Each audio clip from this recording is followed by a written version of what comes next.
around 9 o'clock. Thunderstorms developing all across the region, but what we're going to start with is just very briefly, southeastern portion of the region, some strong thunderstorms there. North of Childress, that's a severe storm, warned storm there. But then let's go to our new tornado warning storm, and I'm going to give you a little bit more information with regard to that. If you'll bear with me just a second, we'll put the warning information on there, and let me adjust that. Okay, so tornado warning. You might have seen that on your screen. That's going to be for Cimarron and Dallam counties until 3:15. The cell is moving out of Cimarron County, so in Felt, you're included in the warning, and that's Highway 412. Give it just another minute or two. If you've gone to your safe place, you can go ahead and come out because that storm is now moving into Dallam County. And I'll drill down and give you a little closer look at that one. The red polygon is the tornado warning, and the hook that represents the possible tornado is right in here. And we'll stay with us for a couple of minutes and give you some analysis. But my point is it's the northwestern portion of Dallam County, so we're out away from populated areas. But we're going to track that thing very carefully as it moves southeastward. Right now, Dalhart not included in the warning. And it's still an hour away at least. Highway 385, given the motion, the southeast motion, and Highway 87, yes, you would be possibly in the warned area, but that's still a minimum of a half an hour away. Then let's go to our newest tornado warning that is in the Oklahoma Panhandle.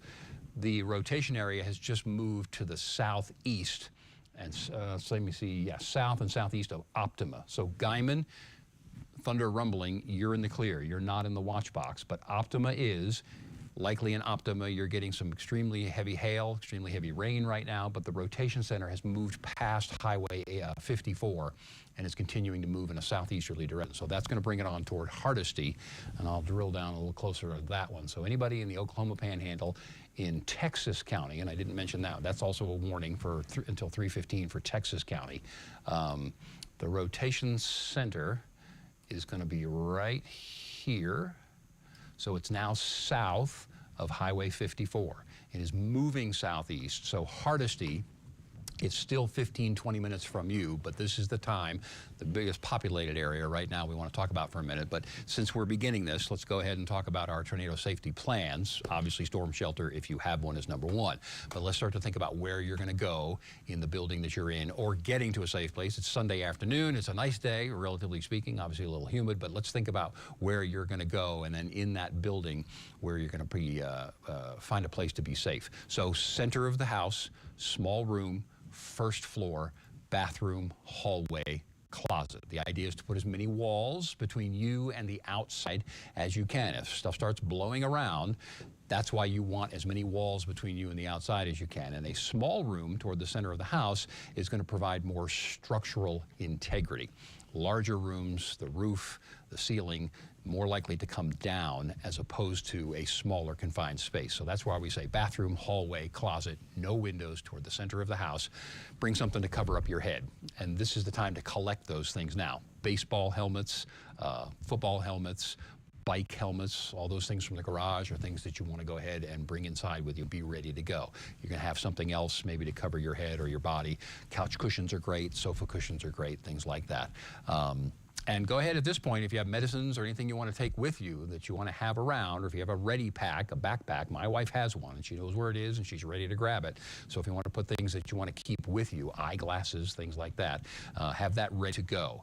Also, you know, it's a Sunday afternoon and it's hot, get some strong shoes. You don't have to have them on right this second, but be ready to put them on. You don't want to be barefoot, flip-flops, slippers, anything like that if there starts to be damage. Splintered wood, glass, broken glass, nails are all obviously not good things to walk on. So all of those things said, in Hardesty, let's prepare for the approach of a tornado. In Optima, again, the hail that you're getting probably will start to loosen up here in the next 5 minutes or so.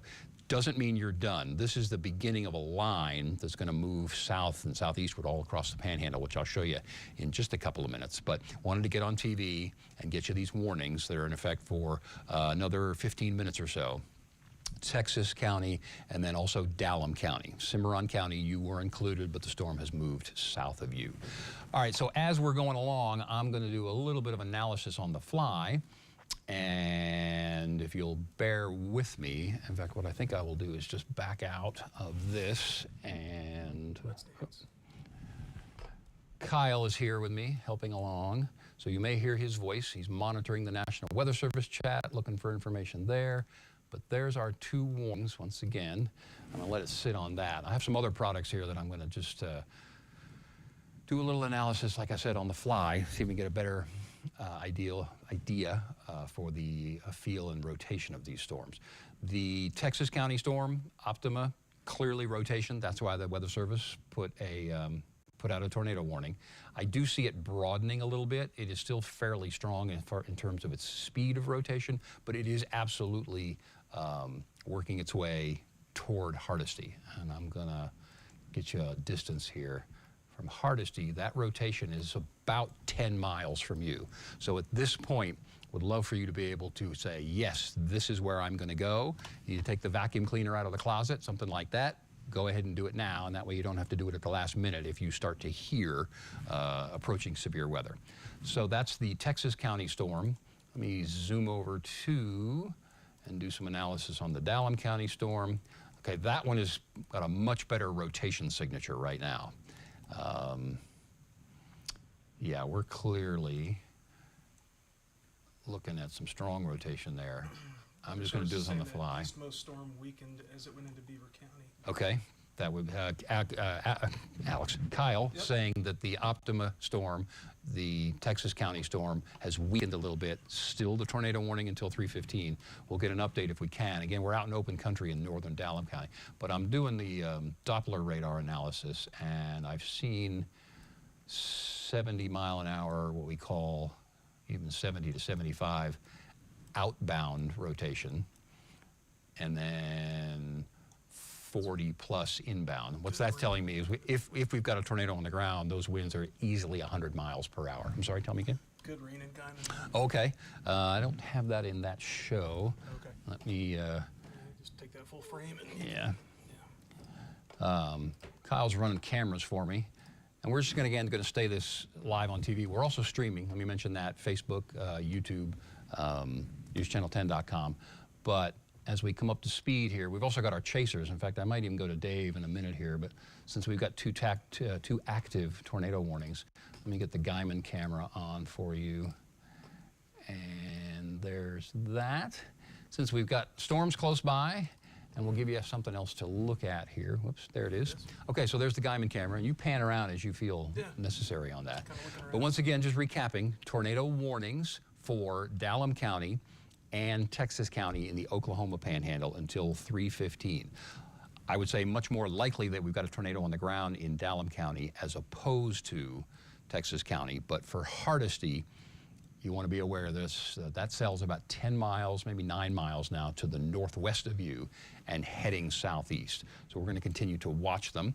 At this point, what I might do is also, thank you for that, go back to radar. I'm going to do a little tour once again and show you the models and the expectation for the rest of the afternoon. So here is our broad view, all the pink counties. Those are severe, that is rather a severe thunderstorm warning until 9 o'clock tonight. Go back to our warned storms and show you Dallam County. Again, part of that was Cimarron County, and you should be cleared from there. So anybody in Cimarron County, let's not worry about that particular one right now. But again, till 3:15, I'm going to drill down, get a little bit of a look at that. So what we're talking about on motion, I think what this thing now is going to do, it is moving a little bit more due south as opposed to southeast. So you see at the bottom of your screen there, that's going to put Perico in line for this storm. It will stay east of text line, so you don't have any tornado threat immediately in text line, but in Perico, absolutely. That would be Ware as well, and then that's anywhere in between Perico or just west of there, northwest of there, through Ware, and eventually on toward Dalhart, but not yet. Still easily 40 minutes away from Dalhart. But that cell will continue moving southward. Again, as I mentioned, a little more of a southerly component. So let's not travel in between Tex Line and Dalhart for at least the next hour. That storm will be approaching the highway area from the north. This is also the time to get the phone tree going. People in those areas that you may know, get on the phone and let them know what's going on. Yes, sir. New SVR for the storm southeast of Amarillo. Potential for $half size hail and 60-mile-an-hour. Okay, excellent point. We got new information coming from the Amarillo area. This is going to, my point here is going to be that their storms are going to pop up all over the region, particularly the eastern half of the Panhandle, but the northern half, eastern half, southeastern quarter for several more hours tonight. Kyle's just telling me a new severe thunderstorm warning is coming for this, and there it is now, the orange box. So let me pull that back a little bit. Rapidly developing thunderstorm. When they start to develop this quickly, oftentimes they are a little bit more likely after they get going, but that gives them a little bit more likely as they're developing to spin up a tornado on the southwest side. So we'll watch this one very carefully. But right now it is east of Amarillo, heading east or heading southeast, developing southeast on Interstate 40 toward Conway, over Washburn right now, not a tornado warning, severe thunderstorm warning, but over Washburn right now, and it's increasing in strength and coverage. So Claude, you're in the path of this storm. It's just a couple miles to the west of you. So you've got 5 minutes if you want to pull the car in the garage, pull the garbage cans in, anything that you don't want to blow around sitting on the porch. You got a couple minutes in Conway and Claude to go ahead and do that. Groom, you're included in the severe thunderstorm warning as well. In Goodnight, you're also included in that severe thunderstorm warning also. We'll watch the trend on that one. Severe thunderstorm warning right now, but not a tornado warning. So we'll go back and check our tornado warned storm in Texas County. Okay, the good news on that one is if you see the purple that comes through Optima there, that's the hail core. So in Optima, anywhere along Highway 54, south of Hooker, you're done on 54. You're done with the hail, and it seems to be weakening a little bit. Now, as it comes on Highway 94, and it'll cross the highway here over the next 5 minutes, already luckily getting some hail on 94 north of Hardesty. But that hail may pick up a little bit.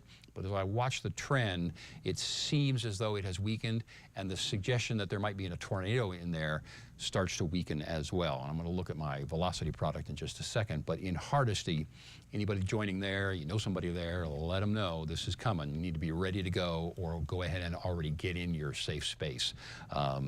We've got about 7 minutes left on those warnings. Yes, sir? There's going to be a new tornado warning for that storm northwest of Dalhart. Confirmation it does remain on the ground. Okay. And that was the whoops, I keep moving the wrong mouse here. That's this storm. Kyle's saying a new tornado warning is coming. Does it say if it's going to include Dalhart? It does not. Okay. It may not, but it has that potential.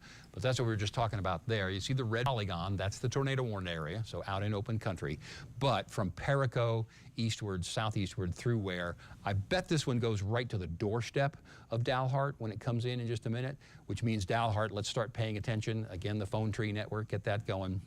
Start thinking in your area where you're going to be, and then anywhere along and especially north of 87, the new tornado warning will be in effect for those areas from Dalhart, I think, northward. Current one expiring in just a couple minutes, but that won't matter. See, and as I look at this now, it even is developing a little bit further west. So again, text line, you're going to be okay, but Perico, that storm is heading for you, clearly. Dave from Cara James, that's west of Carrick. Oh, west of Carrick. So tornado on the ground.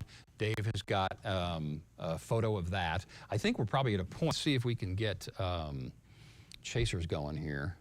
Okay. Is that Dave? That's Alex and Dave. Okay.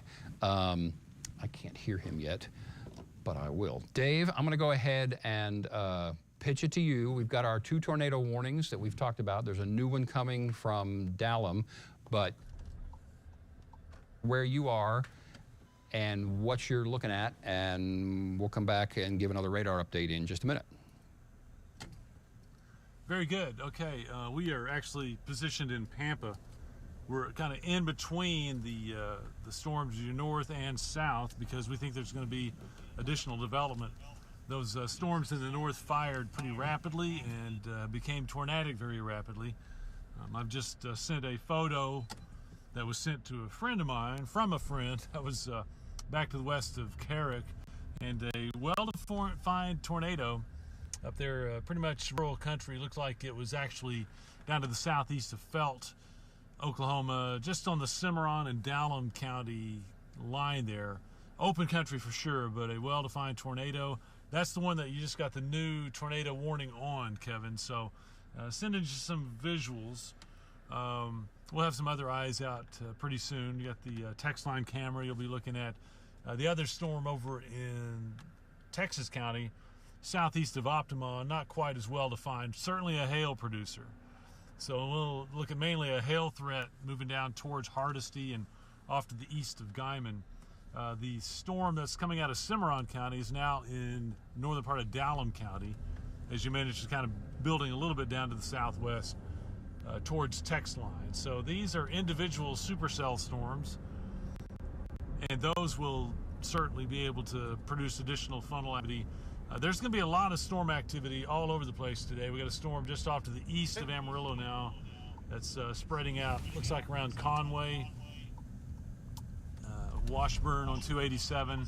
That's moving away from Amarillo, so it's already picking up a hail core down just to the west of Claude. So folks in Claude, we're keeping an eye on that, as it could be approaching pretty soon. So no big rotation or anything, but I think we're going to see additional storms develop. That's why we're kind of positioning around Pampa right now. We got storms down in Childress County. In fact, Childress catching a moderate thunderstorm right now with heavy rain, small hail. There's a severe thunderstorm warning in Childress County. Does not include Childress, but folks up to the north there, just south of Wellington, really, around the county line. That's where we have a hail core there. That'll be approaching Dodson. Yes, Kevin? Okay, thank you for that report. You got to make a couple of good points that I'm going to take it back from you for a minute and build on those points that you made, and we'll come back to you in just a couple of minutes. Thanks very much for that report. Okay, so Dave mentioned that these are more supercellular right now. That's a very important point for the next couple of hours.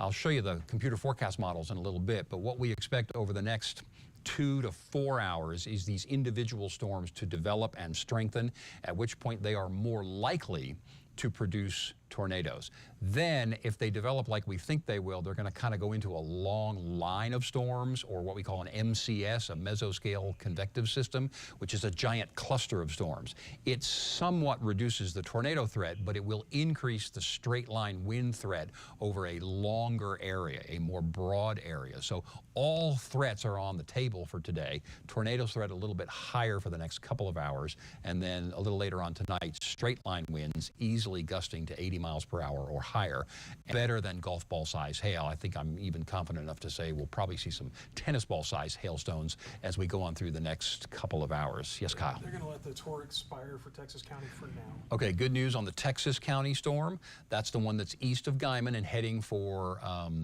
Hardesty. The tornado warning is going to expire in 2 minutes. So phones or whatever that you're watching, the red box or the alert will go away. But the new warning is in effect for Dallam County, and I'll take you to that one. That one has now been extended until 4 o'clock. It does not include Ware, and it does not include Dalhart. But that's the tornado warned storm, and it is looking quite healthy with regard to its ability to produce tornadoes. And I'm watching Doppler radar as well. Not quite as good as it was before, but definitely some large hail. We're still out in open country. We're going to be east of text line. We're going to be north of Perico, included in the warning. We're going to be north of Ware, not included in the warning. I think this is looking better, meaning a positive, lesser threat for Dalhart for the moment, because the development of that storm still a good bit away, but you still have some potential for some hail and some heavy rain a little later, but that's still 45 minutes to an hour away.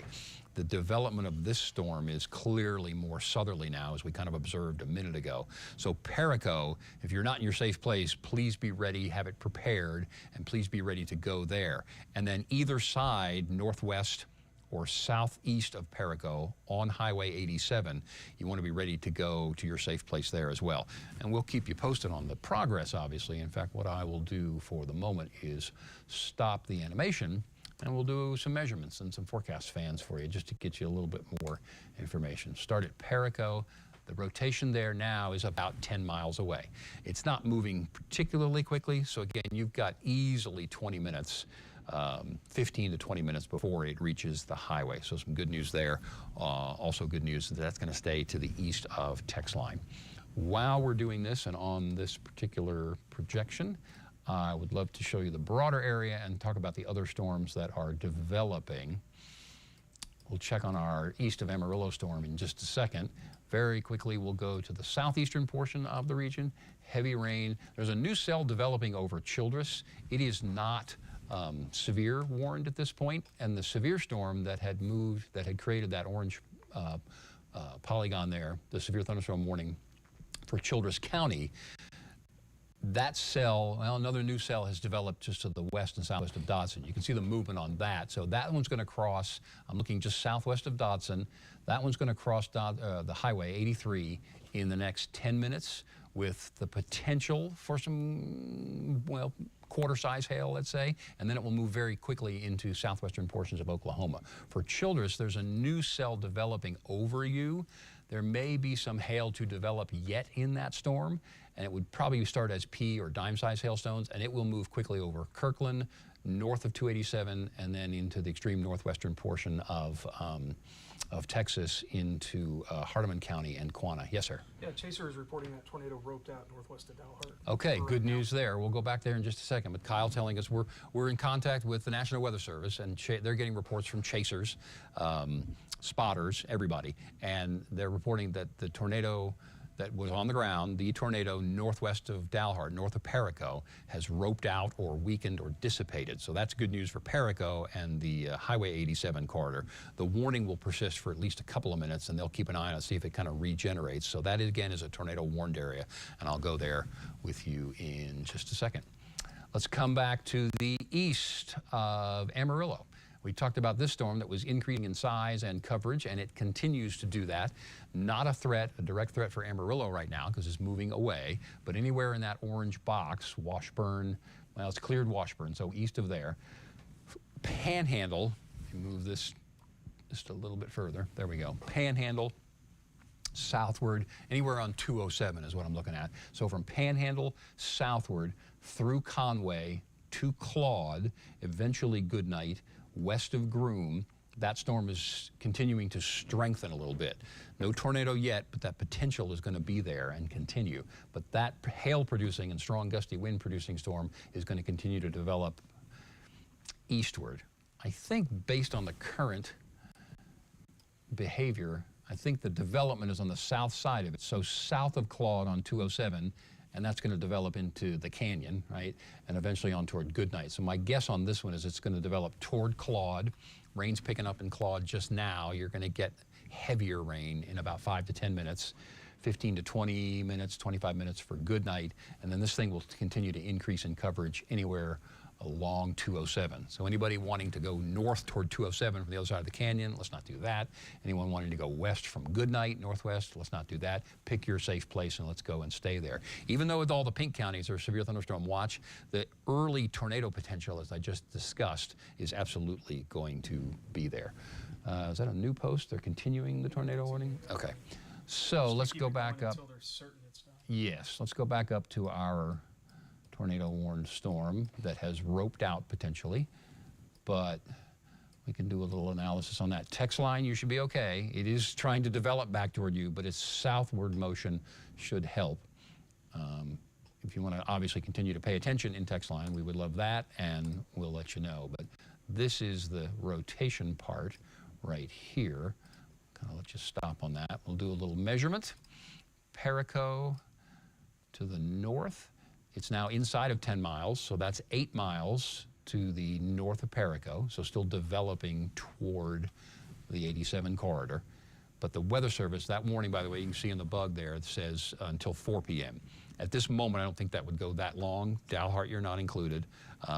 But since we have eyeballs on that storm, the Weather Service will be paying attention to that. They're going to continue to look at the rotation signature, which I am doing as well. It's still rotating broadly, but not tightly, which produced the tornado.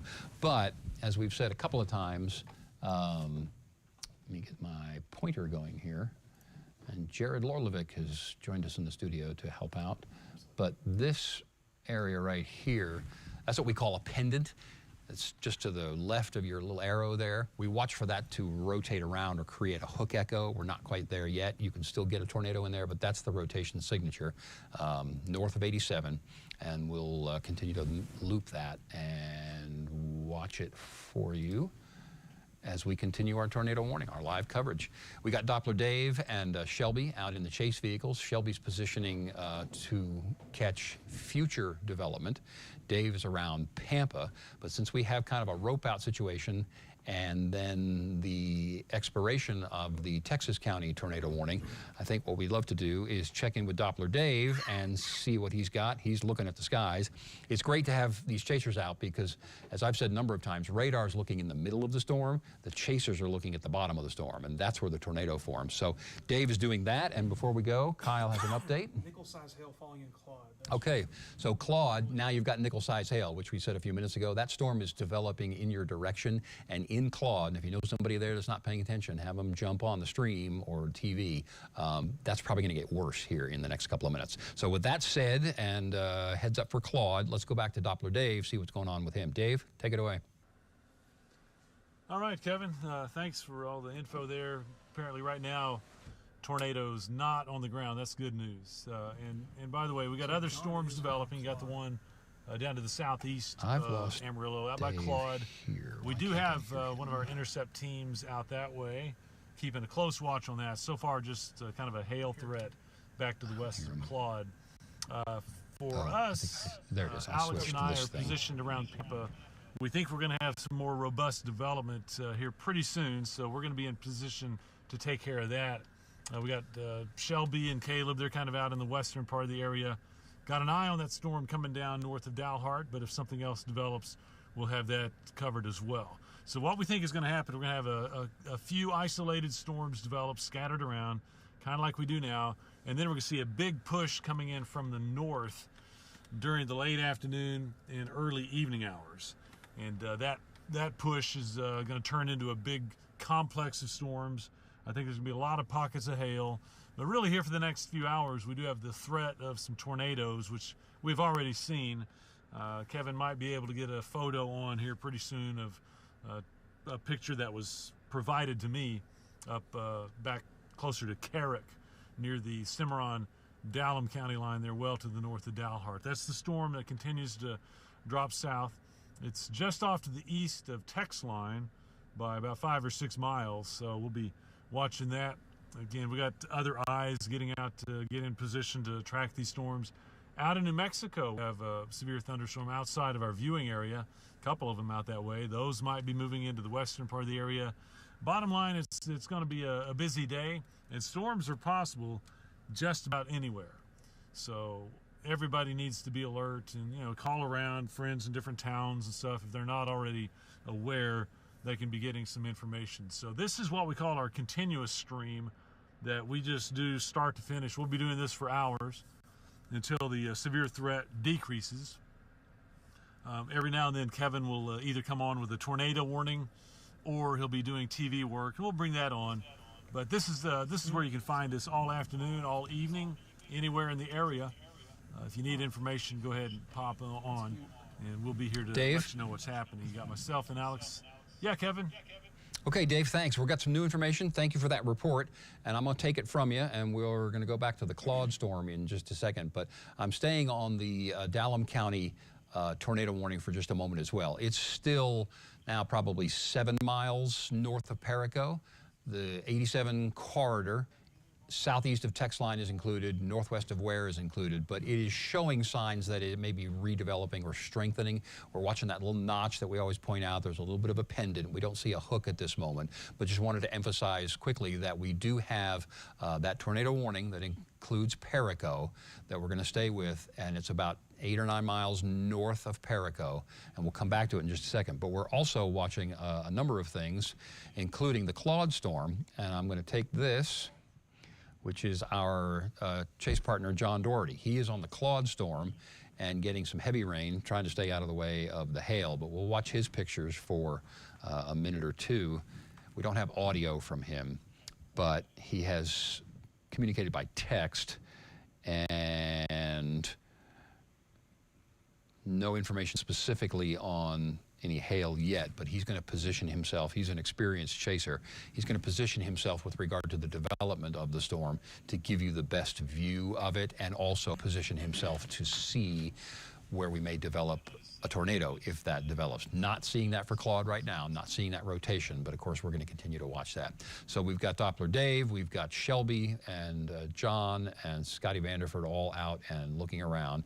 You can see he's kind of panned off to the right there. That's the heavy rain on the right, but you look for these lowering, and I don't know exactly where he is in relation to the storm, but he's looking for these lowering areas, and we'll continue to do that. And we're watching it in the stream as well, and so if we get any kind of a significant lowering or a funnel there, we'll obviously go back to him. All right, so back to me, and Quick update on Claude. Yes, sir, We're gonna Claude. Update that warning to go hail 1.75 inch and wind 70 mile an hour. okay, so that's the storm that John's on. 1.75-inch hail and wind gusts to 70 miles per hour, which is part of this severe thunderstorm watch that is covering the entire area. In fact, while we're on it, let me just pan down there and we'll go to that storm. We'll look for other things too. But Yeah, they're seeing the tightening back up northwest of Dalhart, like you said. okay. All right, so my concern on Claude, and I think what John is doing is going south on 207, but let me pause this one right here. Again, out in open country, just north of the canyon, but this one right here, I have a little bit of concern right $50 there. hail now near Claude. $50 hail near Claude, okay. So I want to watch that area. That's what we would call a pendant, but it's also got a little bit of a notch. The other thing is that warm, moist, humid air, and you felt the humidity in the air today, is going to flow into this and rise rapidly, and that may lead us toward the potential for some rotation there, and that's going to be northeast of Palo Duro Canyon State Park, but let me run it back in motion for you. It's not really moving yet as it's developing, and so it's strengthening, and the updrafts are continuing to develop, but once it starts to move and or develop, I think it will do so in an east-southeasterly direction, and that would take it closer to 207 as opposed to Palo Duro Canyon. So that's good news there. Eventually, that's the state park, eventually into the canyon, but here again is the loop on that one. And you can kind of see right in that circle that I've drawn there how we're developing a pendant. So that would be the next one on line for a possible tornado there. Does not include Claude in the tornado warned area. Again, that's largely out in the open. But we got half-inch report of hail in Claude. The storm's also moving toward Goodnight. Let me go a little further into the severe thunderstorm warned area.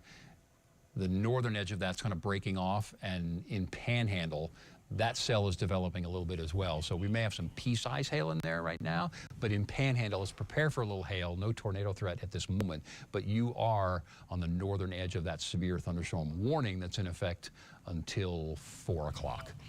So if we broaden the view a little bit. So storm entering Beaver County, weakening some, and Okay. Dave and team are headed towards Skellytown, which puts them. Dave's heading towards Skellytown. We'll go up to the other cell that you mentioned that's now moving from Texas into Beaver County. I'm going to say some good news on that one. In the main cell, if you look in between Optima and Adams and Hardesty, the amount of pink is dropping out, meaning it's putting down some large hail right now, but the fact that it's coming out and going off of radar is really, really helpful. It will continue into Beaver County, so Balco, you're just out of the severe thunderstorm warning area, and Elmwood, that may approach you. It's still a good 15 or more miles away. For Perryton, at the bottom of the screen, that storm's going to develop south of 412. So I do think you will see some part of that. It's still 30 to 45 minutes away. And then if you look and see the new cell developing west of Hardesty, that's what we're talking about as far as these things are going to line up. They're going to turn into a strong line of thunderstorms over the next couple of hours. But that new cell west of Hardesty, in Hardesty, it's still coming your way. It's probably not severe yet, but it definitely has the potential. And when I say they're coming down, what I mean is they're weakening, but that will create some strong wind gusts. You're talking about very cold, moisture-laden, heavy air with hail in it as well. And when that starts to weaken, the updraft weakens, that whole blob of air comes crashing down to the ground, and that's where we get our straight line winds. And that's what happened. We haven't had a chance to talk about what happened overnight in Canyon, but we will later today.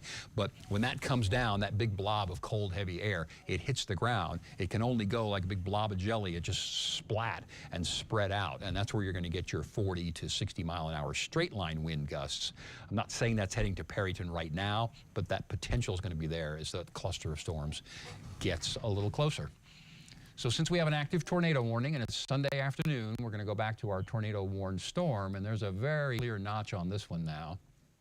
We drill in and stay there on that. North of Perico, and we'll get a distance measurement on that one. It's probably 6-7 miles now. Yeah, we're right at 6 miles, but that notch right there, just at the point of my arrow, that's clearly going to be, and let me check the velocity. Yeah, the velocity is looking tighter on that, meaning more likely to produce a tornado, and it's continuing to move southward. It's almost due south right now. So text line, again, we've mentioned you're still okay. Dalhart, you're still okay. Where you want to be aware, sorry for the pun. Perico, this storm is coming pretty quickly. It's about 6 miles. So within 10 minutes, Perico or either side of Perico on Highway 87 is going to need to go ahead and take cover, because it is still a tornado warned storm, even though at one point we did say that chasers had reported that that thing had roped out or weakened a little bit. Roped out means it goes from a straight funnel to kind of a curvy one, and that's a sign that that is weakening a little bit. Keeping an eye as well in Claude. If you're getting hail right now, it's going to last for a couple of more minutes and then move southeastward toward Goodnight. So once again, the entire area, not our New Mexico counties, under a severe thunderstorm watch that will go until 9 o'clock tonight. Further east into Oklahoma, several hours from now, there will be a watch, and it probably will extend down southeastward toward Wichita Falls. That would include probably Quanah as well, maybe further south from there. But Wichita Falls, definitely northward. There'll be some severe weather coming for you later on this afternoon into the evening hours. And at one point, we heard that the watch that might come from there, either severe thunderstorm or tornado, would be what's referred to as a PDS, or particularly dangerous situation watch, meaning that the threat for severe weather is more likely and higher in those areas. And we'll talk about that as we go through the next couple of hours, of course. So, tornado warned storm moving southward toward Perico. And what I will do is give you a broader view again, and then we will, well, if the computer will follow me, there we go. Here's the broad view. You can kind of get a sense of the line that's going to develop, that we expect to develop right here. See how storms are like that? This is what I expect to develop into a cluster, especially for this area a little later on tonight. So that line may develop, but I wanted to jump to our computer forecast models and get you an idea of the possible development over the next few hours. But let's go to our Storm Prediction Center outlooks. This is the rest of the night tonight, including the overnight hours. So you see we're on the moderate level, second highest level of threat for the southeastern portion of the region. That's obviously Shamrock, westward toward Groom and Claude. Mix those two up. Clarendon, Tulia eastward, Plainview eastward, Childress, Memphis, Kittiquay, Turkey, Paducah, you're all in that moderate risk category, second highest risk for a little later on this evening for severe weather. The orange area, the enhanced risk, slightly less likely, let me emphasize only slightly less likely, but severe weather going to be possible for several more hours tonight. Beyond that, we'll go ahead and look at the day on Monday. General thunderstorm areas, not necessarily severe, in the lighter green, and then from Tucumcari through Clovis, Portales, southeastward to Lubbock, the darker green area, that is going to be a marginal risk for some severe storms, and then further into New Mexico, the yellow is a slight risk there. And then on Tuesday, we'll continue a thunderstorm chance, but a break at this point. We see just the general thunderstorm activity. I'm going to check in on John, our chaser in Claude. Yeah, we're not a lot going on there. There's they didn't see anything in the sky. Okay, they keep panning back a little bit. There's obviously a little, what we call a chaser convergence going on there. Everybody is watching that storm for some further development. So now I said the models, I teased the models. Let's show them and see if you can get an idea Lightning within about 10 miles. what's coming a little later on tonight. Lightning getting close to Amarillo? Yeah, about 10 miles from our location. Moving east. Yeah, okay, thank you. All right, here's model number 1. This is called the HER model. So you see the storms up in the Oklahoma Panhandle, and you got to take these with a grain of salt. They're models, they're not radar, but it gives you a general sense of what's going to happen over the next couple of hours. Now we're at 4 o'clock right here. See them intensifying all across the region. At 5 o'clock, we'll move to 6 o'clock. Remember, I said the eastern half of the panhandle, and then we spread them out. They're getting more coverage, still strong and severe, by 7 o'clock. And then the whole cluster starts to move pretty rapidly by 8 o'clock through the southeastern portion of the region into the western portions of Oklahoma. And the more purple you see, the heavier the rain, the larger the hail, the stronger the gusty winds, still some tornado potential. On this model till 9 o'clock, we start to move out into Oklahoma and northwestern parts of Texas. This model, just keeping in mind, now in Amarillo, we see some new storms develop. Absolutely possible. And we did see that behind the main line, the main storms last night. So there's still some severe potential there. Hopefully the atmosphere will have been stabilized a little bit, but definitely if you check in with us through the afternoon and we're saying, okay, storms are now in east or southeastern portions of the Panhandle, redevelopment is definitely possible as we go on through the nighttime period tonight, and some of those could still be strong and possibly severe. So that's the cluster at 10 in Amarillo, in and around, and the rest of that moves on out by midnight into the southeastern portion of the region, and then we should quiet down.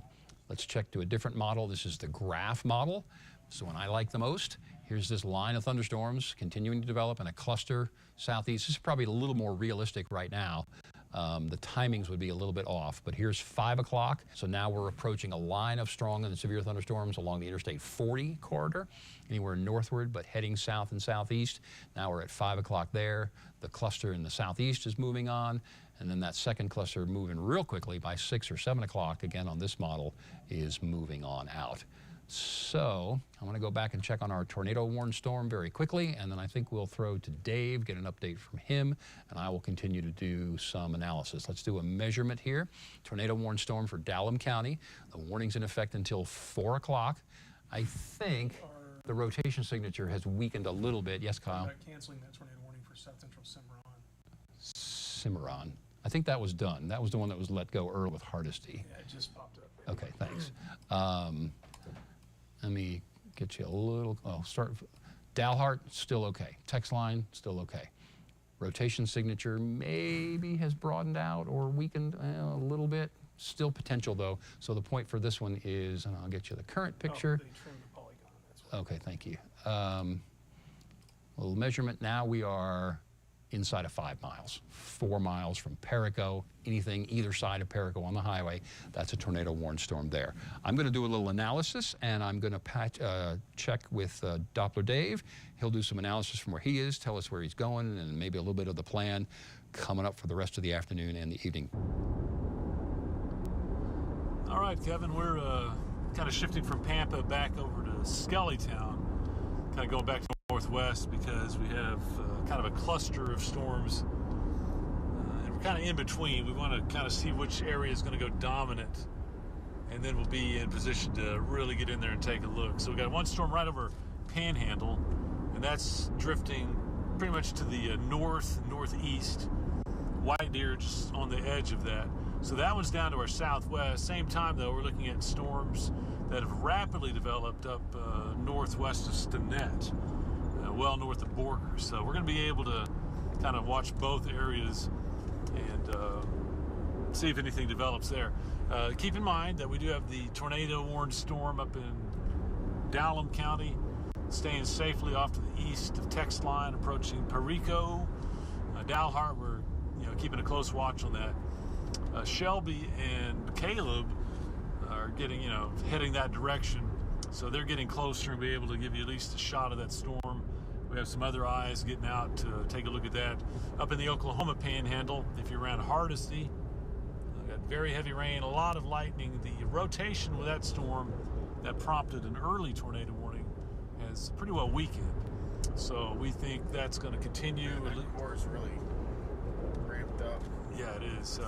So folks in Beaver County, got moderate rain, pockets of heavy rain and small hail coming your way as that moves off to the east. So there's just going to be a lot of storms down towards Amarillo, storms off to our east there, mainly over Claude and the Paladura Canyon, southwest of Claude. So that's where we got John Doherty down there keeping a close watch on that. Panhandle, heavy rain, maybe some small hail. White Deer and Groom down to about Goodnight. That area just on the fringe of the storms down to our southeast. Looks like we got a little development there north of Amarillo around the Canadian River, which is not severe just yet. But what we're doing is I need to keep see the storm up in the northwest there on your screen. That's where. Just went severe warning first in that. Okay. We got an update for you on our storm, and that's going to be over towards north of Stinnett, north of 87. $60.5 size hail. Okay, Radar north of 152. We might be looking at some quarter-size hail, a couple of pockets really north of Stinnett, and then north of Highway 152. Well Dave? off to the east of Dumas. Yes, Kevin. Okay, thanks for that report, Dave. Got some new information in the Oklahoma Panhandle and northwest of Perryton. So I will take it back from you, and we'll get an update from you in just a little bit. But let's go north of Amarillo, right to the state line. This is the northern portion of the Texas Panhandle, southern part of the Oklahoma Panhandle. Excuse me. And the Weather Service is observing that we've got two cells now that are likely going to merge together. And this is the evolution of that line that we've talked about. This is not tornado warned right here, but the line is going to develop and cells will merge together. And when they do that, all kinds of chaos can happen. A couple of things can happen. A cell merger can weaken a storm, or it can strengthen a storm or two storms. But in that transition process, you can get all kinds of chaos going on. And so, not saying there's a tornado warning there right near the state border. And let me give you some, that's where the cell merger is going on. So as these continue to move, they'll start to move east and then they'll move more southeastward. And the point of bringing all of this up is now for Perryton, to the north and northwest, that's coming your way. So it's going to be in here, it's still a good 30 minutes away, and you can see south of Farnsworth there with a new cell developing. So those will continue to likely strengthen, nothing to prohibit them from doing so, and then increase in coverage. So we're watching Dallam, Ochiltree, and Texas counties where there's a severe thunderstorm warning right now, but we're also watching radar, Weather Service getting chaser reports to see if there's any potential rotation on that storm. So once again, Ochiltree County northward, and I would say particularly Ochiltree and Beaver County as opposed to Texas County, but still south of Hardesty, there's some hail there. So all that's going to continue to increase in those areas. And I'll back out a little bit and give you a sense of the broader view. And new cells developing north of Stinnett very rapidly. Okay, so now we got to start paying attention to those. That is a severe thunderstorm warning for Hutchinson, Moore, and Roberts County, and that'll go until 4:45. You can obviously see that is over Pringle, getting some large hail there. That's going to last for 10, 15 minutes easily, and then eventually start developing towards Stinnett. So in Stinnett, no tornado warning right now, no sign of rotation, but that rapid updraft, that rapid increase in development there is always concerning because you may get a little spin up there. So it's obviously going eastward, but Hutchinson, Moore, and Roberts County, severe thunderstorm warning, easily some quarter-size hail. And again, we'll watch that on Doppler radar. If I'm going to look at that, well, you look at the loop and get a better idea what we're talking about with regard to rotation. Weather Service is watching that Claude storm. It's putting on the brakes and watching close for rotation increases. Okay, we'll go back to Claude. Kyle's mentioning that we have that Claude storm. We got a chaser on that one looking, so we can give you an update on that. I'm just finishing up a little analysis on the Stinnett storm. I don't see any strong rotation, but I do see some developing straight line winds just a couple of miles west of Stinnett. So a blast of wind, 40, 50, 60 miles per hour in the next 10 to 15 minutes in Stinnett is certainly possible. And they're going to go ahead and issue a tornado warning for that storm south of Claude. Okay. 2-inch hail. Okay, new tornado warning coming then south of Claude. This is what we talked about, cells rapidly developing, cells merging, and the inflow that's near the canyon. And there's a new polygon, the tornado warning for Armstrong County, and that goes until 4:30. So Armstrong County, south of Claude. Let me take off the radar for just a second, give you an idea of the polygon. So Claude, Goodnight, and 287, you are not included in the tornado warning. Not included in the tornado warning. The most likely rotation is just on the north side of the canyon, east of Paladuro State Park. Paladuro Canyon State Park. So that's the polygon right there. Put the radar back on, and I think what we're looking at as far as the most likely rotation is right in here, which we talked about. Again, open country, but that's going to develop east and southeastward over 207. So clearly no travel out of Claude southward or northward toward there through the canyon. Not somewhere you'd want to be in a storm like that through the canyon. Interesting to note, though, and this is a little more meteorology, but that's why we're here. If you see this green line right here, right there, that is a boundary, likely an outflow boundary from storms that happened earlier today. There were a couple briefly severe storms in the eastern portions of the region, but those leave what are called outflow boundaries, or little miniature cold fronts. And what happens on those boundaries is one side is you get wind direction from one way, and then the other side you get it from a different way. And so that's where we start to get some wind shear, and that's where things can happen, like tornado development. And that's, I think, what we're, that boundary, at my point, is probably what contributed to the rotation in there. On the new tornado warning for Armstrong County, again, until 4:30. John Doherty is there. His feed is just real pixelated. Okay, well, we can take it. We've got nothing but time right here. Yeah, let's go to Nope. John Doherty. Nah, don't do that. No, they're looking at all kinds of things. They're looking at other There's a things. convergence, what we call a chaser convergence going on that storm, because it is clearly tornado warned and developing. So when we get some good pictures from him, we'll go ahead and do that. While we're waiting on that, I want to go back to our other Scotty is headed warned that way as storm. well. Okay, check on our other tornado warned storm, since that was getting close to the highway near Perico. Now, okay, we're within 2 miles north of Perico, so that spot on the map, but also northwest and southeast. Anybody there, you need to be in your safe place immediately. You've been under a warning for some time, but I hope you have thought about where you're going to go. Let's go ahead and go there. Keep the television or the stream up loud enough that you can hear us, and we'll clear you when the thing moves by, but not so loud that you can't hear what's approaching outside. I want you to take that effort to go ahead and go to your safe place without necessarily me telling you. If you feel the wind pick up, you hear that roar, please go ahead and do that. First floor, if you have it, or first floor of the building you're in. Storm shelter, obviously have it. Lowest floor, small room toward the center of the house. Thinking about your floor plan right now. Bathroom, hallway, closet, no windows in it. Get something to cover up your head. Helmets from bikes, football, baseball helmets are great. Sofa cushions, pillow cushions, something like that. Sturdy shoes in case there's any damage. And anything you want to keep with you. Prescriptions, eyeglasses, things like that. A point I did want to make about hail from earlier, the storm we had overnight, that hail comes in at an angle sometimes. We had a lot of window damage in and around Canyon.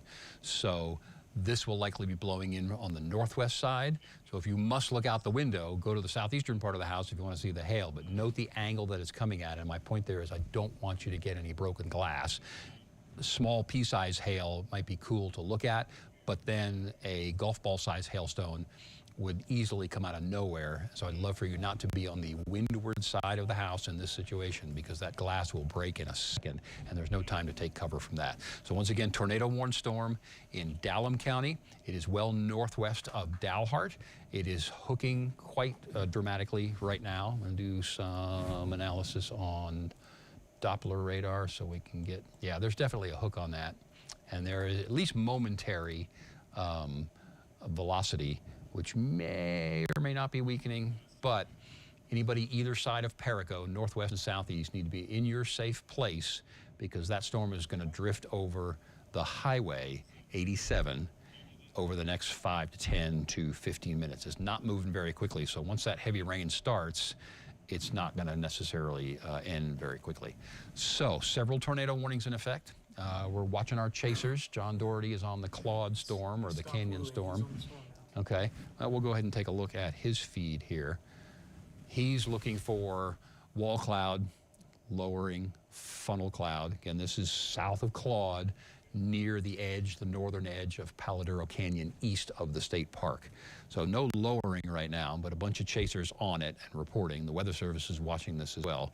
So we don't see any tornado, we don't see any lowering right now, but the potential is there. Still out in open country as opposed to threatening any populated areas. Could be a few houses out there. If you know anybody on the ridge of on the rim of the canyon, northeastern rim of the canyon. But we're pointing out there's clearly some rotation there and a suggestion of some lowering. And let me get back to that on the other computer so that I can kind of give you a visual reference. Before I get off the Dallam County storm, that one is decreasing in coverage right now and intensity. It's still got a hook on it. So again, 87 either side of Perico. Please stay in your safe place. But the good news is, as it's approaching the highway, I do see some sign of weakening. But let's look at our other storm right now. We'll go back to his ping pong ball hail in Claude. So let's come back to this radar. So that's the cell that John is on. You can clearly see the pendant and the developing inflow notch and the little hook right to the west of where it says 207. That's the area that John is on. So they're all on that highway watching to see the lowering there. Again, that's right at Canyon, so that's good as far as any populated areas. But what was the size on the Claude hail? Ping pong ball size hail in Claude. Is that a report, or is there a time? It's currently, there's a little, okay, I see it. Yeah, okay, that's just showing the potential. There's a new image right there. See how that little pendant is becoming more pronounced. Let me just zoom down in on it. So our tornado warned storm in Armstrong County is right there. This area here, right there, is where John is looking for the lowering. We see the rotation on the Doppler radar in the mid-levels of the storm, and so we're just waiting on a funnel possible tornado. But that will develop south-southeastward once it continues to sort of strengthen and organize and cross eventually 207. Yes, sir. Yeah, so the Weather Service removing confirmed from the Dallam warning. The reports are that it lifted. Okay, good news on the Dallam County tornado warning, and I'm going to stay with this one, but I'll give you text and show you a picture in just a second. That's Dallam County, the one we've been talking about in Perico. That is, tell me again. Yeah, removing confirmed from that warning. Reports are that it lifted. Okay, reports on that tornado that it lifted north of the highway, and so they're going to go on the warning text, if you're paying attention to those, from confirmed to possible, and keep an eye on it. That warning, I think, was until 4 o'clock, so there would be 7 minutes left on that. We'll see. That'll be enough time for them to evaluate if it continues to weaken, which we suggested a minute ago just looking at the radar. But that'll be a good chance for them to evaluate whether or not they need to extend the warning any further south. Pardon me. Which would prompt the tornado warning to be re-extended. I don't think that'll happen at this moment. Of course, we'll keep you posted. That's still well northwest of Dalhart, right along 87. So here's our radar. Let's go back to John Doherty, our chaser. And he's looking. They are continuing to look there and see. There's some lowering there. It's right on the edge of the rain shield. Yeah, that's exactly what we were showing just on radar here. We'll just see if it's got enough oomph and enough energy to spin up. right near the northeastern side of Paladuro Canyon. Not the state park, but the canyon itself further east and south of there. So as we wait and watch. So they are going to continue with the warning on the Dallam storm, given it remains on a boundary. The weather Oh, service okay. is going to continue. Okay, so new warning will come on the Dallam County storms. Will It'll include, small hail. okay, south of 87 from Perico. I'll go back there in just a second, but south of 87 on Perico, or near Perico, the tornado warning will be extended. 20 tennis ball size hail possible with that storm, obviously a tornado possible. Their logic, as Kyle just said, is that it's sitting near a boundary. Remember, we talked about our Claude or Paladuro Canyon storm, and I showed you that little boundary. Things happen on boundaries. It's a wind shear or change of wind speed and direction environment, and that can easily support at least some quick tornadoes. They're not necessarily the big giant ones, but the chaos of these storms near a boundary just definitely does increase. So here we are. We're watching tornado warned storms live feed from our chaser John Doherty on News Channel 10. Current time is 3:55. We have 2 tornado warnings currently in effect for Dallam County and Armstrong County. Armstrong until 4:30. I'll check on the new one when it comes for Dallam County in just a minute. I haven't seen it plot yet, and I don't know if Dalhart is included. My guess is that it might be out of an abundance of caution. So Dalhart, you are not under any immediate threat right now, but anything northwest of town, definitely want to be prepared to go to your safe place. Other thunderstorms weakening, other thunderstorms strengthening, but since we've got live pictures there, you can see that lowering. John knows where to look, and that's that little pendant. I'm going to come away from it just a second and go back to the radar. See the little pendant right in the middle of your screen and the little notch just northwest of where it says 207. That's what they're looking at. North of that on the highway, there is easily some golf ball size hail right now. But we're continuing to watch that. We'll go back to John's. Okay, new polygon for Dallam County. Okay, does not include Dalhart, so that's good news. While we watch him, I will come back and we'll go to the Dallam County storm and get you an update, since that is a new tornado warning. Okay, they're going to increase the hail size to tennis ball on the storm between Pringle and Stinnett. Pringle and Stinnett, I'll go there in a minute. Tennis ball size hail between Pringle and Stinnett. Okay, so here's the new polygon. Where included now, east of Sedan in Texas, southward to the highway, and that is 102. So just south of 102. Do note Dalhart is not included. The rotation part of that storm is right over Perico right now. We did get a confirmation that it had lifted, but the Weather Service, out of an abundance of caution, said, you know what, that's on a boundary. It's still showing rotation in the mid-levels of the storm, and it may redevelop a tornado there. Dave's saying Dave may have something for us. Okay. Getting word that Dave may have an update for us, so let's go to Doppler Dave and. Oh, sorry. You're good. Okay, well, you just mentioned the tennis balls between Pringle and Stinnett. We're heading to that storm, and let me turn our panoramic camera around. We just had a nice wall cloud. We got to make a little road change here. We're going to be a storm that's just coming into Stinnett, Kevin. It's got severe warning, not a tornado warning on it as of yet. Oh, disoriented here with the. There you go. Okay, now That's kind of the right area. keep. Okay, there you see back behind the trees there. We got a wall cloud area that's looking pretty interesting, Kevin. So when we break out of the city here, we're just going north, and this will head us up over the Canadian River towards Stinnett. We definitely had ragged appendage. Trees are obscuring it right now, but we're almost out of those. So hang Well, with we've seen us a couple. just a little bit. We do have a red light coming up here. We'll have to wait, but maybe this will give us a little vantage point as we look off to the northwest. Okay, there's our wall cloud. Yeah, right back in there. So Yeah, Kevin, we Dave, got you good might eyes. be perfectly. This is going to be on the northern Hutchinson County storm.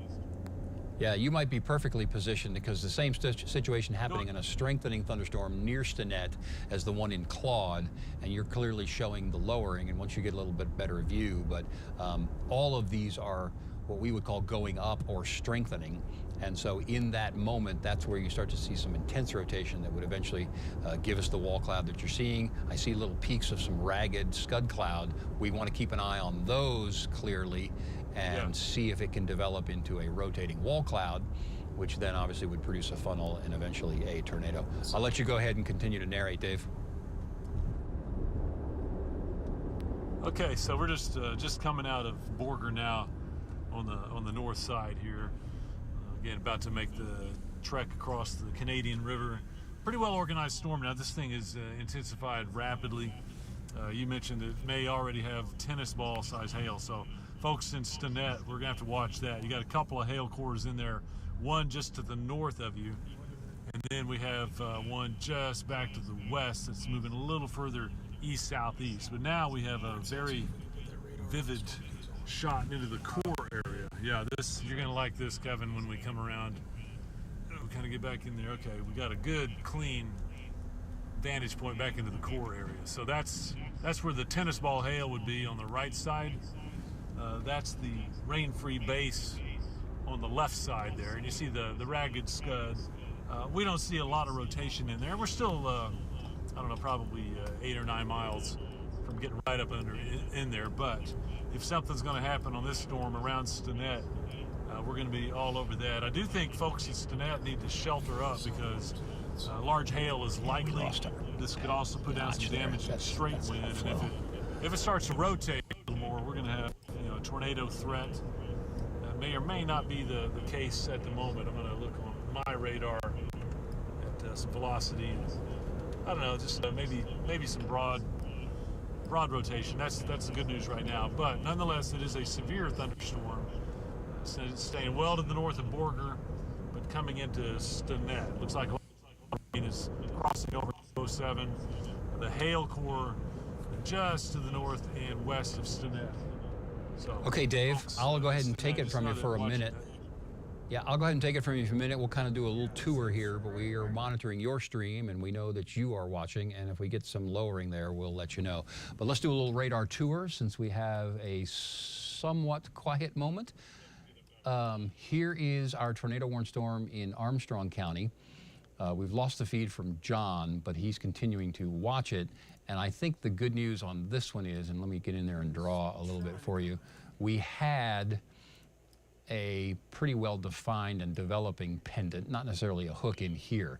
That has weakened a little bit, suggesting lesser threat for a tornado right now. I think actually being affected by this downdraft, which is creating the little bulge, which means that it's maybe getting a little cooler air and disrupted that inflow. So that's good news as far as the potential tornado development. Doesn't mean it's not going to, but it doesn't necessarily seem like it is imminent at this moment. So some weather service updates. Yes, sir.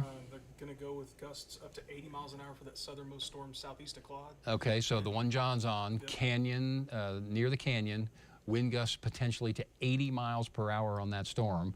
It's either side of Highway 207 that goes through the canyon. Next thing. And 3-inch hail updating for the storm north of Stinnett. 3-inch hail updating for the storm that Dave's on north of Stinnett. Okay, thank you for that. Trim up the polygon for that southern tornado warning some as well. Trimming the polygon that would take it away from Paladuro Canyon State Park. Yeah. Okay, thank you.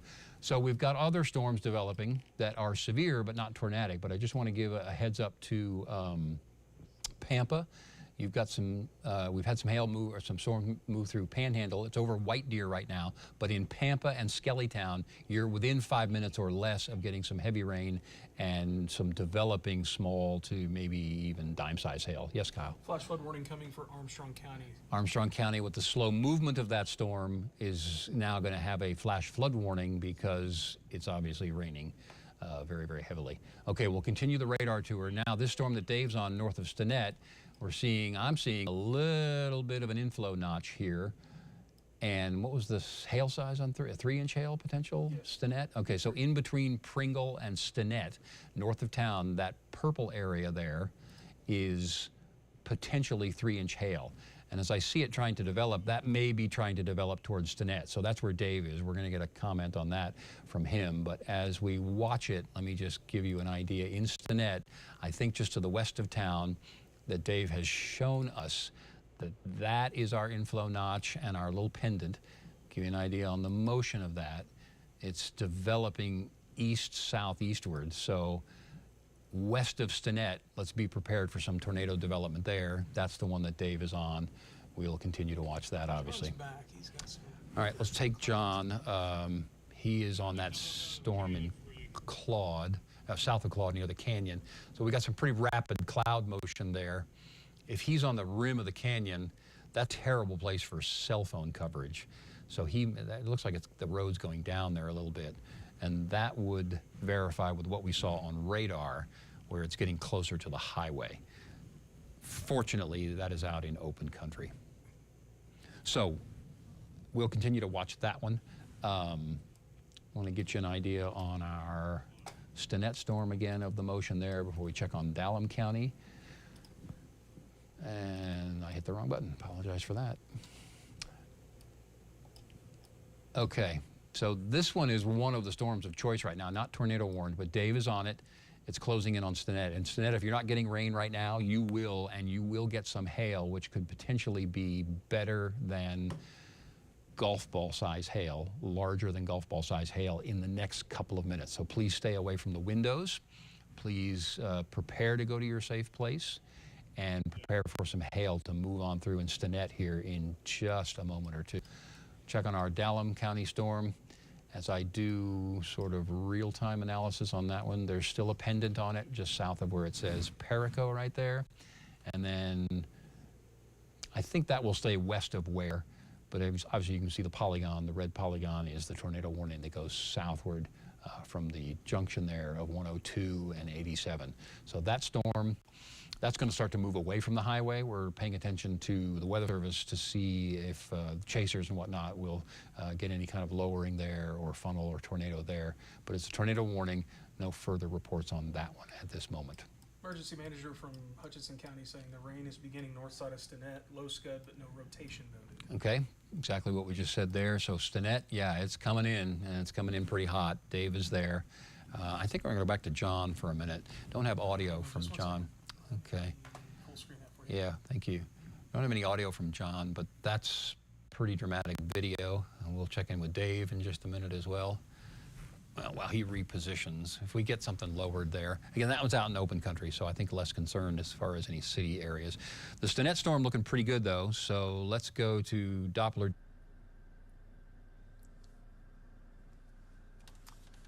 Yeah, we're watching that carefully, Kevin.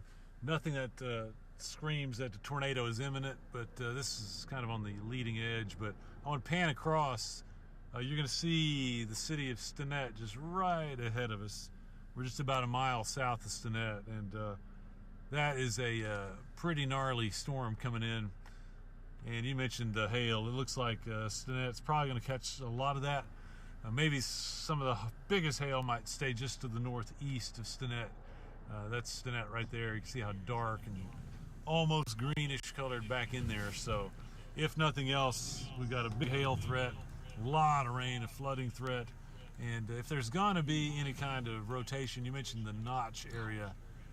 We got that back here on the west side. That's going to be back in here.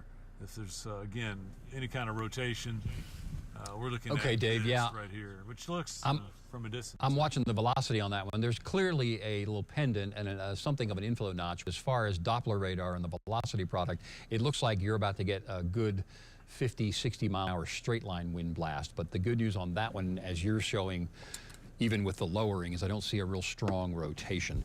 Let me let you go for another minute, Dave, and I'm going to go check up further north, and I'll come back and give folks a radar update there. But Dave, go right ahead. Okay.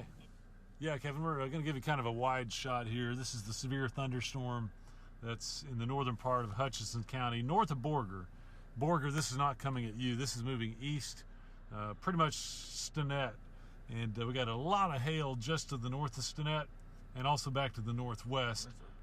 Storms southeast now. Kind of creeping down to the east-southeast. Yeah, this storm is just blowing up like crazy here. But right now our main concern is getting folks in Stinnett in, out of the lightning and out of the hail threat. Again, maybe some little rotation back on this northwest side, but it hasn't looked all that impressive so far. So we're just kind of monitoring this. The good news is it doesn't look like we have an imminent tornado threat, but it could be another damaging hailstorm for parts of the area. We've seen plenty of that, especially if you're along and north side of Stinnett. You can just almost count on quite a bit of hail coming your way. That also extends up to about Morse.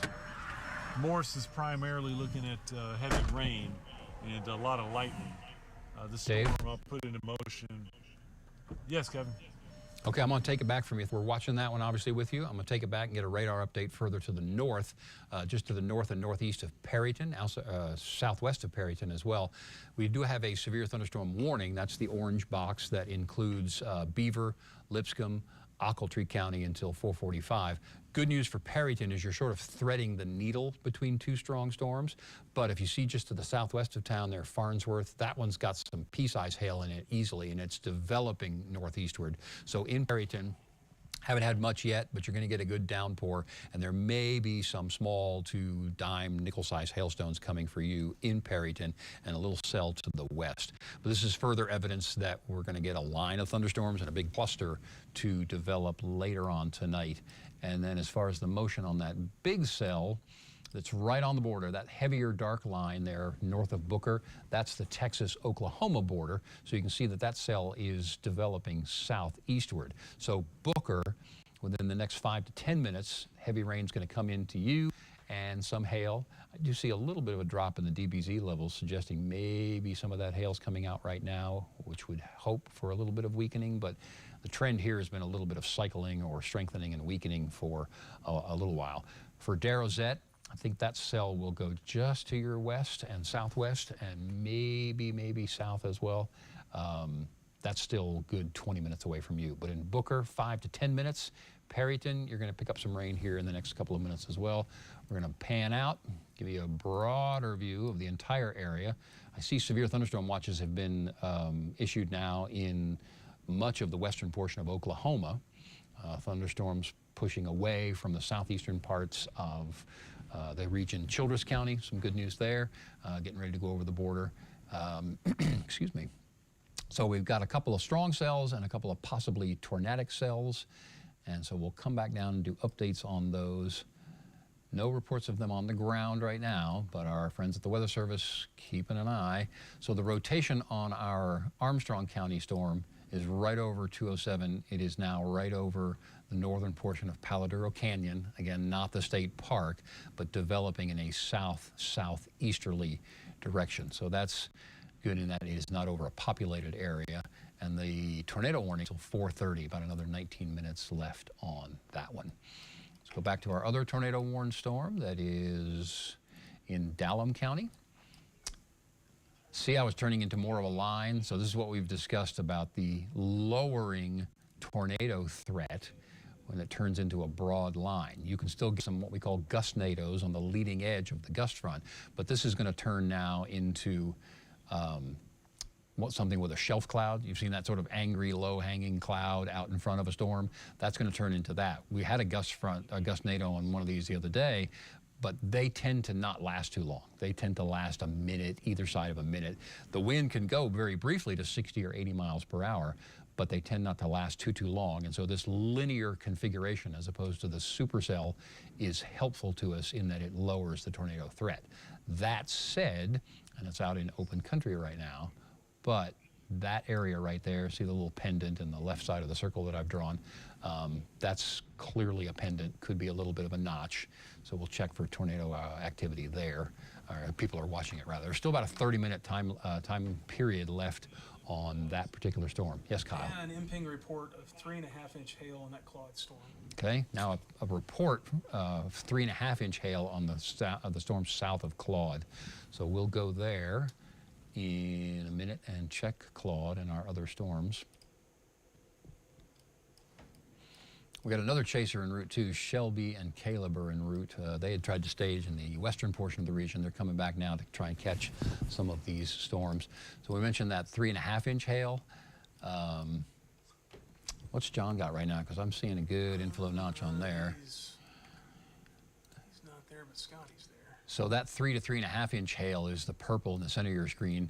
Thankfully, that is south of 287, south of Claude, south of Goodnight. We've mentioned Claude a number of times. Claude, you're temporarily in the clear. More storms may develop tonight, but the heavy rain that you have been experiencing and some hail is now moving out and east of the area. So that's good news for you in Claude. I think you're going to get a break from any hail that you've had.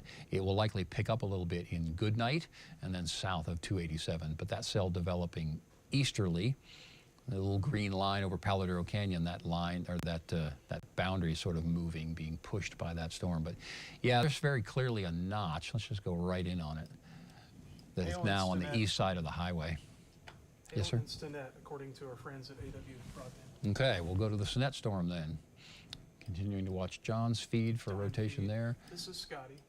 John's down at the moment. Okay. And Shelby and Caleb are, looks like they're in Dalhart. So in Stinnett, report of hail. You're on the leading edge of it. It's going to last for 5 to 10 minutes, and then that storm will move on. 15 minutes at the outside. So hang in there in Stinnett. We're with you. We're watching it. What I'm seeing, which will be of interest, is, well, it's already happening, is something of a cell merger here.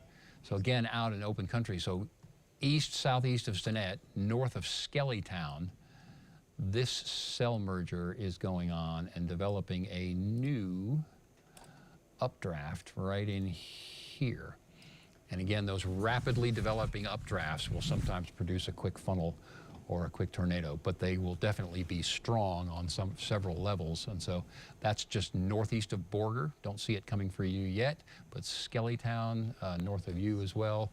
That may be heading in your direction also. New information? Yeah, your friends at Ice Chip have reported 3.5 inch hail on 207 east of Paladero. East of, okay, so they're on that storm as well. Kyle mentions Ice Chip. If you were here last week, we did a special Under the Weather feature on Ice Chip, which is a national research team that is spending 6 weeks roaming the plains, collecting hail and trying to get new data on there. So they said how big for that? 3.5. 3.5 inch hail. So that's very, very large hail there. This is Scotty now. Okay, where is he? Do we know? He's on the Claude storm. He's on that storm that's... This is Scotty Vanderford. Let's go ahead and punch him up and take his feed. He's on that storm that is now Paladero Canyon. They're all watching the notch that I showed you just a minute ago, and that is clearly strengthening and redeveloping. I'm going to go in and check on my velocity product. Yep. Yeah. Confirmation for Stinnett ping pong ball hail, and the main hail core is very near Stinnett now. Ping pong ball size hail in Stinnett. We warned you that was coming, so it is there. We're watching the notch on the storm over Paladero Canyon, south of Claude. Whether there's rotation or there or not, or whether there's a lowering, I can absolutely confirm extremely strong straight line winds, but again, out in open country. So that's well southwest of Clarendon. But looking at the Doppler radar, we can definitely see, in fact, I'm going to, well, we'll stay off of that. I think the sign of rotation has weakened a little bit on that storm. That's what the chasers are all looking at. But we'll continue to watch them. That tornado warning, by the way, goes until 4:30, so there's about, 13 minutes left on that one. I think the Weather Service is going to have to decide, well, now in the next couple of minutes, if they want to extend that further eastward. It would be largely out in open country, but maybe Bryce would be included based on the storm. It would stay, I think, east of Vigo Park, east of Lake Mackenzie, east of Wayside on 207, south of the canyon. But I think we may see a new tornado warning on that one because it's reached the edge of the polygon. That's where we might grab 60. Because obviously, Okay, I'm gonna come back to radar on that one. That's one of the storms of choice right now. The good part about it is well south of 287, south of Goodnight. Tornado warning until 4:30. Entire area, by the way, the counties you see in pink, entire area under a severe thunderstorm watch, and that'll go until at least 9 o'clock tonight. Severe weather going eastward into western Oklahoma as well, and the northwestern portions of Texas, which would include a little later on this evening, the Wichita Falls area and areas west of there. So we've got Kevin Selly and Kyle and Doppler Dave and Shelby and John and Scotty, everybody kind of covering the panhandle for you this afternoon. Give you the broad view and kind of get a sense. You can pick your spot on the map. Obviously, the eastern and northern portions of the region, those are going to be the ones that have the best chance for severe weather over the next couple of hours. Pardon me. Okay. Is that Scotty? Yeah, he had a convention and then he dropped off. Gotcha. I'm gonna mute my mic just a second because my throat's getting scratchy. Hang on.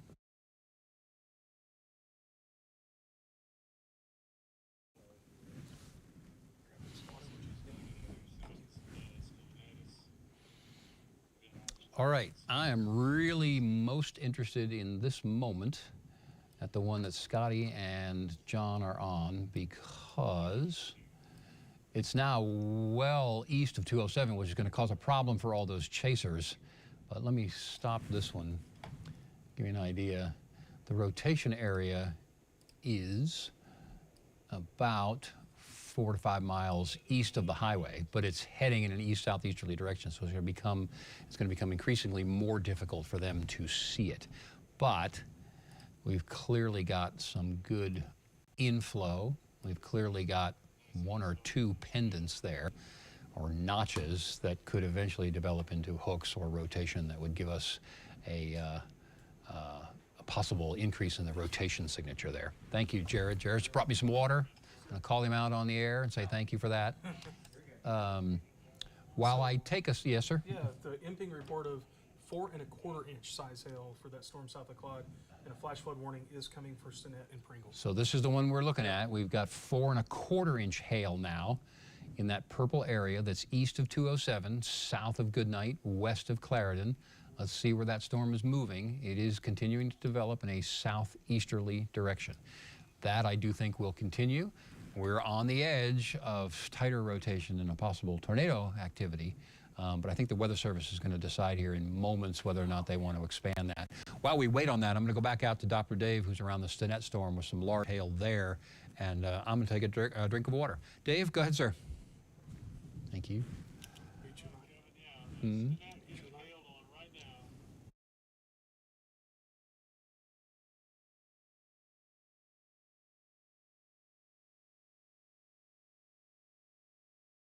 Slides off to the southeast. Borger, I think that hail is going to stay to your north.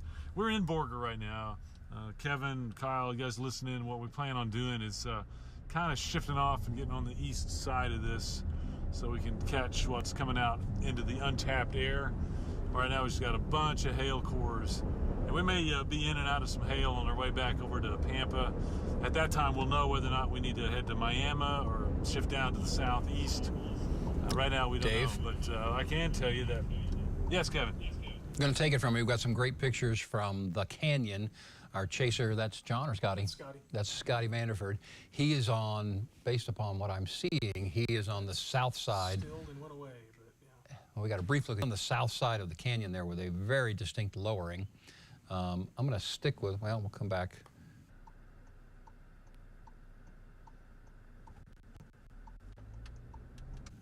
That was a very distinct lowering notch area on the cell, that cell there that has the best chance at this moment of, I think, producing a tornado. So we'll let that loop for a minute.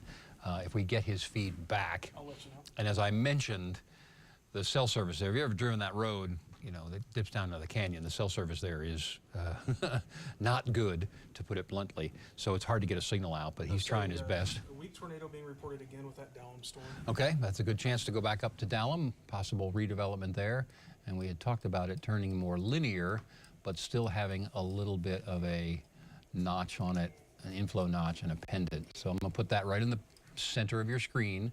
Dalhart, you're not included in the tornado warning, just west of Ware and south of 87. That is that 102 there? Let me check on that. Yeah, 102. Yeah.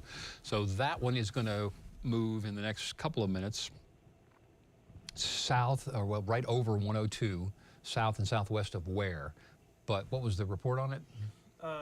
Again with that Dallam storm, they just said a weak tornado being reported. Okay, so we got what I assume is a visual confirmation there.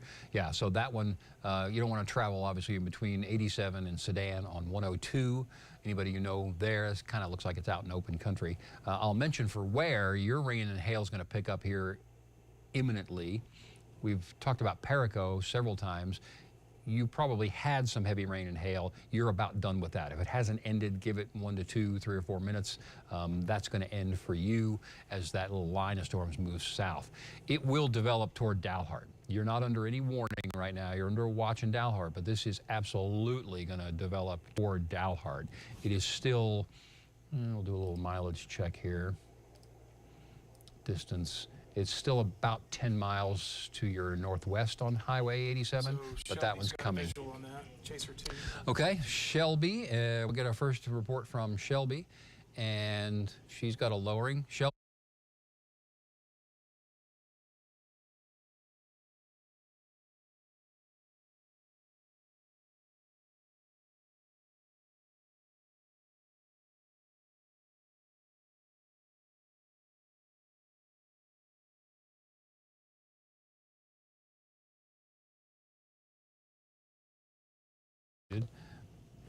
Obviously bad cell service in that area, but that's the storm. Her signal's in and out. Still getting some audio, but we did have a report of a tornado on that storm that we were just talking about on Highway 102. Right now her signal's back. I think we saw a lowering a minute ago. It's clearly a shelf. Shelby, can you hear me?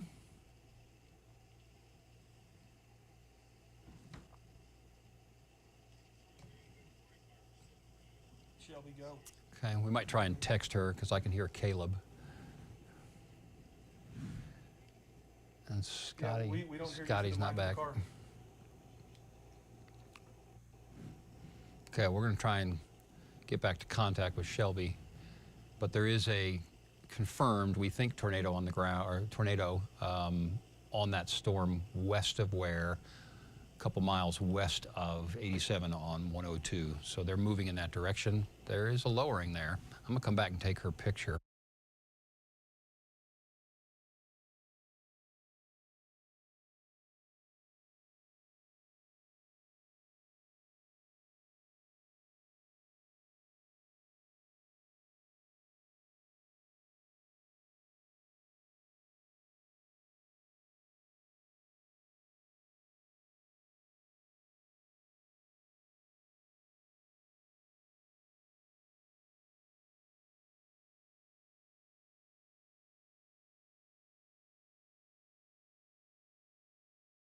Just a second.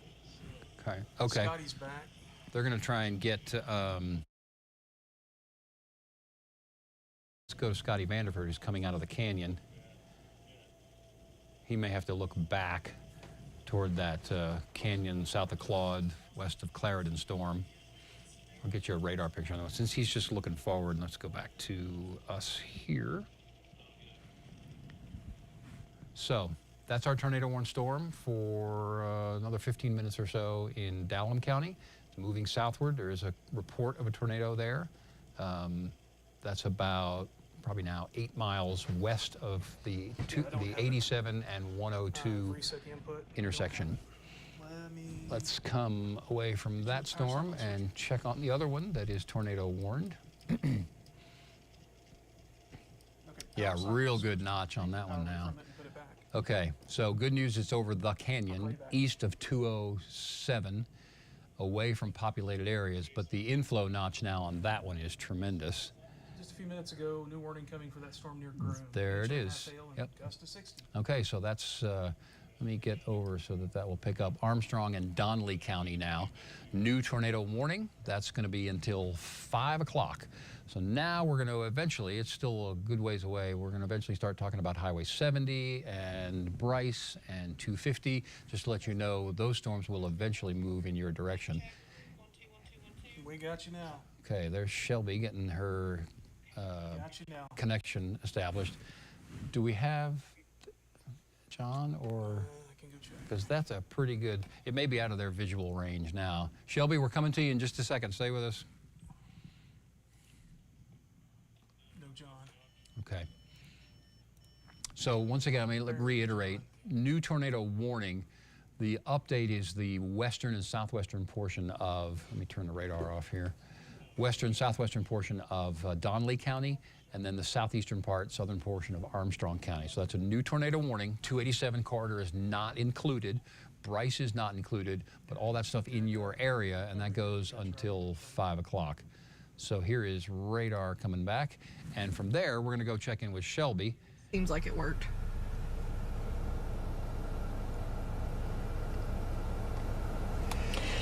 Hey Kevin, we are currently on 3489. We are right next to a feed lot. We are, let's see. We are directly west of Dalhart. This is that storm that's been tornado warned. We have no funnel or anything, but we do got a little bit of a lowering, a little bit of a beaver tail right there. But we don't have any confirmations on any tornadoes or any lowerings, funnels, anything like that. There's a few little spots that have been trying, but as of right now, we're just keeping an eye on the storm as a whole. Yeah, we do have some lowering and a rotation right there. There's inflow. I can see dust getting sucked in. We got some good lightning too. So this is kind of the area we're watching right in here. Okay, we've Shelby, we got a know you're little on that finger. storm. We're watching it. We're going to take it back from you and go back to radar and check a couple of areas, continuing to watch several storms with our chasers. This one is clearly wanting to produce a tornado, again, over the northern rim of the canyon, east of 207 in the southwestern portion of Armstrong County. Yes, sir. Tornado warning now for Borger. For Borger, let's go to Borger. New tornado warning for Borger. Dave, we've got a torque. It's not plotted yet, I don't think. No, it is not, but let's go do radar first. We're going to have a new tornado warning coming out for Borger. So the storm that's leaving Stinnett is going to be just north of Borger, developing toward Borger to the south and southeast. Other storms in and around Skellytown are moving away from you. Pampa, you're going to get little pockets of rain, maybe some small hail, and there is the new tornado warning. So let me show you the polygon. Skellytown, you are in the southeastern corner of it. So Skellytown included, but not under immediate threat. But Borger, you are in a new tornado warning for Carson County and the southern portion of Hutchinson County. That's in effect until 5 o'clock. I'll zoom in. Stinnett, you are not included. Skellytown, you are included. Sanford, you're right on the western edge. I think you're okay. Fritch, you are not included. Let's try and see what we can see, maybe Kyle, too, on the Lake Meredith tower cam as I put radar back on. Okay, so what we're talking about here, and I think the most likely area of rotation is going to be right in here on the Borger storm, moving southeast. So now let's go back and review on, Tower's right in the way. okay, I'll pop that in my show in just a second. Let's review our safety measures for Borger, because again, Carson, Hutchinson County, you're under a new tornado warning until 5 o'clock. Storm shelter, be prepared to go there if you have one, first choice. If not, lowest floor, first floor of the building, house that you are in. Toward the center of the building, in a bathroom, hallway, closet, small room with no windows. The idea is here, keep as many walls between you and the outside, protect you from debris, stay away from windows. Small rooms have more structural integrity. The roof, the ceiling is more likely to stay up. Bathroom especially, even just the pipes in the bathroom are helping with the structural integrity of that room. So small room, first floor, toward the center of the house, like a bathroom, hallway, closet. Let's grab something to cover up your head. Any kind of helmet is great. Football, baseball, bicycle helmets, just something to cover up your head. Pillows from the bed, couch cushions if you don't have any kind of a helmet. Go ahead and put on your sturdy shoes. Any damage, you're not going to want to be walking through broken glass, any nails, splintered wood, things like that. No flip-flops, no slippers. Maybe something a little warmer too. It's been a warm, humid day, but a jacket handy, because when that thing comes by afterwards, you're going to want to go out and look around, and you'll want something maybe a little bit warmer. If you have a ready bag with you with your storm prep stuff, go ahead and grab that, have it right next to your hand. Anything you want to keep with you, prescription medicines, glasses, things like that. All those things keep with you and be ready to go. Turn the television or the stream down just enough you can still hear us, but also you can hear what's coming and approaching outside. You want to hear that roar, and just don't wait for us to tell you to go. Go ahead and go to your safe place. So in Borger, I think we're just a couple miles. The rotation, it may be to the north of you. It looks like on radar it may have kind of become a little more disorganized, but still the tornado warning for Borger. So that's our prep information be ready to go ahead and go to your safe place in Borger. As we continue to watch that, I'm going to do a little bit of analysis on that New storm. SVR coming for storm southwest of Spearman, gusts of 60 and 2-inch hail. Southwest of Spearman, gusts to 60 miles per hour and 2-inch hail possible. I'm going to do a little on-the-fly analysis of the Borger situation. I really think that's, if there was a tornado and a funnel, I think it's probably turned more to a straight line wind or small rotation situation. Doppler velocity not necessarily showing any strong rotation there, but I do see a couple little waves or a couple little notches on that storm that's approaching you from the north in Borger, which would still suggest that maybe we could get some rotation there. As we have given a little bit of a warning for Borger, I'm watching Shelby's feed. Shelby.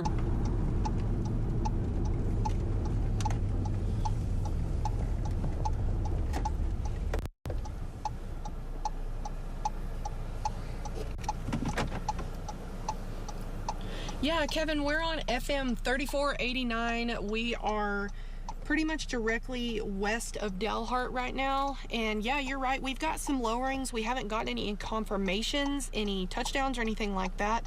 But the rotation is there.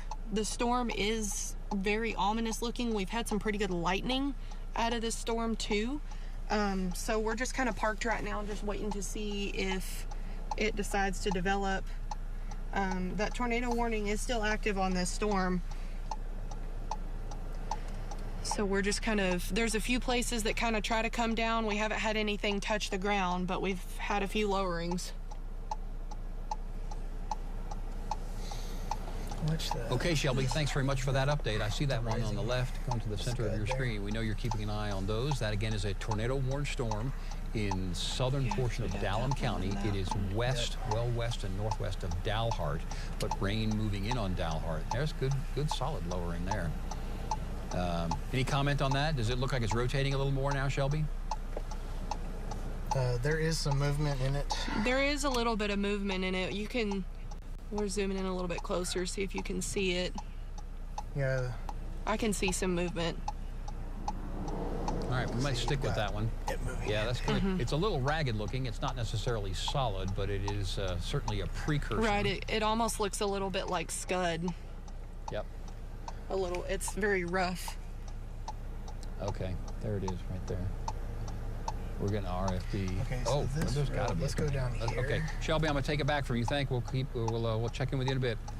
Okay, we're gonna come back to our storm that's south of 287 and Claude. Got an update on that north storm when you want it. Okay, to go ahead, north storm new meaning. tornado warning coming out for the Dallam County and Hartley County. Okay. 2-inch hail, but keeping Dalhart out of the warning. Okay, the one we were just on was Shelby, keeping Dalhart out of the warning, but they're going to extend a new one. This one on radar, and it's going to be really hard to see because it's out over the canyon, is accelerating, and the organization there, and I can very clearly see some solid rotation right in the center of your screen. That's the east side of the canyon, and Armstrong and Donley counties are under a tornado warning currently for that storm moving southeastward. So we're unlikely to have close-up pictures of that because it is so far from the road, but the radar presentation is tremendous. Yeah, Dave, go ahead. And I think that we are going to see an extension of the tornado warning probably in the next minute or two into Briscoe County. That's going to be west of Bryce. And yeah, it's coming obviously, that rotation's coming obviously to the south of the tornado polygon, that red area. So I think we're going to see a new tornado warning again, largely in open country, but based on the movement, then we're going to have to say west of Bryce and then along Highway 286. Vigo Park, I think you're going to be okay. We got 2 chasers on that storm. We're going to see if they can get close on the it's drifting away from the Highway 207. So we'll have to see. What they may end up trying to do is go south to Silverton and then come back up toward Bryce. That'd be probably the most likely intercept path for that one. But the radar presentation on that right now suggests a tornado. In fact, I'm going to do a little extra analysis, and you can just watch the loop for a second. But I want to see a couple of other products here.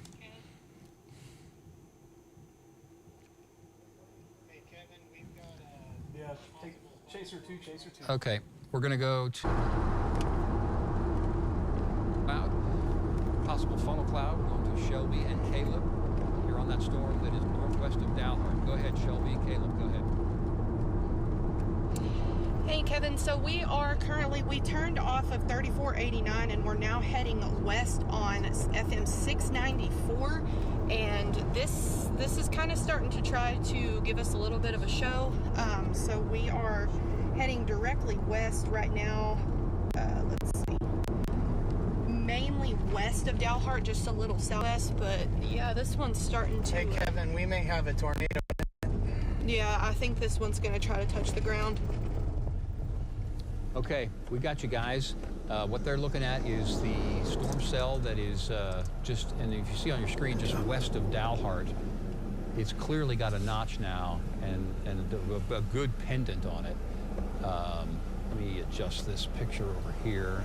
Do we have some, is that inflow on the And we'll ground? back out a little bit. So this is, and it's also a new tornado warning, I should say. Let me come down here. The tornado warning has been extended. It includes Dallam and Hartley County. Dallam and Hartley County. It's going to be south of the highway, right above the county border. So that's going to be Highway 102. It's south of the highway. It is still some miles from Highway 54, That's starting west south and north southwest and then of head Dalhart. west. But we'll go to Or we need Caleb to- and Shelby, and they can report on this possible tornado that's right near the Dallam County line. Dallam-Hartlam County line. Shelby, Caleb, go ahead. So again, Kevin, we are currently facing west. We have pulled over on FM 694. We are not seeing any confirmation of a touchdown right now. The cloud keeps kind of reshaping and reforming, but it does still have that tail on it. But we haven't seen any confirmation of it touching the ground. It's still just a funnel as of right now. All right, Shelby, tell me your location again. We are facing west on FM 694. We are west of Dalhart. Okay, very good. Possible tornado, at least maybe a possible brief touchdown there.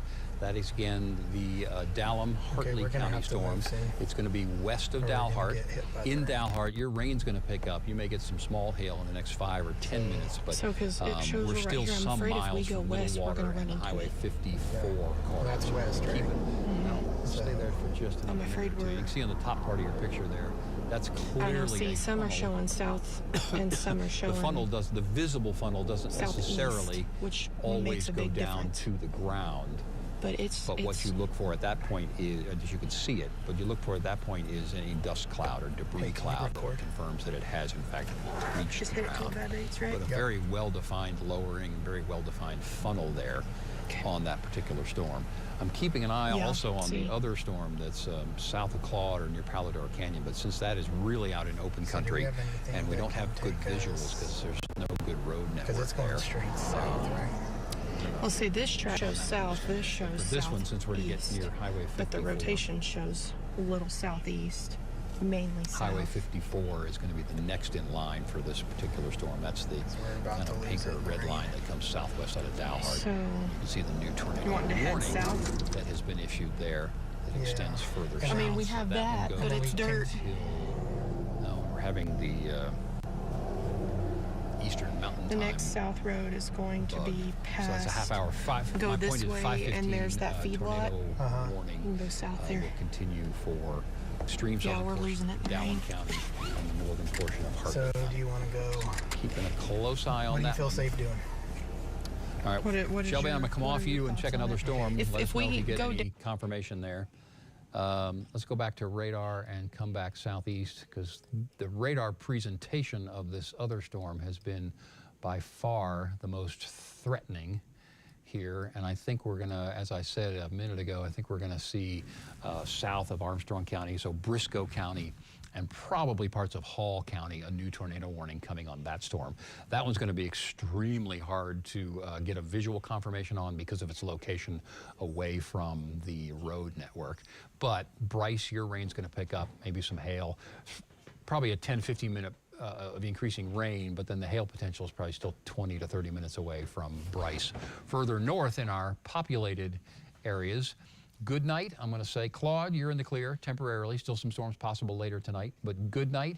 If you're getting some rain, it's going to move away from you in the next couple of minutes. Rain intensity is going to pick up with a few hailstones possible in Clarendon, and then Layla Lake, and then eventually Headley. And I think that one will move toward Memphis as well. But certainly Bryce, we want to be watching very, very carefully there as the rain's going to pick up. So new tornado warning I haven't seen confirmation of, but I feel pretty confident that Briscoe and Hall counties will have a tornado warning coming in just a couple of minutes. Continuing to watch Shelby's feed for Dallam County. They're breaking up a little bit. Okay, let's go to them. Go ahead, Caleb. Shelby. I've lost him on Unity, so as long as he can hear you. I am seeing what looks like a cone. We're trying to get closer to confirm if it's on the ground or not, but there is some definite structure Oh, yeah. to this. As we pull up, you'll be able to see it right there on camera. As we get to the top of this hill. There we go. Kevin, I'm going to say we have a tornado. Oh, yeah. Yes, sir. Tell us your location again. We are westbound on FM 694, west of Dalhart. And that cell is Tornado on the ground.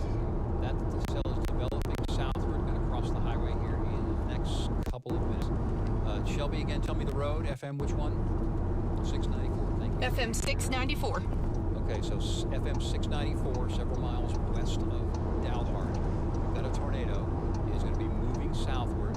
It is going to go across the highway, FM 694, over the next few minutes as that southward moving cell continues to do so. We might have a lowering there, too. Southwest of Okay, Dalhart. and we might have another funnel. As well. We might As have a well. second one. Okay, are we good to stop here, or is that So road talking coming about up soon? possible multiple funnel there. You can see on the right-hand side of your screen that new lowering. And this is common on a leading edge like that, where you'll get several different vortices that start to rotate, and they can put down those tornadoes. I'd say it's about 2 miles. So Yeah, tornado Now we're gonna have to go on the backwards. left-hand side of your screen, 'Cause it's lowering on the coming right-hand side of your screen, along the highway. There's that tornado going to cross the highway. I keep forgetting the number, 694. Thank you. There's too many numbers today. So tornado going to cross FM 694 west and southwest of Dalhart. Oh, yeah, we got dust. Yep, we got it. There it is, Kevin. Very clear debris cloud on the lower end of that, and a possible just to the north or northeast of that, another possible rotation. Their heads are on swivels right now, looking all around. But this is a tornado currently in the southern portion of Oh, Dalhart. look at it, curly Q. Northern portion. Oh, wow. Hartford Look at the top County. of it, Kevin. And a very clear lowering there. Oh, it's bending, it's roping a It's a little bit. sidewinder. Yeah. So if we pull over here, roping a we little good, you bit. think? What will cause this is, because it's on a line, you're getting a lot of updraft, downdraft, and the downdrafts and the cold air, as we've said a couple of times, when it hits the ground, Like if we it need has it. to Yeah, we could fan shoot out. straight backwards. So that Yeah, will we could, and have the effect of tornado, maybe it says it's pushing moving or south. pushing the So I tornado. think it's going It's that going way. across the This is highway. clearly it's crossing the moving out, road. which is good news as it crosses the highway. But that tornado there is obviously. Kevin, we're about to probably have a second tornado. The first one is dissipating a little bit as it crosses the highway, but I see strong rotation and funneling to the right of that tornado. one here. So we may have another one imminent. Certainly looks like it, Caleb. Thank you for that. It's That's a gonna be very right there where that well-defined semi's low going. cloud, and it is obviously wanting to produce a lowering. Still almost looks like there's a tiny bit of a rope on the one that's crossing the highway. There is still a little Yes. bit of rope on the initial tornado. Yes, it is still on the ground. So just be aware of that. It is not dissipated. It is still on the ground. Okay, now Oh, this one's there going to it's get starting to closer to Highway 54 in the next 10 to 15 minutes. This People north No, of that's not our Middlewater road. know that cell is approaching That's you. our road. In Dalhart, no rotation for you now. Doesn't mean there won't be, because Oh, there's this a little curves, bit of okay. a Yeah. shelf indicator for this, which could spin up a new rotation. So in Dalhart, think we're you're not okay officially in from the the tornado hills, warning, then but I would you might please be wanna- prepared no, to go let's- to your safe place in and around, and especially west and southwest of Dalhart, in case something does spin up quickly. Sometimes these will develop extremely rapidly.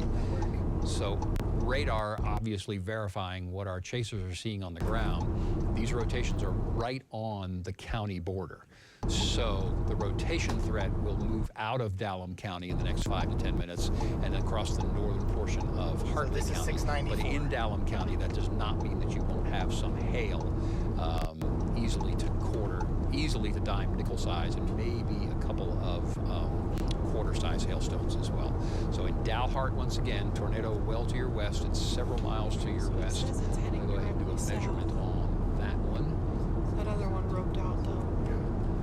1727. So let's get up here a little ways, and then we can Okay. turn around and back Thank you into for that. it. So the first rotation is about 9 to 10 miles west of Dalhart. Good news for Dalhart. The second rotation is clearly a little further. That's probably 12 to 13 miles. And as we continue to watch their pictures, these ones on the leading edge, I'm going to keep an eye on the picture, but come back to radar for just a second. These leading edge storms are really tough because they tend not to maintain their rotation for a long time, but they can obviously put down a tornado. We saw that. But then the funnel cloud, the basic idea is the line and the cells, the individual rotation areas, are sort of competing for available moisture and also for available instability to sort of develop a tornado. But it's not real strong, so they tend to not last too long, which is good, obviously, but they're also harder, much harder to track. But that bulge right in the center of your screen suggests to me that may be the outflow that helped to weaken the roping tornado, the one that sort of snaked a little bit. And now that's going to mean a little straight line wind burst that is now just a mile or two, probably 3 or 4 miles north of Highway 54. So let me drill down on that one. And Dalhart, again, your rain's picking up. Could be some hailstones in there. We got 2 pendants / hooks. Expiring the tornado warning for Borger. That's good news. Okay. Well, since that's over open country, Kyle says we're expiring the tornado warning for Borger. And we had kind of suggested that that was a brief spin up, if you've been with us, and that maybe we had lost the rotation signature on that one, and it was turning a little bit more straight line winds, and I think that verifies. So they're going to expire the tornado warning for Carson and Hutchinson County, including Borger. That was set to go until 5 o'clock, 9 minutes left, but the rotation signatures on that storm have weakened a little bit. That said, from Borger to the east, to the southeast, and especially along Highway 152, there's a hail core coming in your direction right now that's going to produce at least quarter-size hail, if not heavier. So let me loop that for you, give you an idea of the motion. And we're going to continue to watch that because I do see what looks to be a little bit of a new developing notch and maybe a pendant right there. So let's do some motion on that. That's on the south side of 152. And we're going to continue to keep an eye on that. The Weather Service will as well. If the rotation signature increases, they may reissue that tornado warning. That would be for Carson County. Yeah, so they're going to reissue the severe thunderstorm warning for the Clarendon storm, 3-inch hail, including Clarendon for possible hail lofted out the top, gust to 60 in that warning. Okay, let's go there. And you got that if you want. Oh, That's from. Before we do, I'm going to go back to ship.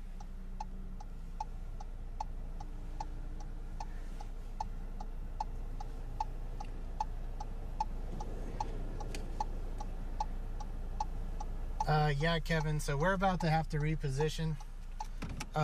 So We're on County Road D. we're on County Road D. You do have a little bit of rising scud. The motion isn't as crazy as it was before, but we're gonna go ahead and play it safe here.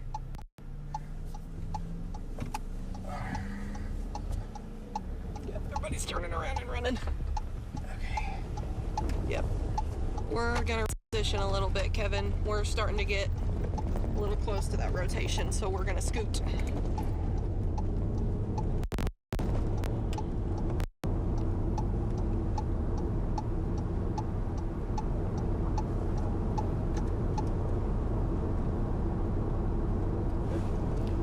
Okay, once again, we're watching a very distinct lowering that is near the Dalham-Hartley County line to the west of Dalhart.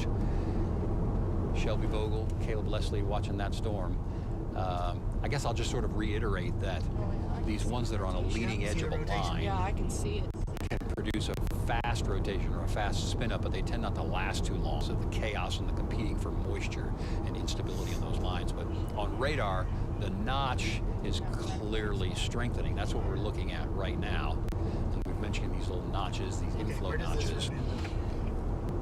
And on the right side of that peak of that is where we're seeing that lowering right there. It'll take us back to Dalhart. We can either go southwest. 2-inch hail for the border area. State line, I'll or show you we can radar go there in just a northeast minute. towards Dalhart. This is the only, if I'm mistaken, not mistaken, yeah, this is the only tornado warning that we're on right now, so we'll stay with it for a minute. And it's pretty dramatic pictures, but then we'll Yeah, also you do a gotta be little radar watching and tour you and gotta try be and give you an making sure. idea of the numerous storms that are producing hail and some strong gusty winds around here. That is going to continue, unfortunately, for several more hours. The entire area, not our New Mexico counties, but the entire area is under a severe thunderstorm watch that goes until 9 o'clock. And then further eastern into western Oklahoma, northwestern parts of Texas, including Wichita Falls, severe weather developing and will continue for probably even later than 9 o'clock tonight.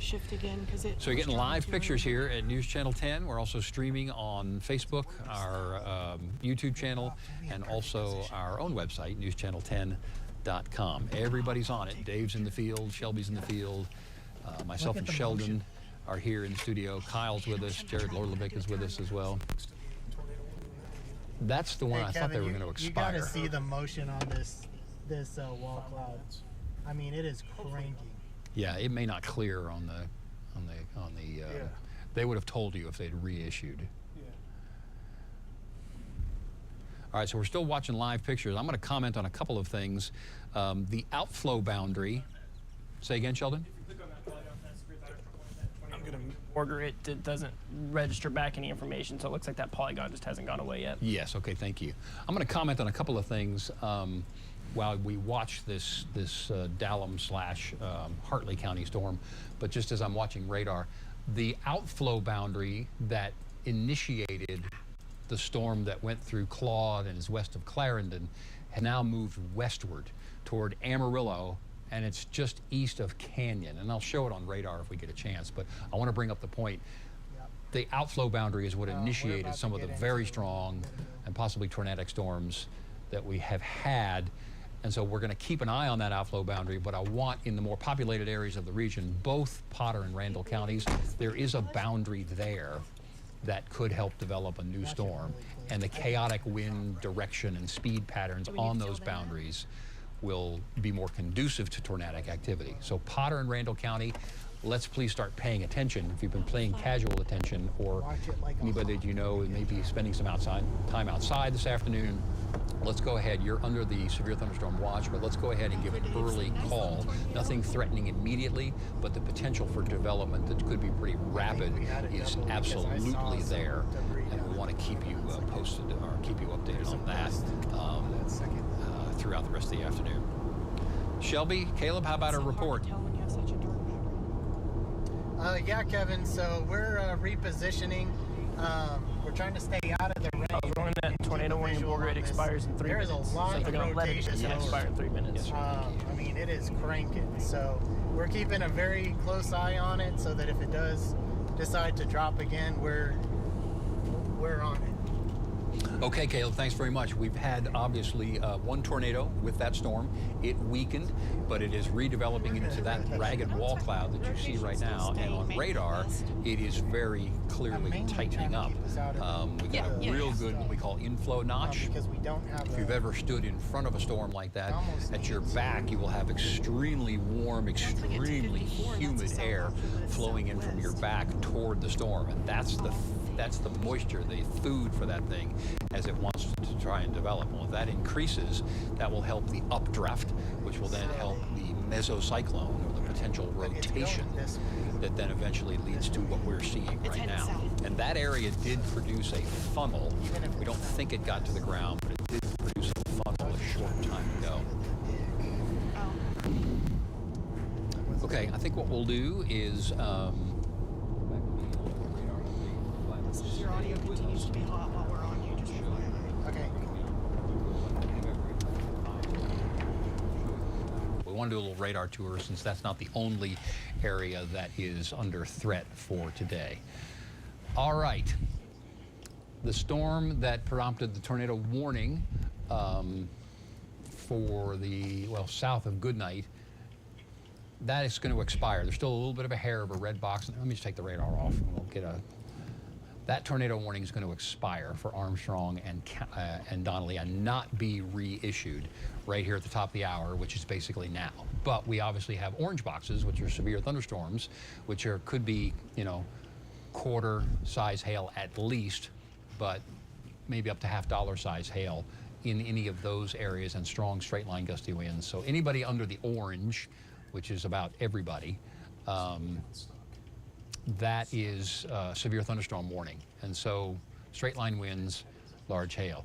The Borger County tornado warning, or the Borger tornado warning that goes into parts of Carson County, that one's going to expire here within the minute as well. And there it goes. So good news there. That leaves us with only one tornado warning. Put the radar back on and see if we can talk to folks who may be about to get some hail. Our southernmost storm, we'll run that one in motion. In Bryce, we've given you a heads up a little while ago. Maybe, in fact, probably is weakening a little bit, but dime to nickel size hail in Bryce expected in the next 5 to 10 minutes there. Other areas of heavy thunderstorm activity and heavy rain are wandering across the eastern portions of the region. Could easily be severe, but not showing signs of rotation or hail at this moment. Areas that maybe we can clear, Panhandle, you had a heavy cell come through. There's another one developing just to the southwest of you, but that one's not going to have too much as far as severe weather right now. So Panhandle, you're in the clear for the moment. Same story for White Deer. Let's go to Skellytown and northward, north of town. There, developing east to southeast along the highway. Pampa, you've had a little round of rain. I'm going to suggest that rain's going to pick up for you both in Skellytown in the next minute or two, in Pampa in the next 5 to 10 minutes, and the hail potential would develop there as well. Sanford, I think we're okay. Do we have the Lake Meredith Tower cam too? Just to take a peek. Yeah, let's take a look. Sometimes we need some pretty pictures. There it is. A pan, yeah. Tower's a little less in the way. Yeah. Okay. So Perryton, you had some heavy rain, maybe a little bit of hail. That has now moved away from you. Lipscomb, you're going to get some rain. Canadian, I would start to prepare for some rain. The broad nature of this, again, is sort of limiting the tornado potential, which is good, but heavy rain going to pick up in Canadian. Miami, let's go here. Looking to your west, absolutely going to get some rain. 5 to 10 minutes, though. Some hail may be mixed in. We're going to drop the Hansford storms to 1 inch hail and gust to 60. Hansford Kinda storm. Struggling and Yep. So on the high side of hail for the. yeah, so that's what we're seeing. Definitely some weakening of these hail cores, which is certainly nice. Let's go back to our tornado warned storm.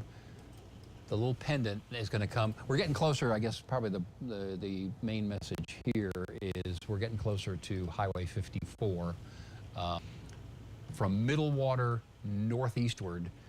Let me do a little distance check on that one. I think that rotation there that they are watching is coming your way. 5 miles north of the Highway 54, just a couple of miles north of Middlewater. And now with that report there from radar, let's go back to Shelby and Caleb and get some visuals and an update from them. Go ahead. Alrighty, we are southwest on Route 54, Highway 54. We've got some pretty good rotation here, a couple of lowerings. We have no visuals of tornadoes, but we are continuing to head southwest on 54. just keeping a side shot on this as we're trying to get on the side of it where we're out of the rain so we can stop and set up. We've got a good little... I think right here's about right here. What do you think? There's a mailbox here.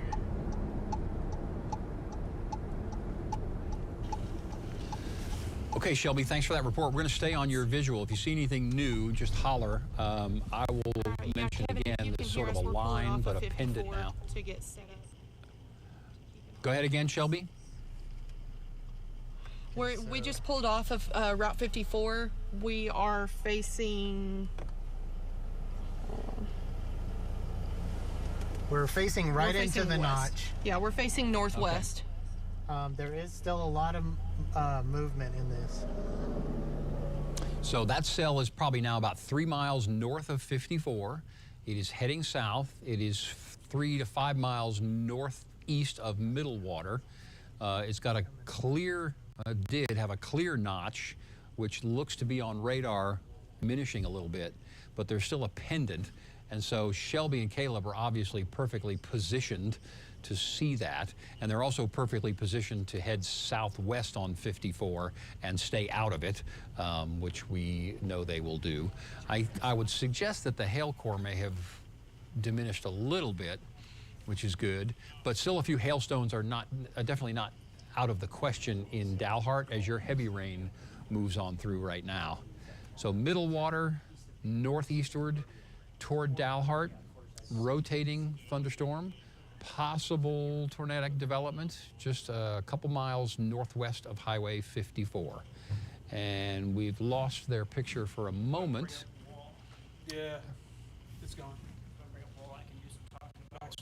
Okay, let me come off of them. We'll go back to radar. Sheldon is here, and he's going to give us another perspective on the radar perspective on these storms. I'm going to take that right there and take it over to Sheldon. And your mic. Okay, All right, thanks, Sheldon Kevin. joins us. Yes, yeah, so taking a look at this right here, kind of taking the radar here, large screen, like Kevin's been talking about, you have that main part of rotation right there just to the southwest of Dalhart. So Dalhart's seeing some good heavy rain right now. I know some folks up there, they were messaging me about it. I think you're generally in the clear right now. Of course, like you said earlier, our main concern is really going to be Highway 54 right there. So switching over to our base velocity, you can kind of see that main part of that rotation. You look for where that green and that red are kind of matching up a little bit, and that's where you're going to see that main spot of that rotation. Of course, what you were seeing on Shelby and Caleb's stream just a little bit ago. So as long as this tornado warning is still ongoing, we're really going to be focusing on that one specific area. If we go ahead and take a look, pulling back here, just a quick reminder to our folks out there, of course, there's a lot of activity going on in the eastern parts of the Texas Panhandle, but you're going to see right here, it's just a string of severe thunderstorm warnings. I mean, it's still nothing you want to take lightly. You're going to be seeing some large hail, very heavy rain, strong winds with that cluster of storms pushing off towards the east right now. But our lone tornado warning is this one just up in Dalhart, up in Dallam and Hartley counties. So we're going to go circle back to that there. There's that rotation. That's what we're keeping an eye on. Currently tracking generally towards the south. And Kevin, if you still have your mic up right now, I kind of want to get your opinion on this, because when we watch the loop of this, you kind of see in the southerly track. Looking at model data that I was seeing just a little bit ago, generally what we might see with this storm, if the rotation weakens, it'll actually kind of start to curve more off towards the southeast a little bit, kind of bringing it back towards maybe the Hartley area. That might bring it towards Amarillo, but if it starts to curve more to the east and southeast, I think that's generally a sign that that rotation's weakening. Don't you agree, Kevin? Yes, and we've commented on the difficulty rotation will have on these leading edge of these lines. Right. And then in complement to your comment about development eastward, then we see them develop to the west. Right. And so that would be Middlewater and Romero a little later. You'll get this shelf cloud looking thing that can right get a down that notch direction right on there. it. These are almost, some of these are almost what we call trying to sort of develop QLCS characteristics, Yes. which is Big more of a cluster-like line of storms that Yep. have little notches on them, and they tend to produce fairly short-lived, weaker, in quotes, rotations, but they can still drop Right. a tornado and get you an 80, 90 mile an hour wind, but Yeah. not a big giant one. Absolutely, and in that kind of situation, you see this big cluster of storms. I mean, you'd see little bits of that green and red rotation kind of dotted along a cluster of storms like this. I think since this one is our primary rotation, when it's stronger like that, if that storm was, say, tracking originally from the west off towards the east, what was going to be happening as that rotation strengthened, it would start to kind of pull it down. And you can actually see that on the radar loop right here. You can actually see that storm almost tracking straight south. That's a sign of that strong rotation. So rather than going straight west to east, it's kind of being pulled down that direction, because you'll actually kind of notice there that new severe thunderstorm warning right there. Kevin, can we get the details on that severe thunderstorm warning, what the details of that are? But you'll notice it kind of starts to bleed things out a little bit further off towards the southeast. That does include Hartley. So that Hartley doesn't necessarily put you underneath a tornado threat. Maybe that's starting to be some signs that that rotation could be weakening just a little bit. So once it starts to kind of curve back towards the east, that's where we're going to start to see the possibility of weakening rotation. It's not necessarily a guarantee, but just one of those things as a quick assessment. That's something that we could possibly be seeing in that situation. But as it currently sits with rotation like we're seeing right there, there's that main part of rotation just north of Highway 54, keeping a very close eye on that. Do we have eyes from Shelby back? Is there video back? No, but if you'll go back to your radar, I'll make a comment just to reinforce what we were saying. If you look at the far western end of that line, there's a That new right there. updraft there, Right there, not right same one. there. Yeah, new updraft northeast of Amistad, and that's going to fill in. Right. On the edge of these things, the western edge, we may see a new notch there, but that updraft is going to have a greater potential, and if that one were to hold together, then you're still out in open country in Hartley County, but then we'd be well west of Middlewater, but then we would include Romero, still a ways off from there, but we would include that in the potential of some rotation there along this crazy QLCS line, Sheldon. Yeah, absolutely. I mean, as that moves south, I mean, all that air feeding into it from the south, that can kind of push in, of course, like we saw in Pampa last week. Okay, so it looks like they just refined that tornado warning right there. Looks like we just got a new one. So our main rotation right there, as it approaches Highway 54, looks like they just added that polygon to it. I'd say it's noteworthy, Kevin, so far that they're shrinking that tornado warning, that tornado warning is a little bit smaller. I'm assuming that's still focusing on that same point of rotation that pretty much checks out with what we're seeing right there. So it looks like the National Weather Service, it's not quite as much of a broad impact anymore as it is a focused impact that does, maybe they're on just kind of the northeast side of Middlewater. So as it pushes down this direction, of course, still seeing that stout rotation, the National Weather Service obviously still agrees that we're seeing enough of a threat there. Yep, Sheldon, we got picture back from Shelby. All right, let's check in with Shelby. We're going to go there. And Shelby, Caleb, we're on you. Tell us where you are. You've clearly got a lowering. Yeah, Kevin, we're working on repositioning right now. We're going to continue to head southwest on 54. That rotation's kind of continuing to come our way, so we're scooting a little bit further down the road just so we can be in a safe spot to continue to watch this. Okay, so what Shelby's talking about there, we're just now a mile or two, probably less than 2 miles of this rotation signature crossing Highway 54. It will cross from north of the highway to south. It's a few miles southwest of Dalhart. But as Sheldon was showing you a second ago, the new tornado polygon is a little skinnier, and because the pendant and the inflow notch on that particular cell, which I'll show you on radar in just a minute, but we want to get it if it gets to a tornadic rotation on the ground. That has allowed rather the Weather Service to say, okay, we're going to trim this maybe a little thinner, but I don't want to eliminate areas Middlewater and then westward from some potential, because the one that we're watching right now developed on this line, and so new development on the line is probably, I think I'm safe in saying likely as opposed to possible. So anywhere along 54, either side of Middlewater, we want to be aware of that. I think they're issuing a bigger severe thunderstorm. Let me pan this out a little bit. Yeah, there's a bigger severe thunderstorm warning, as you can see on the left-hand side of your screen there. Watch the yellow box pop on. So that's not going to include Channing at this point, but it's basically the central and northern portions of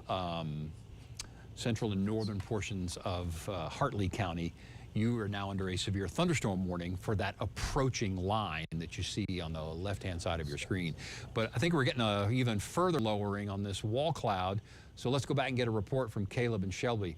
Left center side of your screen, guys, I think we're seeing a further lowering, maybe a tightening of the rotation. Go ahead. You see it, Shelby? He's on us. Kevin's on you. Oh, he's on. Okay, sorry, Kev. I don't have my Unity out here. I've lost some signal off and on.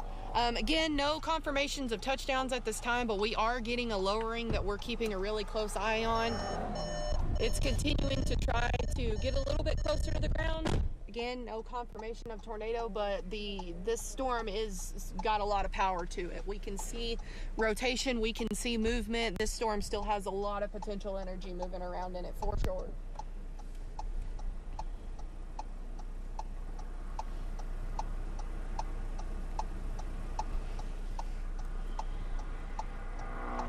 Both of us. All right, Shelby and Caleb, thanks very much. We're continuing to watch here. We're going to go to a picture from... No, you're good. You just didn't take it. I'm gonna take that. Okay, yeah, go ahead. This is near Turkey. This is Scotty or John? That's Scotty. Scotty Vanderford near Turkey. No tornado warning down there, but obviously a dramatic picture and evidence of what we're talking about with shelf clouds that continue to develop all across the region. These are also dangerous in that you can get a gust of wind there from 40 to 60 miles per hour. And again, these leading edges, which we're seeing on the Hartley County storm, will produce little notches that can produce some tornadic activity. So we're watching that potential there. It's probably time to do a radar tour here. So let's go ahead and do that, and while we continue to watch all of these streams. So this is the storm that Shelby and Caleb are on. I think there's good news in that the rain intensity, the reflectivity is near the rotation is weakening a little bit. See how the darker red and the purple are diminishing northeast of Middlewater. That's the one that they're looking at. Obviously heavy rain on the highway right now. Then a little further west, I do want to absolutely take note of this thing right here. Right there as a new updraft that's producing some hail and made a sort of rotation in there. So that's all. And by the way, Dalham County, well, it was just cleared right there. You're no longer in any kind of tornado warning. Dalhart, yes, some heavy rain. There could be a few hailstones for sure, but it's now a Hartley County tornado warned storm. So the flood advisory for Borger down to Pampa is on its way out. Flood advisory for Borger to Pampa about ready to be expired. No, on its way, yeah, on its way out, yeah. Yeah. Let's take a broad view and a breath. The entire area under a severe thunderstorm watch, and that will go until 9 o'clock tonight. Could it be reissued? It's possible. New Mexico counties not necessarily included in that, but you can see we've got some thunderstorms developing there, which are not severe at this point. But just know New Mexico counties, you're not included in the watch, but some thunderstorm activity certainly possible for Flood you. advisory goes to 8:15. Flood advisory till 8:15 for, that's Borger? Borger down to Pampa. Borger to Pampa. Obviously, I'm going to do a radar tour now, but let me just say broadly, there's a lot of heavy rain in these, and you're going to get repeated cells over the same areas. So the runoff is going to be tremendous. If you don't have to travel in the eastern half, really, of the panel, let's not do that for several more hours tonight because the flooding potential is obviously rising. Okay. That's a welcome sight on Dave there. Yeah. Should we take him? Dave's getting rescued. Where? Oh. Scaly Town. Oh, did they go off? I didn't know that. Okay. Okay, we'll continue on the radar tour. We'll look down to this severe thunderstorm warning for Briscoe and Hall County, southern edge of our area. There's some hail that has come through Bryce. It will continue southeastward. It's probably 15, 20 minutes away from Highway 86, but the storm that we showed you from Scotty a few minutes ago, that is in Turkey. Heavy rain's going to go from Turkey to the northeast along 86. So no travel, please, in between 287 and Turkey or Kittiquay over the next at least hour. That thunderstorm is kind of cycling back up again and showing some very, very heavy rain and possibly some hail. It is largely south of 287, but given the current movement and possible development, I think on 287 in between Memphis and Childress, anybody there in between Memphis and Childress, do start to prepare for a heavy thunderstorm to come into your area. Now, broader view in the east central portion of the Panhandle, and let me turn off the warnings just for a second here. Obviously, what I just said about individual cells producing some brief heavy rain, but repeated individual cells over the same areas will increase the flooding threat. The heaviest one right now, and we just talked about flooding, in and around Borger, and quite frankly southward toward Panhandle, and then also Pampa. These thunderstorms, as you see the amount of orange and red and purple increase in coverage, that is torrential rain that is going to continue to move eastward. So Pampa, you haven't had too much, but some heavy rains come in your area. You can see that area of rain to your north. That's going to develop eastward. Go a little further to the north. Perryton, I think you are at least temporarily in the clear. We're going to have to talk later about the Oklahoma Panhandle. You're quiet for now. Could there be some development a little later on tonight? It's possible, but for the next couple of hours, I think the Oklahoma Panhandle, I think you're done. So good news there. South of Perryton, you're done. Spearman, I think you're done. Eventually, this is just, and as we kind of figured, is turning into this giant cluster of heavy rain and strong gusty winds, and that's just going to go east and southeast as we can go through the rest of the afternoon and on into the evening. I'll expand a little further, and you can see that the severe thunderstorm watch now includes Oklahoma City and all the way to Tulsa. So the western half of Oklahoma under a severe thunderstorm watch for tonight, and then all of north central, east Texas, northeast Texas, west central Texas, all of these pink areas are severe thunderstorm watches until later on tonight. And our cluster of storms is going to move through those areas a little later. But we're getting storms north of the Dallas-Fort Worth area. Big, strong cluster on Interstate 20, west and southwest of Fort Worth. So if you know anybody in Dallas-Fort Worth, let them know. It's going to be a long night for some strong storms there. Time to check back on our Hartley County tornado warning. And I'll give you the radar update here. That rotation is crossing Highway 54 right now. But we're going to go to Shelby and Caleb in just a second. But right over the highway is the rotation signature. So south of 4, east of Middlewater, west of Hartley, that's where the rotation is going to go next.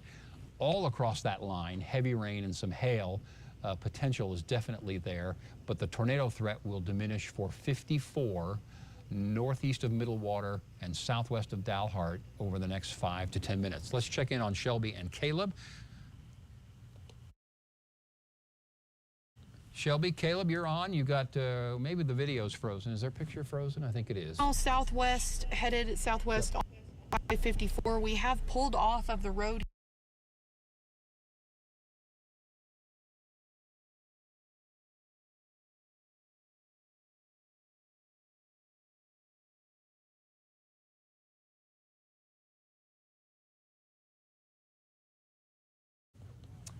Shelby, we've got broken video from you, but can you give us a audio update?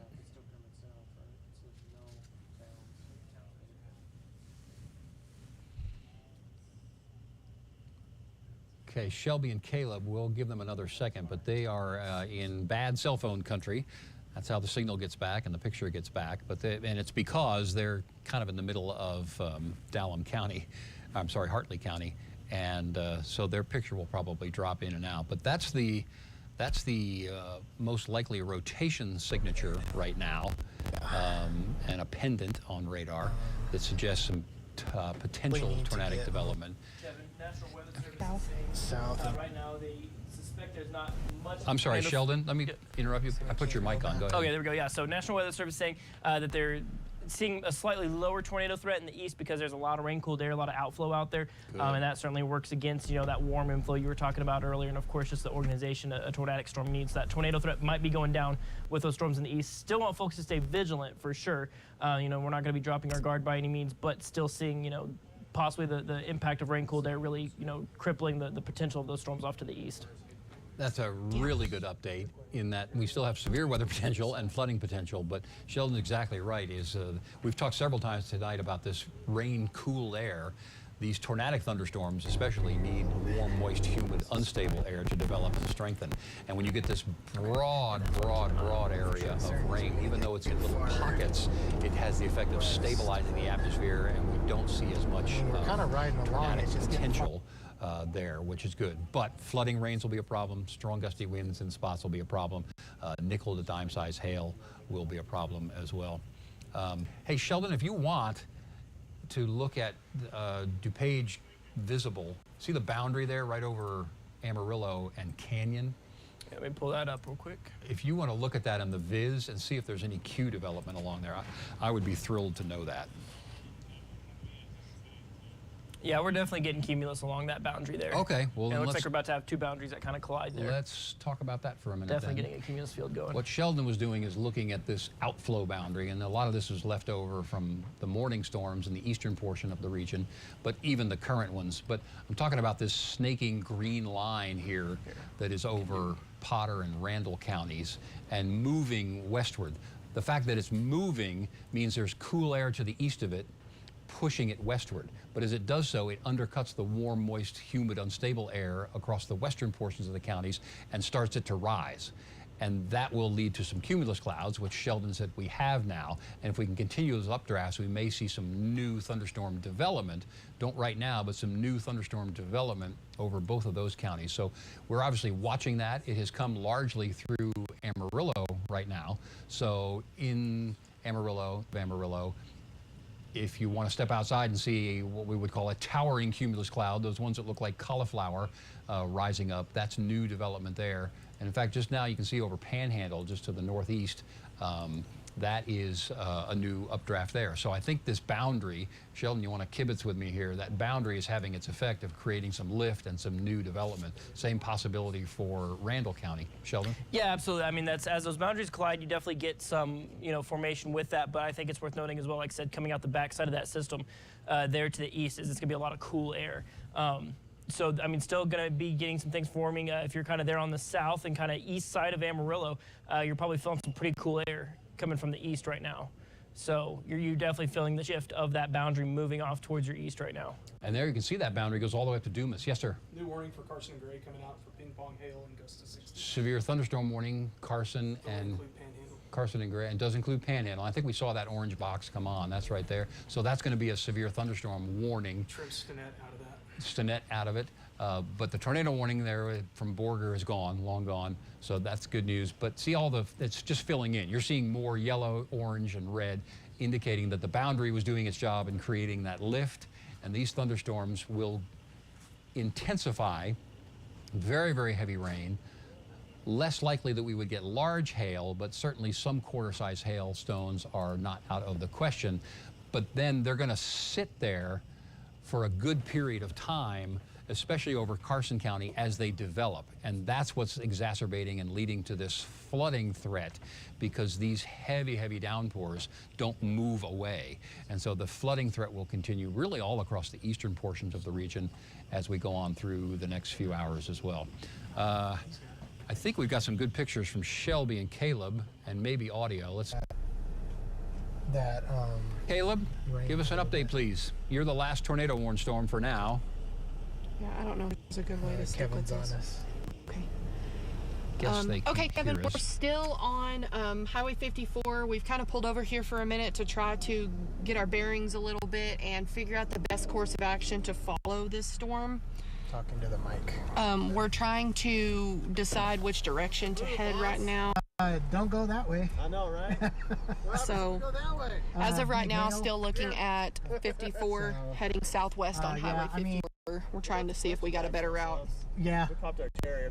that was good. Yeah, we got in from Arizona this morning. So I mean, there's still rotation, but it's off over there. Right. So The ones down south we were really gonna go after, but they all kind of this is kind of a hot mess down there. It looks yeah, well, and the problem is that there's no road really. So there's a road that would take us like. here. I'll Yeah. talk over them. We are a little nervous. bit of an audio problem, obviously, but they are, again, in the central portion of Hartley County, watching the only tornado warned storm, which looks like it might be increasing the inflow notch there.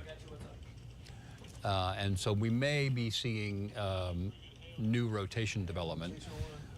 All right, we're going to go check in with Dave. Okay. Doppler Dave is getting some hail. Dave, tell us where you are, what you got. All right, it's about 4 miles southeast of Borger on 152. We had a little incident there with some roadside mud we had to take care of, but we're back on the road. We're back into some pretty heavy rain, and we just had some hailstones probably nickel to quarter size, but we're just now coming into the hail core. I know you'll be listening in, so you know, refer back to us when the hail size gets bigger. We just let folks in the Scullytown border know that we're tracking a lot of hail over here.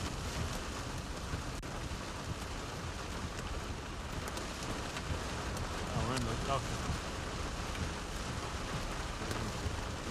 Okay, they're going to keep Okay, the tornado Dave. warning coming going. into Borger now. If you're Tornado in warning will Borger, looks continue like the until worst 6. is popped on through, so good news. For the Dallam Harley. They've just verified they're going to keep it going. Okay. All right. As Sheldon, you may have just heard we got a new tornado warning, extending a tornado warning for Hartley County, and that will go until 6 o'clock. It's currently 5:30, but there's still enough rotation. And I'm going to go and show you this on radar in just a second, but actually let me go back to, that's Awesome. The blue? Shelby and Sorry, we don't Caleb. get We're going to Yeah. have too much audio That's there. the- that's the hail. That's the storm. Oh, yeah, that's the hail. That's the new tornado warning, which I'll show you on radar in just a second. Sheldon, I need some power, so I'm going to plug in and let you talk for a minute.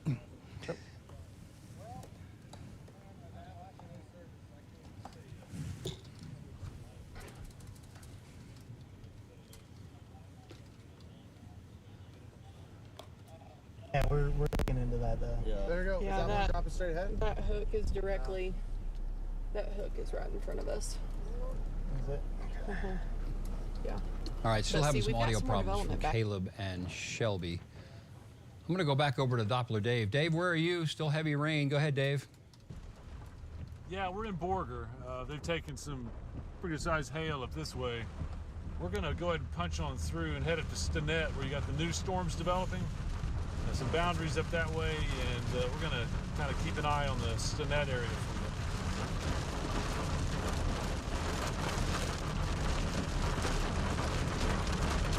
Yeah, we got new storms developing and some boundaries. Could be kind of interesting. So we'll be in between Borger and Shelby storm here in the northern part of Hutchinson County. Rapidly developing storms around Stinnett. They've already had some hail up there. This could be round 2. No tornado warnings. And once again, if you're in Borger and Fritch, this latest severe storm has pushed on down to your southeast and away from Borger. It looks like a little bit of redevelopment of rain on the backside, but probably not as much hail. So are they on? All right, Dave, thanks very much. I'll take it back from you here. We're going to do a little radar update on the Shelby and Caleb storm, or the Hartley County storm, in just a second. Let me come back there. And there we go. Okay, so Sheldon, I think you just said the new tornado warning's coming, right? No, not a new tornado warning there. Just going to continue the tornado warning there. In that's on Hartley County. You'll kind of see on the latest loops there, kind of trimming that polygon down a little bit. Okay, thanks. But it is set to continue until 6 o'clock, so they're Okay, going to so maintain it to its original expiration time. Extending the existing one. Thank you for that. So let me pop off Yeah, he was trying the radar for a second. to at your company. Okay, so what Sheldon and I are just talking about is the bulk now of that tornado warning is south of Highway 54 in the central portion of Hartley County, east of Middlewater, west of Hartley. So largely out in open country. We've seen some pictures from Caleb and Shelby. It still has rotation potential, but now I'll put the radar back on and we'll talk about this clear notch right there, right in the center of your screen. So that's why they're extending the tornado warning on this particular one. I'm going to do a little analysis as we go along here and see if I can comment on our velocity product. Okay. Yeah. It's actually not, it So looks this worse is on Shelby, radar this than is it Dave, this is does Shelby. as far as reflectivity, which is what you're looking at Okay. right now, as opposed to velocity. I see rotation Oh, I there. see. I do not Yeah. see tight rotation, which again, as we've been saying before, is why we like to have ground truth from people on the ground. That's I'm reporting just reading on that, yeah. Actually, what's kind of also interesting on this, talking about our outflow boundaries, this one's going to be really interesting. If you look on the east side of your screen, see the line that comes through Dumas and is approaching Masterson, that outflow boundary is going to now interact with our cell that is over Hartley County. which again causes all kinds of potential chaos. It's still 30 to even 40 minutes away, but that boundary is going to interact with that storm, and we'll see if that wants to tighten up further. So that would then, if it holds together, eventually bring Channing into the conversation. Hartley, you'll get some rain and some hail to pick up in a couple of minutes. I don't think you're going to get the giant hail, but then on Highway 385, north of Boys Ranch, toward Channing, toward Hartley, strong thunderstorm cell, potentially tornadic thunderstorm cell will be approaching you, but it's still a good 20 to 30 minutes away from Channing, 30 minutes away from Boys Ranch. So that's the one that is in the more moist, unstable air, which is the area now west of our boundary, where we have plenty of fuel. So that's going to be the primary tornado threat over the next couple of hours. Heavy rain threat, some hail threat continue in the eastern portion of the region.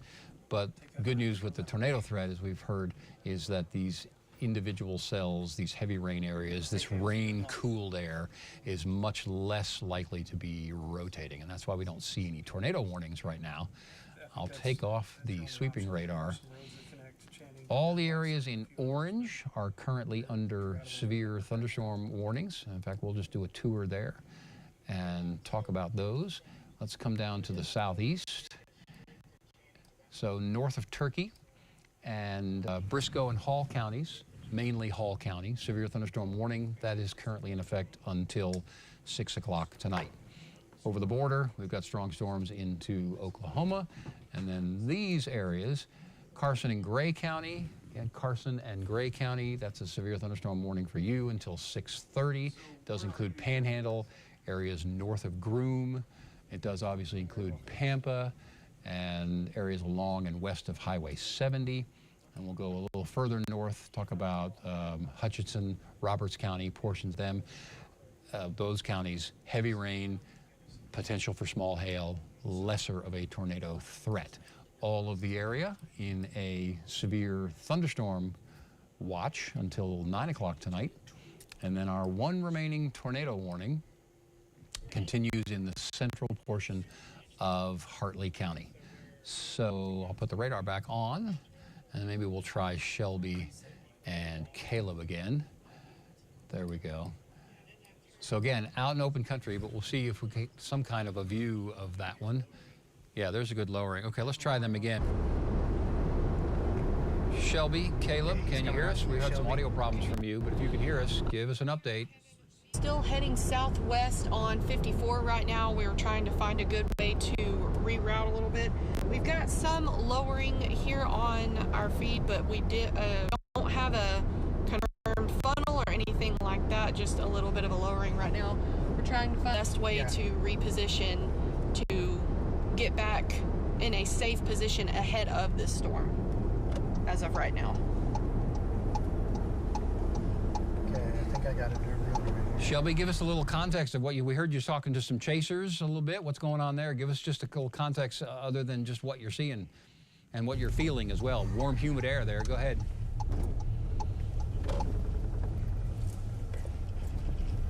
Yeah, we might have lost them again. We're getting that camera turned around for you, Kevin. Yeah. Okay, so still, now we're facing, this is what, northwest? Sorry, I'm still directionally challenged in this area. Yeah, that's the one. We're that facing makes me northeast. go, I don't know if we would So this is, we've got this lowering right here with this storm that's recirculating and recycling. Rotation a little bit, but no confirmed funnels, anything like that. So we're just right now trying to figure out a way to find a safe road network to stay ahead of this storm without putting ourselves directly in the path of it and putting ourselves in danger. Okay, Shelby, I'll stay with your picture and we'll comment. And what I'm seeing on radar right now is we may be seeing a little bit of this becoming outflow dominant, in that we're losing a little bit of the notch, which is good news, which was less likely to have tornadic activity. Doesn't mean it won't reform, but as we've been saying, these storms will produce these big cold air mass blobs that come crashing down to the ground and start to move out ahead of the storm. So that temporarily inhibits the inflow. It does not necessarily inhibit the the development northward, but yes, Sheldon, I'll come to you in just a second. The tornadic potential on that storm has diminished a little bit because I think it's becoming a little bit more outflow dominant. The notch is less pronounced. The rotation is definitely not pronounced. So that's good news in that we're just 3-4 miles of this cell moving out of the tornado polygon, and we'll see from the Weather Service, I think, here in the next 5 minutes if they want to extend that, which may or may not include Channing. My guess would be it might be just a little west of Channing, but from Channing anywhere along 335 northward, that let's know that we could have a strong thunderstorm moving toward you. Sheldon is going to go over to the wall. You going to the wall? Going to take over, give us a radar update. Whoops, I'm sorry.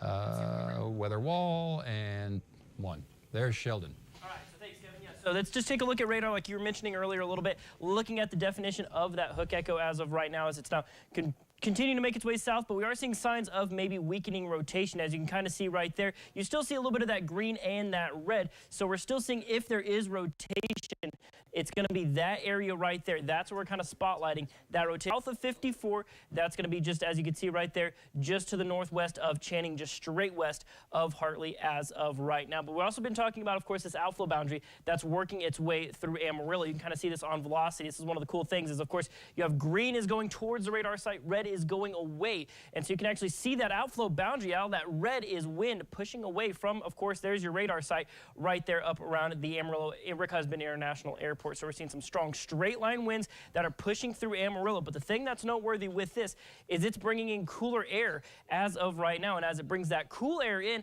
that really kind of inhibits the development of storms, because the thing is right here, you don't actually see other boundaries coming in and clashing. If there was another tree that came in and hit, then maybe you would see some convection. You might see some storms that do pop up. But the way it sits right now is we're just seeing some cool winds pushing in from the east. They're out right there pushing towards the west through Amarillo. As you can see right now, it's almost to the west side there of the loop, right around the Soncy area. So coming back to our tornado warning storm, still maintaining that one. Current time is about 5:39. This current storm will be tornado warned until about 6 o'clock unless the National Weather Service decides to cancel it a little bit sooner. We're going to have to wait and see, but we're still seeing a hook. You're kind of being able to kind of pick out right there is your inflow notch. That's where that main rotation is going to be. So again, we're going to draw this arrow on here, show you that's where we're watching for that main rotation. Now, south of 54, that storm is currently working its way south. So thankfully, that rotation a little bit weaker and now seems to be clear, of course, of Dalhart, Middle Water. It's there just to the straight west of Hartley as of right now. And then, of course, a quick reminder on this one, as we're seeing currently those strong winds pushing straight out of the east. They're just kind of making their way through Amarillo. So that's going to be cool air that's pushing through. We're not seeing another boundary that those storms are, or that line necessarily is clashing with. So we're not seeing developing convection with that. Of course, zooming out here a little bit, still have that lone tornado warning there in Hartley County. And then you can see just a string of severe thunderstorm warnings. Keeping an eye on that storm down that direction as well. Kyle, are we getting any visuals from Scotty? Does Scotty still have eyes on this storm? Does Scotty still have eyes on that storm down near Turkey right now? Heading north to Clarendon. Okay, so he's heading north into Clarendon. Okay, because we see this storm down in here, right there, just to the west of Childress. That probably has one of the more pronounced hail cores on a lot of the storms that are out there right now. So what I'm going to do here, I'm actually going to step off camera because you can actually see a few severe thunderstorm warnings in and around the region. So I'm going to get some more specific details on this particular severe thunderstorm warning. Looks like they are going to be categorizing it as destructive. Right now, we're looking at baseball-sized hail and 80-mile-an-hour winds with that storm right there around Childress right now. That's going to be this storm right here that we're talking about. Is currently warned for 80-mile-an-hour winds and baseball-sized hail. So that's some very large hail that we're seeing with that storm. But like I said, we have that outflow boundary currently working its way through Amarillo. There's our tornado warning storm, but you will notice, of course, we look for the bright red against the bright green. Right now, we've got the bright green, but the red really looking a little bit duller there. So thankfully, it looks like that rotation a little bit weaker than it was before. But we still have that tornado warning that is ongoing. Believe should be in effect for about the next 19 minutes or so, unless the National Weather Service decides to cancel that just a little bit quicker. Does Shelby and them, do they have some good visual on that one, or are they still getting repositioned? Still looking a little bit spotty as of right now. Okay, so still just one tornado warning in the area. That's the good news. It does appear to be, as you can see, if you're up in the Dalhart area, you're pretty much in the clear. As a matter of fact, it looks like your rain's going to be lightening up here in just a little bit. You're going to be probably out of those rain showers here in the next few minutes or so as the storm, the heavier part of it, continuing to work south right now. They're south of Highway 54. What we're going to do here now is we're going to zoom out a little bit. We're going to take a trip down here to this particular storm right here. As it looks like it's just kind of missing the northeast side of Turkey. So that's the good news. That's that one with that baseball-sized tail. They're passing on 86, kind of heading towards CV and around the Paducah area right now. As you can see, that's a pretty large severe thunderstorm polygon there that, as you can see, does carry down just north of Paducah right there, just kind of north of 62 and 70 there. Looks like it should just pass to the southwest of Childress, but in the Childress area. Of course, you got some heavy rain headed your way right now. Kevin, are you seeing anything new right now? I'm just scanning the skies. I'm real interested. I am real interested in this boundary, which I'm going to take you to in a minute. If you can cover me for another 1 minute, I want to look at a couple of things, and we'll talk about that boundary. Yeah, absolutely. So the boundary that Kevin's talking about right now, what we're going to do is we're going to pull it up. So here's what it looks like on Doppler radar. You can actually pick out that line. So one of the things I think is noteworthy with it is we're not seeing a boundary come from the other direction to clash with it. But if we pull it up on velocity, you can actually see just how strong those winds are. Let's see if I can pull that up here, see if it wants to cooperate with me. So you see that line working its way to the west end of the city. Go. So this is our latest velocity scans on that. Thankfully, it doesn't look like the wind's really all that nasty with this particular one. We can actually take a look at specific velocities on our latest scans here. They're just to the north side of town, looking at maybe 16 to 21 mile an hour winds. They're pushing out of the east, pushing off towards the west. So we're going to animate that one more time. That's that outflow boundary. So if you are in Amarillo, you're probably feeling some cool easterly winds. But the thing is since there's not another boundary for that to collide with, Kevin, we're not really seeing any new storms form up as a result. Yeah, I'm kind of interested in this as you are. In fact, I'll take over back, go to our other computer. But that snaking line is that boundary that we're talking about. But there's a couple of things to notice on this. Let's go just north of Amarillo. This is going to be about, I don't know, Masterson, south of Masterson. I'm going to draw this in because we're seeing, what we watch on the boundary is a development of clouds. You got to have a cloud before you can have a storm. So we're seeing some cumulus clouds developing on that. But right in here, I see two different boundaries.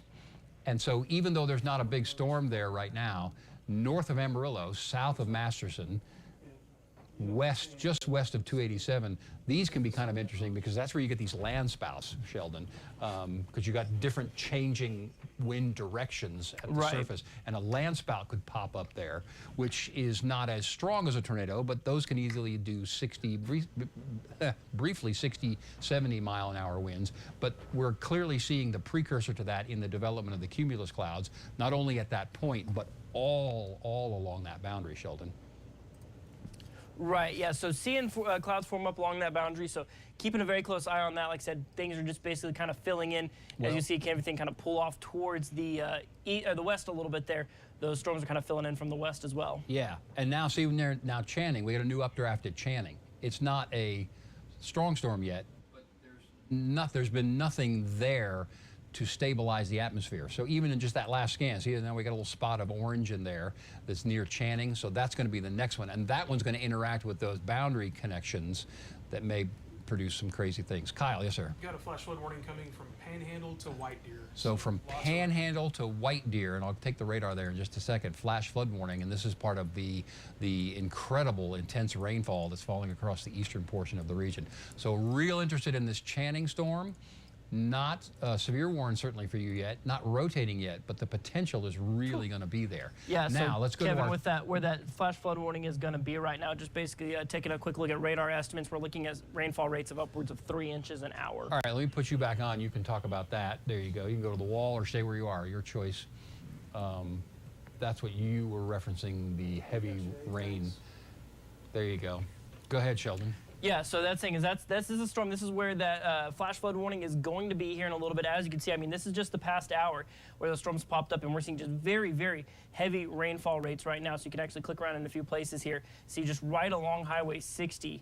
You can see right there, there's an inch 91. Keep in mind, these are radar estimates right here, but still seeing, the places of this darker red. I mean, right there.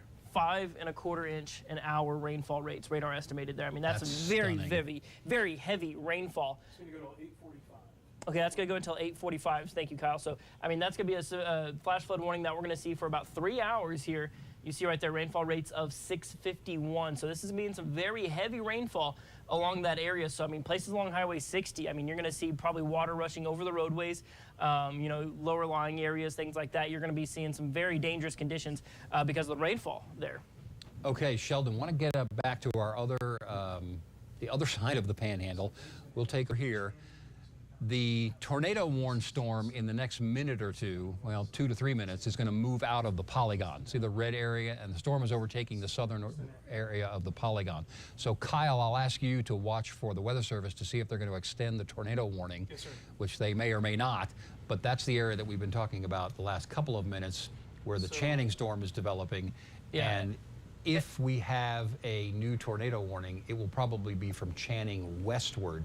And that's the thing about it, is you can actually see that main part of that rotation is now getting to the bottom part of the polygon. So the National Weather Service will be giving us some sort of update on that pretty soon. Not a new warning for that one, but a new severe near Stinnett. Okay. Golf ball hail gust on 60. Okay. So, Dave is actually close to it. as a broad, and we'll go to Dave in just a second, as a broad comment, anywhere from Interstate 40 northward in the eastern parts of the Panhandle, anywhere in those areas from Panhandle, Borger, Spearman, eastward, heavy rain will come and go. Flooding will be a potential, runoff will be a threat for a couple of more hours. We can check in with Dave since we haven't checked in with him in a while. Dave, tell us where you are, what you're seeing, and then we'll come back and check on our possible new tornado warning for Hartley County. Dave, go ahead, sir. Very good. We've just turned west from Stinnett, Kevin. We've got a nice little core coming up. If you stay on us just a few minutes, we're probably going to show you some hail. But we're going to try to get out there and look at those boundaries that you were just showing on radar. Channing and around the Canadian River. Those storms go up across that boundary, and as you mentioned, that can enhance the rotation and maybe you know, get some land spouts or small tornadoes. So that's where we're headed. Right now, though, we got to go through this little hail core just coming into the west side of Stinnett, and we're looking ahead, and it looks like visibility dropping off a little bit. It probably would be worth staying on our shot. Yeah, look at all the water. You just mentioned a flood warning. We're going to have plenty of those, I think, as these are very heavy rain-producing storms. So we have a lot of ponding of water already taking place, with more storms likely to move across the same area. So yeah, I'd get back to those water crossings. And by the way, we just saw a pretty serious accident back just south of Stinnett. It looked like somebody had gone off the roadway. So you know, it's always a hazard when we're out hydroplaning across water-covered roadways. So please keep that in mind. But right now, once again, we're tracking just to the north or west of Stinnett. If you're in Borger, we might have another period of hail trying to develop and come your way, certainly for Stinnett. And there is a severe thunderstorm warning in effect here. So people need to be in and away from windows and sheltered up out of the lightning. Dave? I think our hail cores, yes. Okay, we got new tornado warning. I'll take it back from you for just a minute or two, and then we'll come back since you're heading that direction. New polygon just goes southwest of Channing. Here is the new tornado warning. Let me pop off the radar for a minute. So the northern one, the little hat on this triangle, is going to go away here pretty quick because the warn cell is going to move out of there. The new tornado warning is now, and we've got to let the computer catch up, and we're having this little bug. Now in the box where it says tornado warning, sometimes when we get closer to the time zone border, closer to New Mexico, it will scramble that. So that's going to be probably until closer. Do you know how to fix that? Yeah, well, maybe not a fix, but a Band-Aid. Oh, well, we could just take it off. But anyway, new tornado warning is going to be issued, or it has been issued. It's right up to Channing. It does not go to Boys Ranch. Okay, so new tornado warning. That's going to be the southern portion of Hartley County, and then for the first time we'll include Oldham County, north central, northeastern parts of Oldham County. I hear some hail with Dave. Let's go back to him. Go ahead, Dave. Yeah, well, right on cue, Kevin. We're hitting our hail core. We're west of Stinnett, about 4 miles now. It's pretty loud. It's a lot of small hail at this point, but what do you see in there, Alan? Probably some dying. Okay, we're starting to splash it down.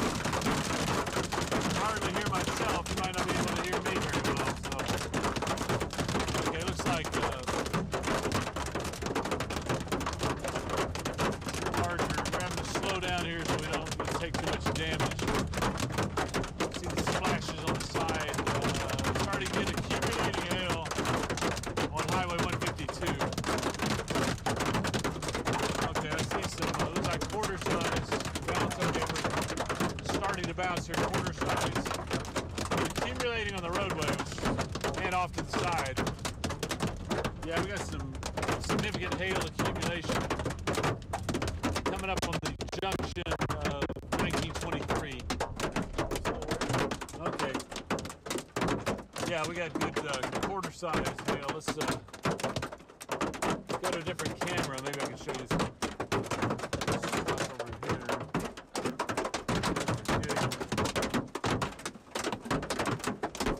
So this is yeah, there we go. That's just that. This is probably gonna be our best shot right here. Zero in on some of this. Pretty loud. It's like some $50 size hail. So this is the core coming into Stinnett. If you're around Stinnett, it's going to be coming in and probably just to your south. We're going to let the hail core go because we're going to go on up and try to get down to the storms that are developing on that boundary. So I just wanted to show you the hail core before we do that. So once again, we're west of Stinnett, 3 to 4 miles, $50 hail, quite a bit of it, still falling. Folks might want to hole up in Stinnett and get ready for another round of hail. If you're in Borger, it's probably just going to stay up to your north there. So why don't we continue on here, Alex? We're going to head to our repositioning. So again, no tornado warning on this storm, but it is severe for $50 hail. It's still hitting us. Looks like that is about to push south of Highway 152. Okay, Dave, since you're coming out of the hail, we're going to go back to the new tornado warning storm, and Sheldon's on that one. Go ahead, Sheldon. Yeah, thanks, Kevin. Yeah, so seeing on radar here, this is that continued storm or tornado warning. They're continuing it off towards the southeast as of right now. So far has it just to the southwest of Channing, but you will see that new updraft that's popped it up as well. Now, that's not the tornado warning storm, but you could still be seeing, of course, some strong, heavy rain with that. Not really seeing much of a hail core as of yet, but then you'll see around this tornado warning, you kind of see that yellow polygon that goes around it as well. That's currently warned for 60-mile-an-hour gusts and the possibility of ping-pong ball-sized hail. So, of course, kind of what you were just seeing there on Dave's stream, you could be seeing that they're just to the west of 385. They're just to the west of Channing. So taking a look right here at the details of this tornado warning, as of right now, we're seeing the possibility of it continuing until about 6 o'clock, which is about 5:55 right now. Was that new one, that continuing one, was that expiration time change on that one? I will check. On that new tornado that's popped up right there. See how long that one's going to be lasting, because that original one should expire here in about 5 minutes or so.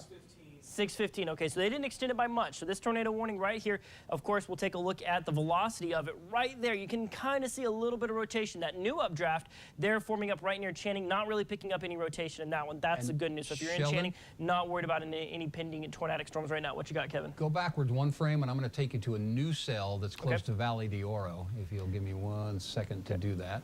There we go.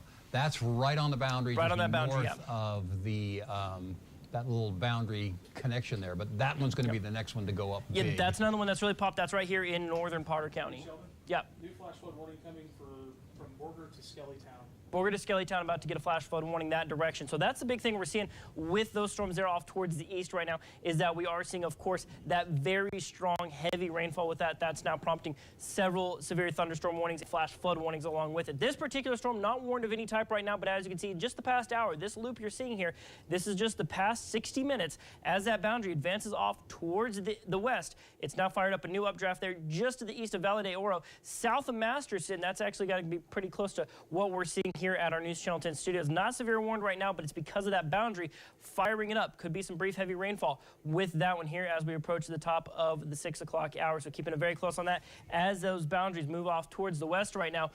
Getting the latest here, let's go ahead and take a look on radar. So that one, like I said, not severe warned right now. And if we kind of bring things down closer to Amarillo, you'll see no new updrafts coming down our direction. But let's go ahead and just take a look at the big picture Go here. back for a second, Sheldon, if you would, because it's back building out of to the northeast of Amarillo.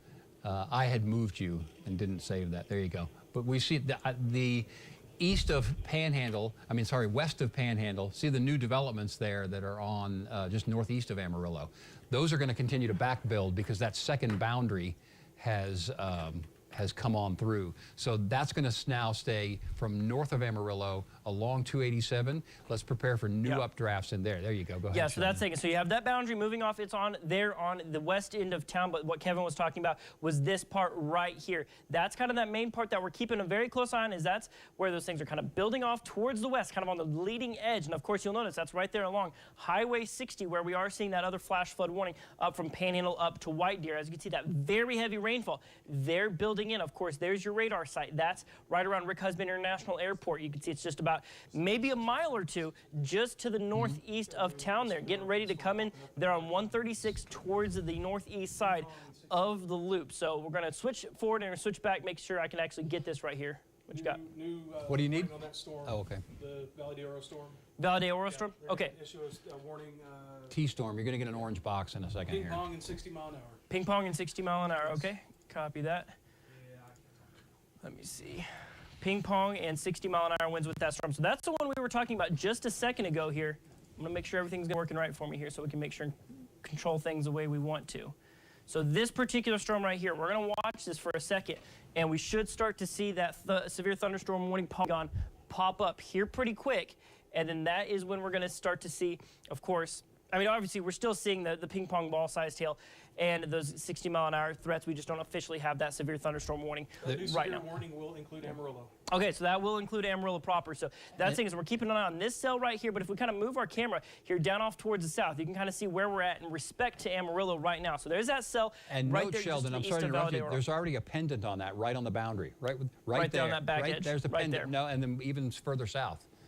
Okay, so we're going to be watching that right there, and then of course you've got that thing trailing in from the northeast as well.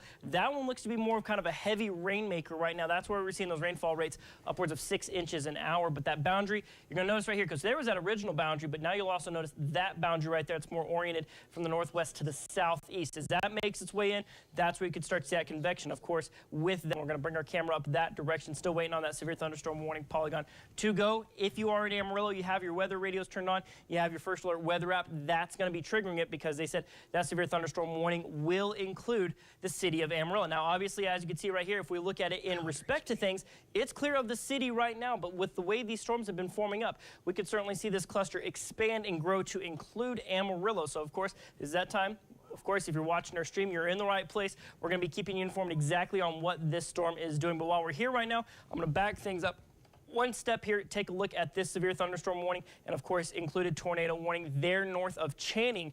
Right now, it's currently 6 o'clock. This should be in effect until about 6:15 unless we get word from the National Weather Service that it will be canceled sooner than that. Of course, keeping an eye on that cell as well. But I want to take a look at our velocity here real quick, because we're still seeing rotation with this storm right now. That's that main part of that rotation that we're currently seeing right there on that storm, still just to the west of Channing, but there is still signs of rotation. So, of course, the National Weather Service making the right call. They're keeping that tornado warning going as long as those rotation markers are still visible. Kevin, what have you got? Let's go ahead and check in with Shelby and Caleb. We'll take a they quick are look. chasing that tornado warn storm. Okay. What do you got? There's a little. You're behind the right, shelf Kevin, cloud, but we see some lowerings. Go ahead, Shelby. We are currently on a track to try to get towards Channing. This road does eventually come out. It heads directly east towards Channing. We are headed almost directly for this storm, the tornado warned right now. So if we get a little close to it and we start seeing rain and some hail, we're going to pull over for a minute and let the heaviest hail core pass over this road so we can shoot straight to Channing, and then we can start to reposition to head back towards the front side of the storm. So as of right now, just watching radar really, really close to see if we're going to get into that hail, and then if we do get close to it, we're going to stop for a minute, let that hail core pass over the road, and then we will continue on this road until we come out at Channing, and then we'll work on repositioning from there. Okay, Shelby, thanks very much. We've got Pictures now from downtown Amarillo looking northwestward, and I'll show you the new severe thunderstorm warning that's going to include a good portion of Potter County, and I believe you said Amarillo too? Yes. It includes Amarillo. So it stops at the Potter and Randall County line. it's because of this southwestward development of the line of storms. So now Amarillo going to become part of the party as new storms continue, as the outflow boundaries come through, new updrafts develop, and so we've now got for most of Potter County a new severe thunderstorm warning as opposed to a tornado warning. And remember, the basics of that, of a severe thunderstorm warning, is one or both 1-inch hail and or 60-mile-an-hour straight line winds. And as they develop, they're definitely going to have that potential for some rotation in the early stages. And then as they move eastward, they're kind of merging with the rest of the big cluster, and that is setting us up for heavy rain. Less as far as tornado threat, eastern portions of the Panhandle, but still some strong straight line winds and some small to medium-sized hail. So Shelby and Caleb, keeping an eye on the potential tornadic storm that would be just west of Channing. It is still tornado warned, but new updrafts continuing. In fact, what we will do, Sheldon, you want to go ahead and take radar? Yeah, if we can go and pull up the wall real quick, I'd like to show something here of these storms on this new severe thunderstorm warning. Okay, so taking a look at this here, this shows that severe thunderstorm warning polygon. So of course we've been talking about this storm.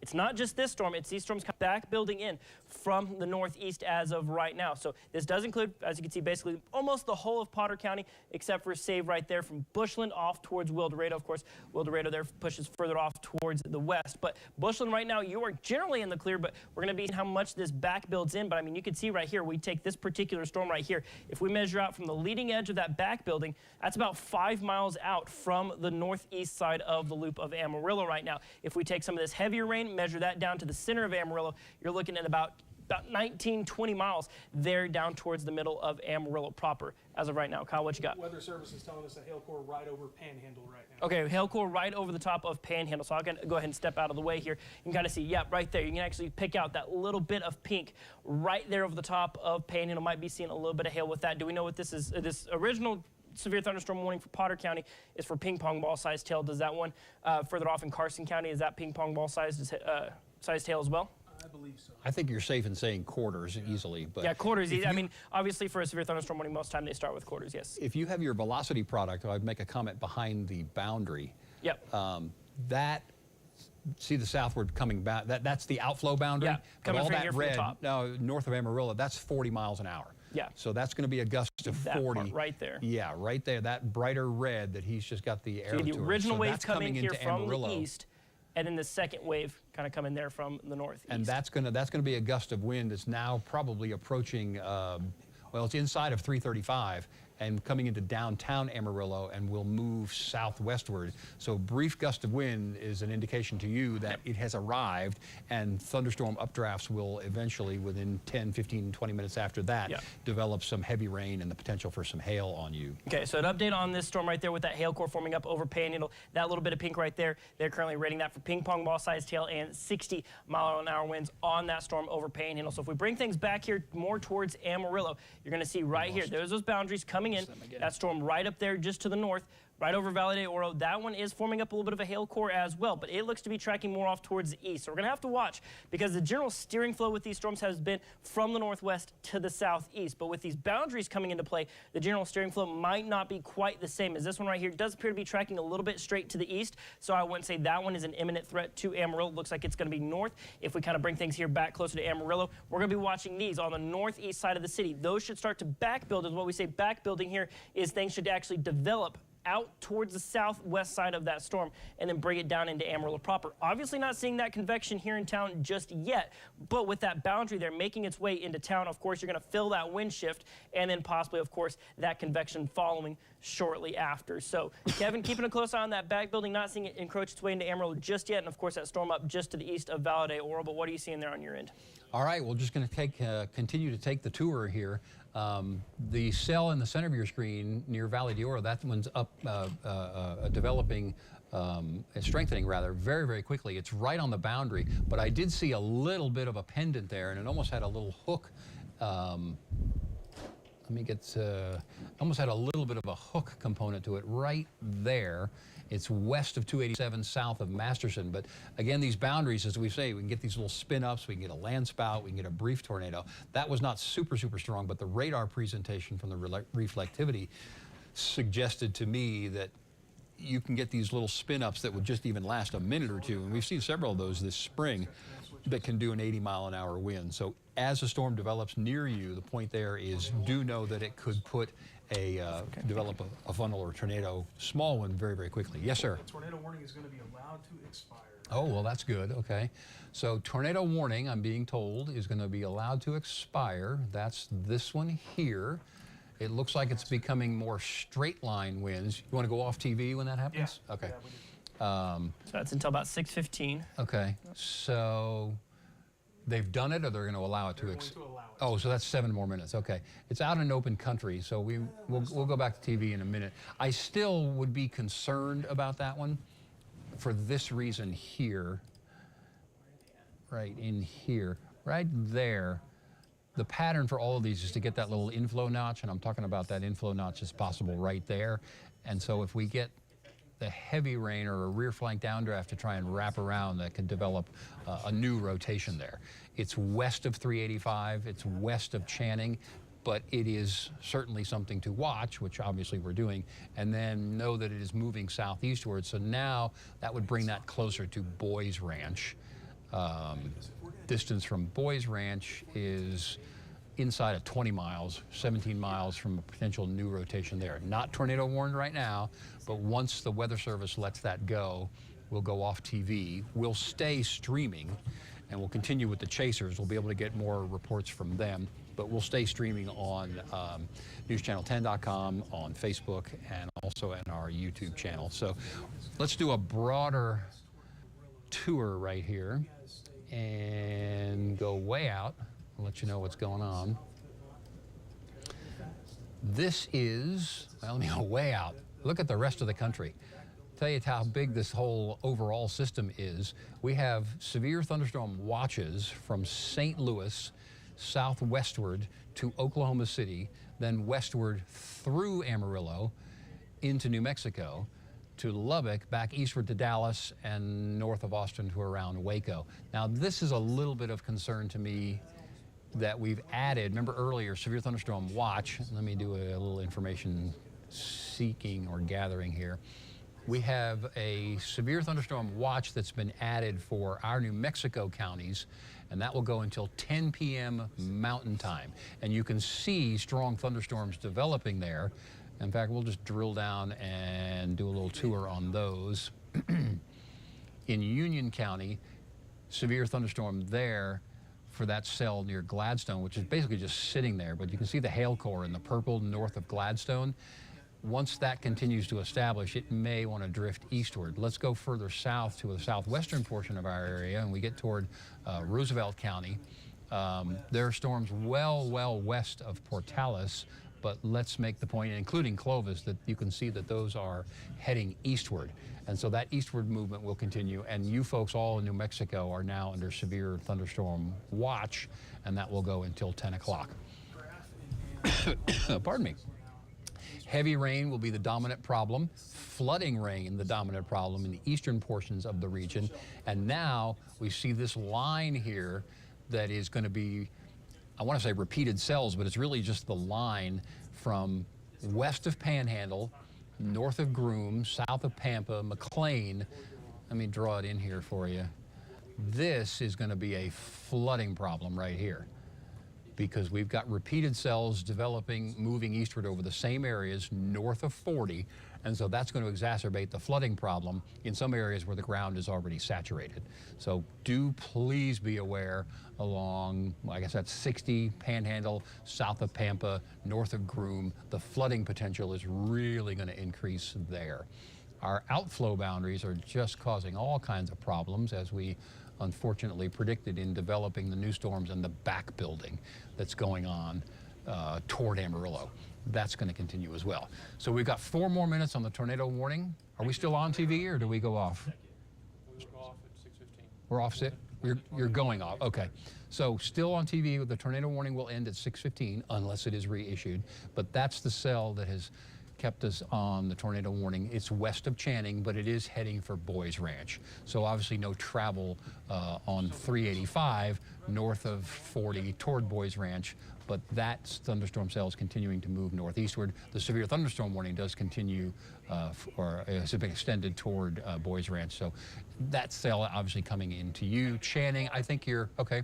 I think Channing, you're going to have some rain and some hail, easily some diamond nickel size hail come to you in the next, say, 5 to 10 minutes. Let's go over to Sheldon on the wall. Yeah, so of course, keep an eye on this tornado warning right here. This is a storm, of course, we did have a string of tornado warnings earlier on. Currently, this storm right here is expected to expire. The tornado warning is set to expire, that is, here in just a little less than 3 minutes, coming up on just about 2 minutes until this tornado warning does expire per the Amarillo National Weather Service. But we, of course, we went on air for this one. We've been going on air for about several hours now here at News Channel 10. Of course, letting you know with these tornado warnings. So if you're seeing us on broadcast right now, we will interrupt broadcasts for these tornado warnings because the National Weather Service, of course, sees rotation that is strong enough to warrant, of course, the possibility of a tornado. We've had radar indicated, of course, from those tornadoes, not necessarily a confirmed tornado, but then we did see ultimately confirmed tornadoes down as a result of this storm. Right now, that rotation has certainly gotten messy, so that's the good news. So, of course, the National Weather Service allowing that to expire is a good sign that that should generally be weakening. But we've seen large hail. We've seen, like I said, several confirmed touchdowns as a result of this storm, and, of course, other tornado warnings up around the Borger area as well. And then, of course, we're still seeing a string of severe thunderstorm warnings around the area. So we will get on here on broadcast, let you know what is going on, exactly where these storms are at and where they're headed when we do get tornado warnings. If you still want to know what's going on around the region, because I'm actually going to fast forward a couple of little bits here as we're now closing on and just about 1 minute left of this tornado warning. Looking around the region as a whole, we still have a string of severe thunderstorm warnings. One that does include Potter County, Amarillo, and of course areas there off towards the east. We're seeing a severe thunderstorm warning up in Union County as well, and storms popping, nothing warned, but just there off the western edge of Roosevelt County. So we're going to continue to cover this, but what we're going to be doing is covering it online. You can go to newschannel10.com, any of our social media pages. Of course, we encourage you to download the First Alert Weather app. We've got this great QR code. So what we're going to be doing here in just about 40 seconds or so, we're going to be going off the air when this tornado warning does expire. So we're going to continue coverage on our stream. You can watch on our app. You can watch on our website as well. We're going to continue to talk about what's going on. We're going to be checking in with our storm chasers live in the field, and should another tornado warning in the News Channel 10 viewing area get issued, we will be coming back here on broadcast as well to tell you what is going on. But if you want to continue to watch and track with us, you can go on over to newschannel10.com/livestream right now, or download this First Alert Weather app, and that will allow you to continue to see what's going on, what's being impacted. You can jump in our comment section, whether that's Facebook or YouTube, and let you know exactly what's going on. So here's, we're right about to hit the 6:15 mark right now. We should be seeing that tornado warning expire. We're going to jump back to the beginning right here. There we see it, that tornado warning expired. We're going to go back to your usual broadcasting, your normal programming here, and we will be back if there is another tornado warning. Stay safe and continue to watch, follow back with us here at News Channel 10. Okay, Sheldon, thanks very much. Continuing on the stream here, now what we're looking is a long, long line of thunderstorms that is just north of Interstate 40, east of Amarillo, south of Panhandle, north of Claude, Groom, McLean, anywhere along 40, your rain's going to pick up and be torrential, and that's going to cause an exacerbated flooding threat. Let me go ahead and show pictures while I continue to talk from Scotty Vanderford, our chaser. He was on 40 a minute ago, but he is looking at that line of storms and kind of the shelf cloud there. So he'll be looking for any kind of rotations, any quick spin-ups along the leading edge of that. I think that those are less likely at this moment in time, but I do see potential little notches, and so we will obviously let you know. But obviously travel along Interstate 40, east of Amarillo and west of Shamrock, not encouraged right now. Yes, sir, Sheldon? Yeah, so I just want to update here from the Albuquerque National Weather Service. All of our eastern New Mexico counties, that's going to be your Union, Quay, Curry, and Roosevelt counties, are now included in a severe thunderstorm watch. That will be in effect until 10 o'clock New Mexico time. So now we have just about expanded that. Kevin, if you want to go ahead and bring up we did that a minute ago when you were setting up your wall. There's west of Portales, and so we covered that watch. Okay, so that watch is there. So that every county in the News Channel 10 viewing area is now officially under a severe thunderstorm watch. Correct, exactly correct. Okay, so again, I want to really emphasize the flooding potential that's going to be north of Interstate 40, east of Amarillo, west of Shamrock, because these are enormously heavy raining cells on their own, but as you get them oh, he's in Claude. There, I just saw him go by the glass place. In Claude, that's Scotty Vanderford. The heavy rain potential is really going to cause a problem along the highway. It's already causing a problem north of Interstate 40, but I do expect these to continue to develop south, so that would be toward Claude and north of 287 as new thunderstorms continue to just develop all across the area. I think let's check in with our chasers and see where they are. We haven't heard from them in a while. Doppler Dave first. Dave, where are you? What you got? Where are you heading? Well, hey, Kevin, we have come off the Stinnett storm. We're just around Masterson at Four-Way. We're going to punch down through the one just north of Amarillo that shows storms that are popping up, and that just might be able to do some rotating or developing around Amarillo. So we want to make sure that folks in Amarillo know that we're watching things blowing into town. So far, you know, we're just kind of getting into position, but just think about that storm north of Amarillo that has prompted the severe thunderstorm warning. We're going to be down in there very shortly, and we'll have eyes on it for you.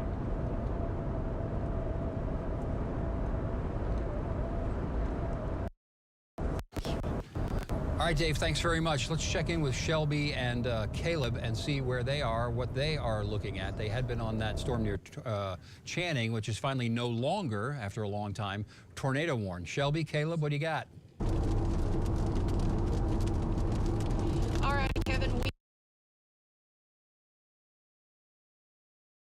we're heading on a direct path for Channing. Once we get to Channing, we're going to kind of regroup there and start to head south and kind of reassess towards some other storms that are starting to develop. There's also a good boundary that you guys talked about earlier, kind of to the west of Amarillo. So our plan right now is to head towards Channing and then head south towards Vega or so and kind of start to watch that area to see if it fires off any storm in the area pretty quickly, as it has been doing the past hour or more.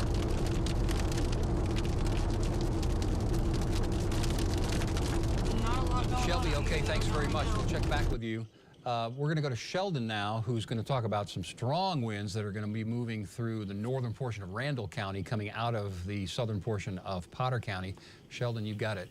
Yeah, absolutely. Okay, so what we're seeing here is we're seeing a strong outflow that's now pushing through Amarillo. It's through most of the city, save for maybe the southwest corner. So, of course, a quick reminder of what we're seeing here on velocity. So here is your radar site. So we're going to go to now, and that should make the right there. You can see the radar site right there. What we're seeing is green is winds going towards the radar. The red is going away from the radar. So what we're seeing there is a very strong northeasterly wind pushing in right now. If we take a look at some estimates here, so kind of the south central side of town right here, we're seeing right there wind speeds right around 39 to 40 miles an hour. That brighter red, 46 miles an hour there on the south central side of town. If we kind of go up further up towards kind of the Soncy Amarillo Boulevard area, you're looking at about 31 mile an hour gusts right there. So we're seeing gusts upwards of 50 miles an hour, just straight line winds of those storms right there hitting Amarillo from the northeast. So I'll go ahead and animate this through a couple more times. So that's that outflow. If we switch over to radar, you can kind of see exactly what we're seeing out there. We're not actually seeing the storms flow in as of right now. You're just seeing those straight line winds kicking in through Amarillo. You'll see, go ahead and stop right here. We'll break out our ruler, see exactly how close those storms are. So that leading edge that could be back building towards Amarillo is currently about 10, 11 miles just straight northeast of Amarillo proper right now. So if that back building does continue, we're going to be seeing that activity. But you've already in Amarillo, you just saw a good solid blast of some very cool winds straight out of the northeast, Kevin. Yeah, I'll leave it on you, but let you go up to the Channing storm, because that one's starting to hook a little bit again. So we'll just talk over that one. There you go. That was our tornado warn storm, but you see the pendant in the middle of your screen, that sort of lowering, the thing's sort of hanging southward of that. But there's an inflow notch as well on the other side of that. And so we could be seeing a new rotation develop. It's way out in the middle of nowhere. Yeah, that's trying. A little bit there. It's trying. So Channing would be spared of that. Boys Ranch, it would probably, if you can animate it, it's going southeast. So Boys Ranch would probably be in the clear from that. We'll keep posted. But if you pan further southward, now we're getting toward Interstate 40 west of town. So that's going to be Vega eastward and west of Bushland. which is another interesting point. Put the velocity back on there for a second and come back northward. So now we've got the outflow boundary and the rotation. When those interact, that's just going to try and enhance the rotation. So that cell is going to be the next one. Again, it's west of 385, well west of Valley d'Oro, west moving almost to southwest of Boys Ranch. But the interaction between those two things is going to be problematic there. Sheldon, you want to comment on that? Right, yeah. So seen here is, so it's this little bit right here. So you've got these strong kind of east-northeasterly winds that are kind of pushing in from this direction right here.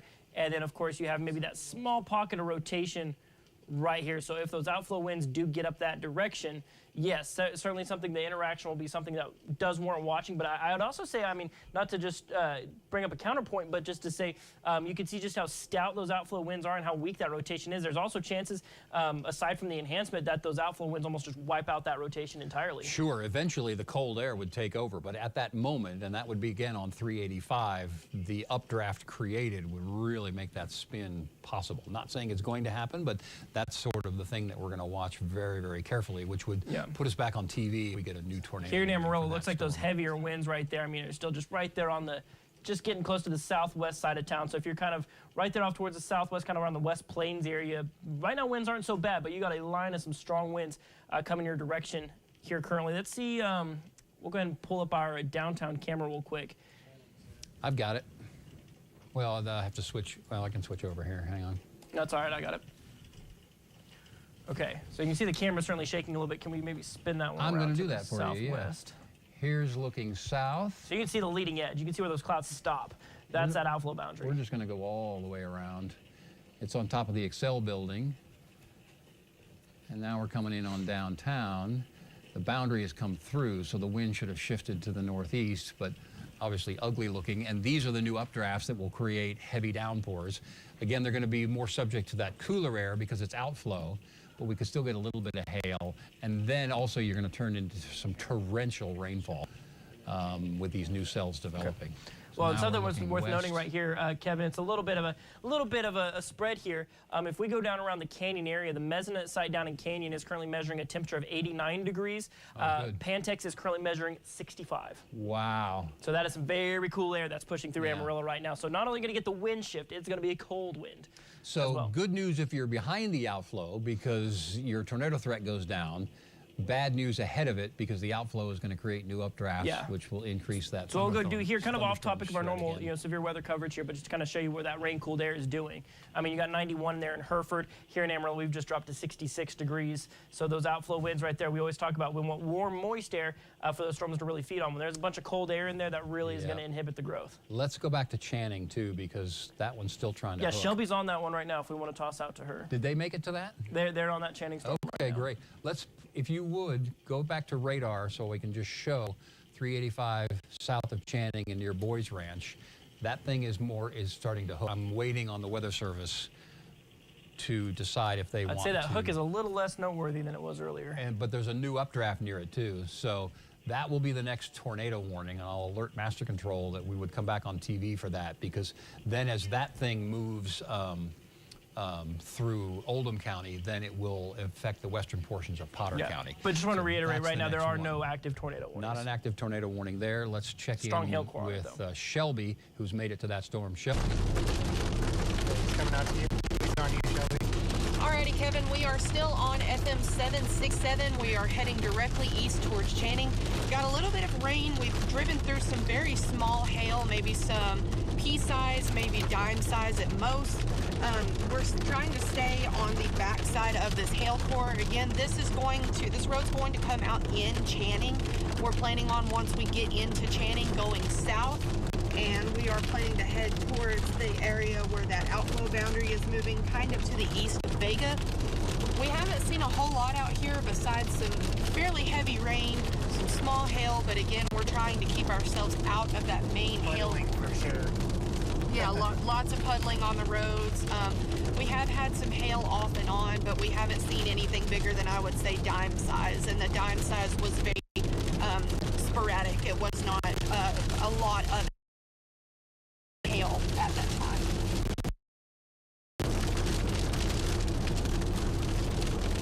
Shelby, Shelby, thanks for that report. We're going to check in with Dave as well, and keeping a very close eye on the storm that is southwest of Channing and then just to the northwest of Boys Ranch. It's closing in on Boys Ranch with easily some hail in the next couple of minutes. The hail core has dropped out a little bit, or dropped down, but my concern about rotation reaching near or south of Boys Ranch on 345 still exists. Let's check in with Doppler Dave. Go ahead, sir.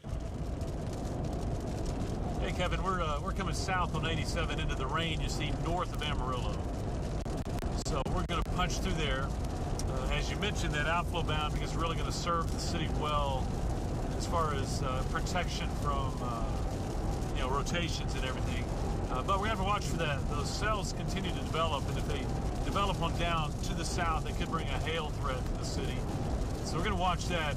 We're closing in on the Canadian River area, getting some pretty heavy rain, no hail right now. But our plan, Kevin and Sheldon, is to push on south of this outflow boundary, get out into that untapped air. We can keep an eye on Amarillo, but we'll be ready for anything that develops to the west of the city or down to the south of the city.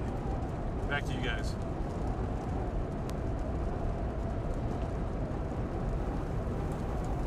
Okay, Dave, thanks for the report. We're continuing to watch, and especially the Channing storm, which is going to do some interesting things. Let me come back to radar here. Hang on just 1 second. Okay, so center port of your screen, that's the storm that we're watching right now. It's not tornadic, but it has the potential to do a brief spin because it's going to hit one of these outflow boundaries that we've been talking about. But then it probably gets into the cold air. And then we're back to heavy, potentially flooding rains, like you see there from border southward to Panhandle, DBZ returns on which that. is good for the tornado potential. That drops. Yeah. The flooding potential then goes up. So we'll give that a few more minutes to watch that Channing Boys Ranch storm and hope that it gets into the cold Shelby sent air that one and in, does not produce a tornado, which would push us back on TV. But now let's go. In fact, let me just do this because we've got several boundaries which we've seen this happen a couple of times where boundaries will produce new updrafts, and then when you get full boundaries coming together, that can do some interesting things as well. So east Kevin, of Vega, yeah, Sheldon. Also, if we want to talk about it here real quick as well, it looks like our friends down in Cottle County around Paducah, they're about to take a beating from some pretty large hail. I'm going to take you and Max 1, and you go right ahead. Yeah, you can see right there. I mean, it's not too often you see the color black on a radar scan right there. So currently seeing this severe thunderstorm warning working its way in. I mean, if you're in Paducah right now, you've got some large hail. Currently, National Weather Service is going with 1 3/4 inch sized hail.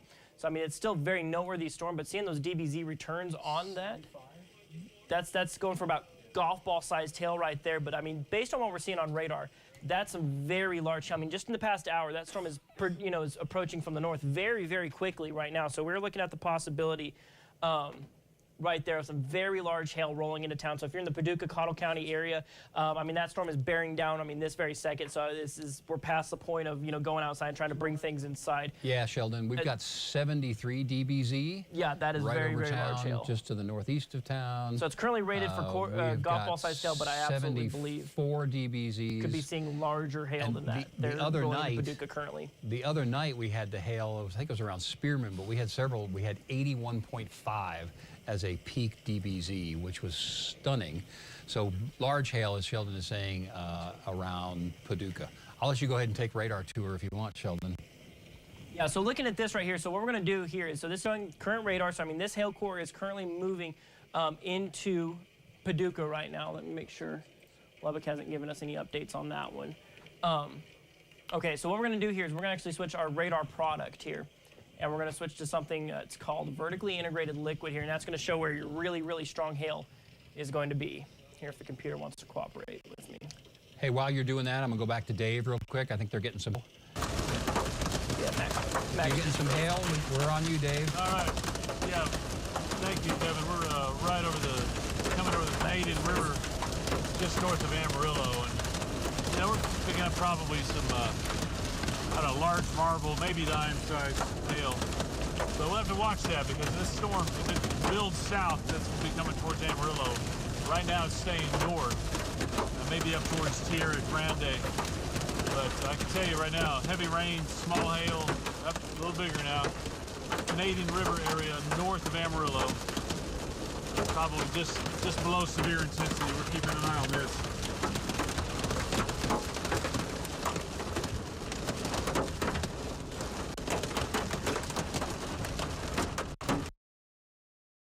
Okay, we're slowing down a little shot here. Okay, I see some. Okay, dime size. Yeah, we got dime size hail. We got Canadian River north of Amarillo.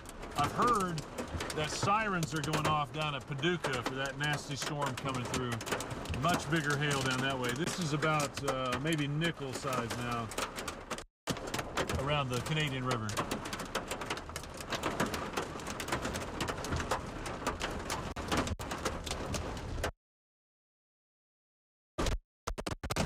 So, yeah. Sheldon, if you caught us there, about nickel-sized hail at the Canadian River Bridge north of Amarillo. You're tracking some major hail and sirens going off in Paducah. You got an update on that?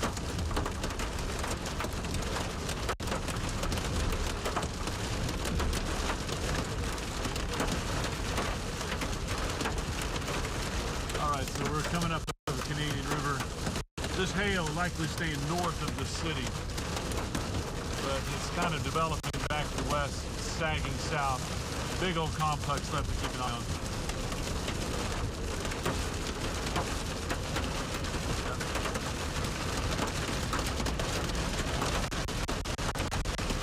All right.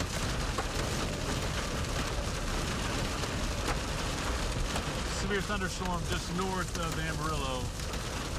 We just had dime to nickel-sized hail. Looks like that's not aimed at the city, not for now. But we're watching the development back to the west. And if we get southward motion on this, we'll have a hail threat for the city, but not sending any rotations or wall clouds or funnels or anything.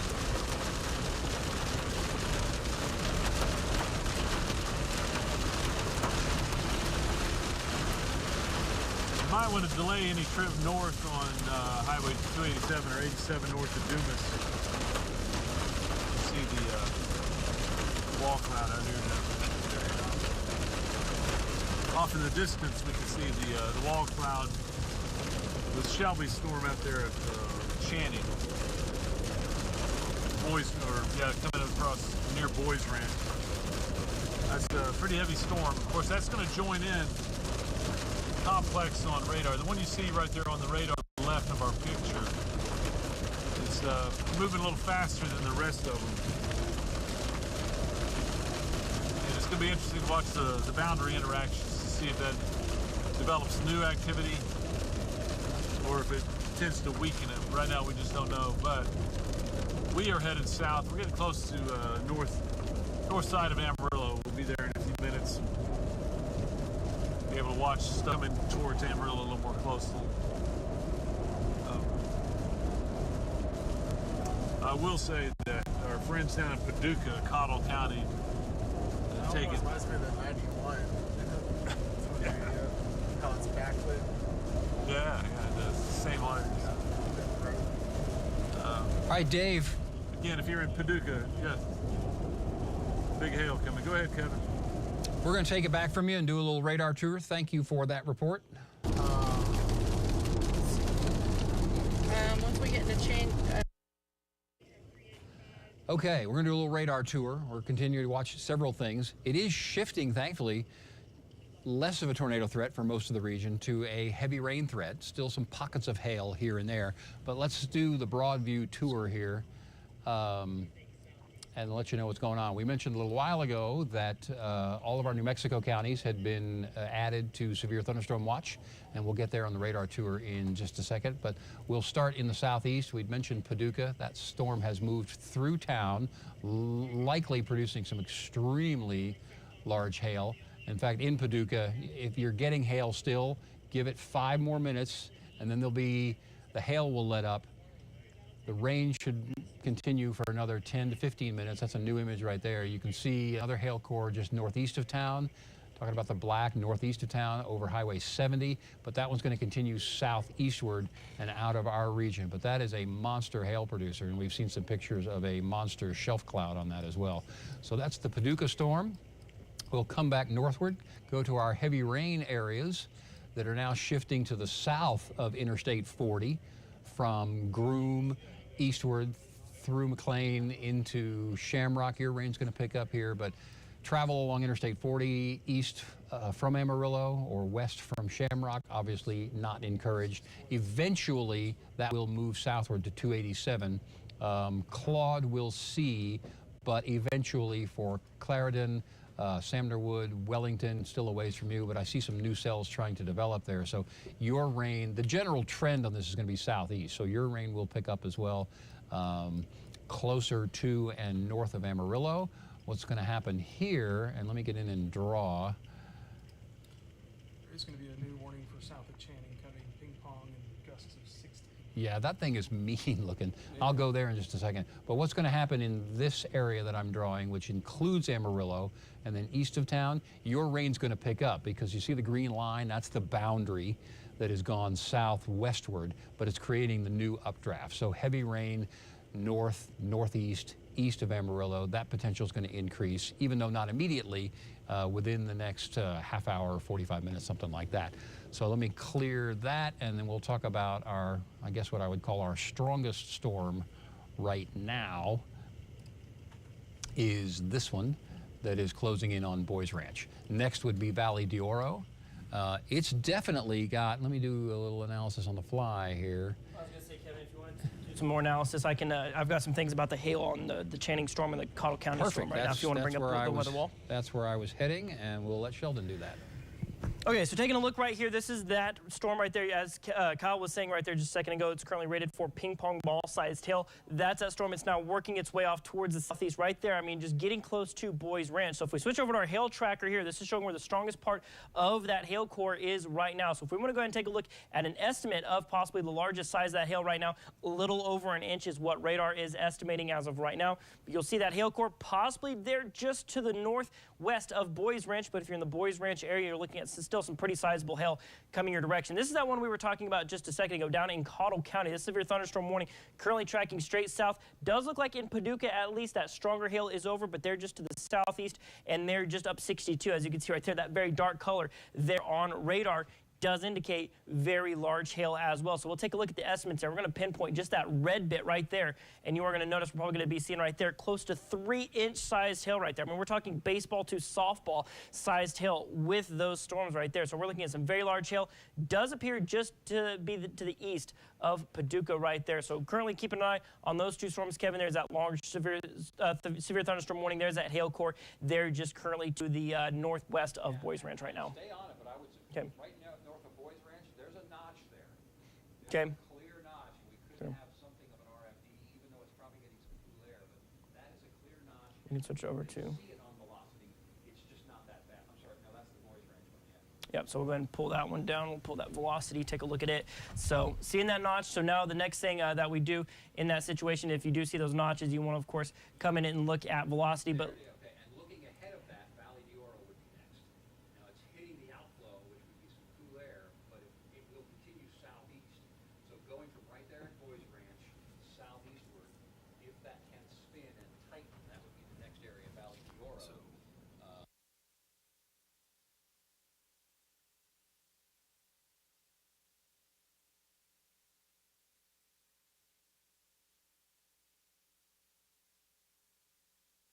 Of course, they're still trying to position and see what we're going to have across the western portion of the region along the Interstate 40 corridor and south of 40. Let's go ahead and go to some other areas. I'm going to come back to me. There we go. And let's talk about our friendly, oh, look, there's amazing boundaries. Just near Canyon, in between Canyon, Paladuro Canyon, right in here, we have a boundary, a stationary boundary connecting with the moving boundary. So that will cut that again. We talked about land spouts a little while ago. Those can pop up really, really quickly. They can do 60, 80 mile an hour winds really, really quickly. They tend to not last long, and they're kind of odd looking in that they're not necessarily attached to, they aren't in fact attached to a wall cloud. they'll just go up and get to a little shelf cloud or something like that. And so you think, well, how can that be? It's not attached to a thunderstorm. Well, that's a land spout. But that boundary intersection there, just on the west side of Paladuro Canyon and just east of Canyon, that's a perfect place for some sort of a land spout to develop, or anywhere along those boundaries, quite frankly. So Weather Service telling us that supercell is going to go directly over Boys Ranch very soon, like you're saying. That's the one we're talking And about. started following more of a southeast motion, according to the Weather Service, suggesting motion toward Amarillo. Yeah. Yeah, so Valle de Oro would be next, and then 287. And north of Amarillo, if that continues. Let me pan out a little bit and we'll talk about what Kyle just told us. This is the northern part of Potter County. Actually, let me stop it, give you a break from the loop here for just a second. Catch up to me, computer. Okay, so this is the cell we're talking about. Right there is a notch on it. There's some inflow. It's got some cool air, which will be a limiting factor, but it is moving in this direction. So central, well, first northwestern, western Potter County, but then eventually central Potter County, and I'll loop it again, give you an idea where that's going. See the development there? So that's been going southeastward. There's some new development ahead of it as well, which would be helpful. Right now I'm talking about right in here. If that can strengthen, that would actually be helpful in that it will disrupt that storm that is further off to the northwest. So we'll let that loop again. And my fingers are stopping to work here. There we go. Go ahead. So that's the storm of choice right now, not tornado warned, but everybody, including the Weather Service, is watching that one very, very carefully. It does have the signature of a good inflow and maybe a rear flank downdraft, but definitely wrapping and definitely rotation. It has, so that would encourage tornado development. The cold air at the surface from all of these other storms limits the tornado potential for that one because it's feeding on colder moist air as opposed to warmer moist air. So that again would be our primary one to watch right now. Would that affect Amarillo proper? We'll have to watch the direction of that, but I think now it's just Amarillo north, or let's say north of 335. That would be the primary area for that one to keep an eye on. And probably time to get a location update from our chasers. Let's go to Shelby and Caleb. Tell us where you guys are and where you are heading, please. Shelby. All right, Kevin, we are currently southbound on US Highway 385. We got to Channing and we turned and started heading south. We are coming up on Boys Ranch and Tascosa right now, starting to get into a little bit of some heavy rain, but we're trying to stay behind that hail core that is on that severe warn storm just south of Channing. So we're kind of taking it a little slow, trying not to get into the heaviest part of that hail core. The rain's starting to pick up a little bit, but we haven't seen a whole lot in the way of hail because we're trying to keep ourselves behind that so we don't get in a dangerous spot. Yeah, I think that's obviously a good plan, Shelby, because as I'm watching radar, the hail core is right over the highway right now, but on your current trajectory, as the hail core moves east of the highway, you'll be in perfect position to zoom right by the back end of that storm and then look into it back off to your northeast behind you. So I think that's perfect. If we get any rotation in there, we'll be able to see that. But that may be difficult to see because I think you're going to be looking through probably still some heavy rain. But there still is clearly a notch that is right over Boys Ranch. And even though there's not a tornado warning in Boys Ranch, everybody pay attention there. And even Valle de Oro, be prepared at this point to go to your safe spot. Because we don't have a strong rotation, but the potential based upon the behavior and the look of that storm is definitely that it could spin something up. And we're watching that, the weather service is watching that as well. Okay, Shelby, thanks very much. Let's go in and check on with Dr. Dave, see where he is and where he's targeting. Dave, go ahead, sir. Okay, well, we've come through the rain north of Amarillo that had some nickel-sized hail around the Canadian River. That's kind of cruising down to the east-southeast. Will probably stay north of Amarillo. Our plan, Kevin, is to go ahead and drop south and get out ahead of that boundary that you keep showing, where we still have some unstable air. And we'll we'll be down there ready if something develops. And Shelby can track that hailstorm coming down from, say, Valley de Oro and watch for rotations there. So right now we're southbound.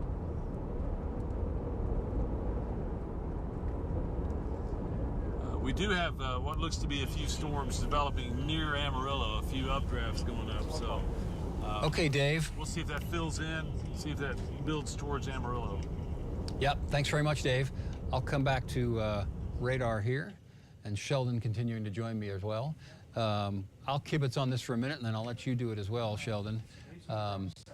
I think that we're going to see this heavy rain develop into Amarillo, not included in a severe thunderstorm warning yet, but by the trend, I think that is almost a guarantee, not immediately, but in the next few minutes, because we just continue to see these outflow boundaries develop new thunderstorm cells, which is what we're looking at north of Amarillo right now. The Valley de Oro cell, okay, this is good in that we've really lost the hail core in this latest scan, right in the center portion of your picture. See the purple disappearing there, as that has moved now east of Boys Ranch, and I can see Shelby and Caleb's feed has improved for them, and that they're going to get some lighter rain. It's really beneficial for Valley de Oro in that you're still going to get some rain, heavy rain, and some small hail. But because this thing is, I think, kind of dropped its load, as we say, of hail, that reduces the possibility for large hail for Valley de Oro. And then this one looks like it may just become part of the line, as opposed to develop any supercell characteristics or be self-supportive on its own and create some rotation. So heavy rain, small to medium-sized hail becomes more likely with that particular cell, as that will then develop closer to Amarillo. Still well north and northwest of Amarillo proper and the 335 loop, but yeah, we're still seeing some potential wind action there. Sheldon, your mic's on. You want to give you over to Max 1 and you can do... yeah, we can take a look off in eastern New Mexico, seeing a few storms kind of popping up to our west. Right now, this is up in Union County, up around Gladstone, seeing a few showers. Got one severe thunderstorm warning right there. You can see Gladstone underneath a flash flood warning as well. This one's currently rated for ping pong ball size tail, 60-mile-an-hour winds. And then, of course, keeping an eye on that flash flood warning as well. That one's currently looking at about 1 to 3 inches of rain that has already fallen, with more on the way. And if we zoom out here a little bit and kind of come down towards Curry, Roosevelt, and Quake counties, seeing just a string of showers and thunderstorms working into our eastern New Mexico counties. But the good news is right now, no severe thunderstorm warnings, but still probably some good heavy rainfall. Maybe, of course, is small hail core there just to the west of Roosevelt County. But taking a look at just the area as a whole right now, still seeing a handful of severe thunderstorm warnings, but the really strong storms are really generally starting to push out of the region. It's really this one just north of Amarillo is kind of our main one we're watching. You will see those, of course, latest severe thunderstorm warnings have now trimmed Amarillo proper out of those polygons. Of course, Valley de Oro, they're looking along 287 north, right there just south of Masterson, seeing those stronger storms that direction. But looking to see if that one coming from Valley de Oro can maybe make its track towards, of course, the Amarillo area. But those storms back building, maybe not back building quite as much as they originally were. So now we're looking for that motion to come in from the northwest. And then these storms further off towards the east, I mean, as we've been talking about, well documenting, not actually severe warning anymore. Still some strong, heavy rains. Still seeing that flash flood warning over places like Borger down towards White Deer. Still very heavy rains are passing over the top of I-40. So still wouldn't want to be on I-40, but they are currently below severe limits at this time. Okay. Storm of choice, Valley de Oro and southwestward. It is building still. I'm going to come back to my computer. And Sheldon, you're muted. The Valley de Oro storm is going to continue to develop southwestward. Let me go ahead and draw that in for you here. There's boundary intersections right here, and so this one is going to continue to develop southwestward. I don't think that would develop toward Vega. Bushland, not out of the question, but I think definitely the trend we're going to see from Amarillo northward, not immediately, but we're going to see some sort of rain development there, which would obviously be heavy and perhaps prompt a severe thunderstorm warning. We can do a little bit of a radar tour, a tower cam tour. This is our downtown camera. Let me get to the right mouse. And we'll just do a little tour, a little 360. That's looking westward. The storm that we're talking about for Valley de Oro is now on the right-hand side of your screen. You can see the darkness and the shelf cloud there. So that's what's going to develop toward Amarillo and the loop, the northern part of the loop.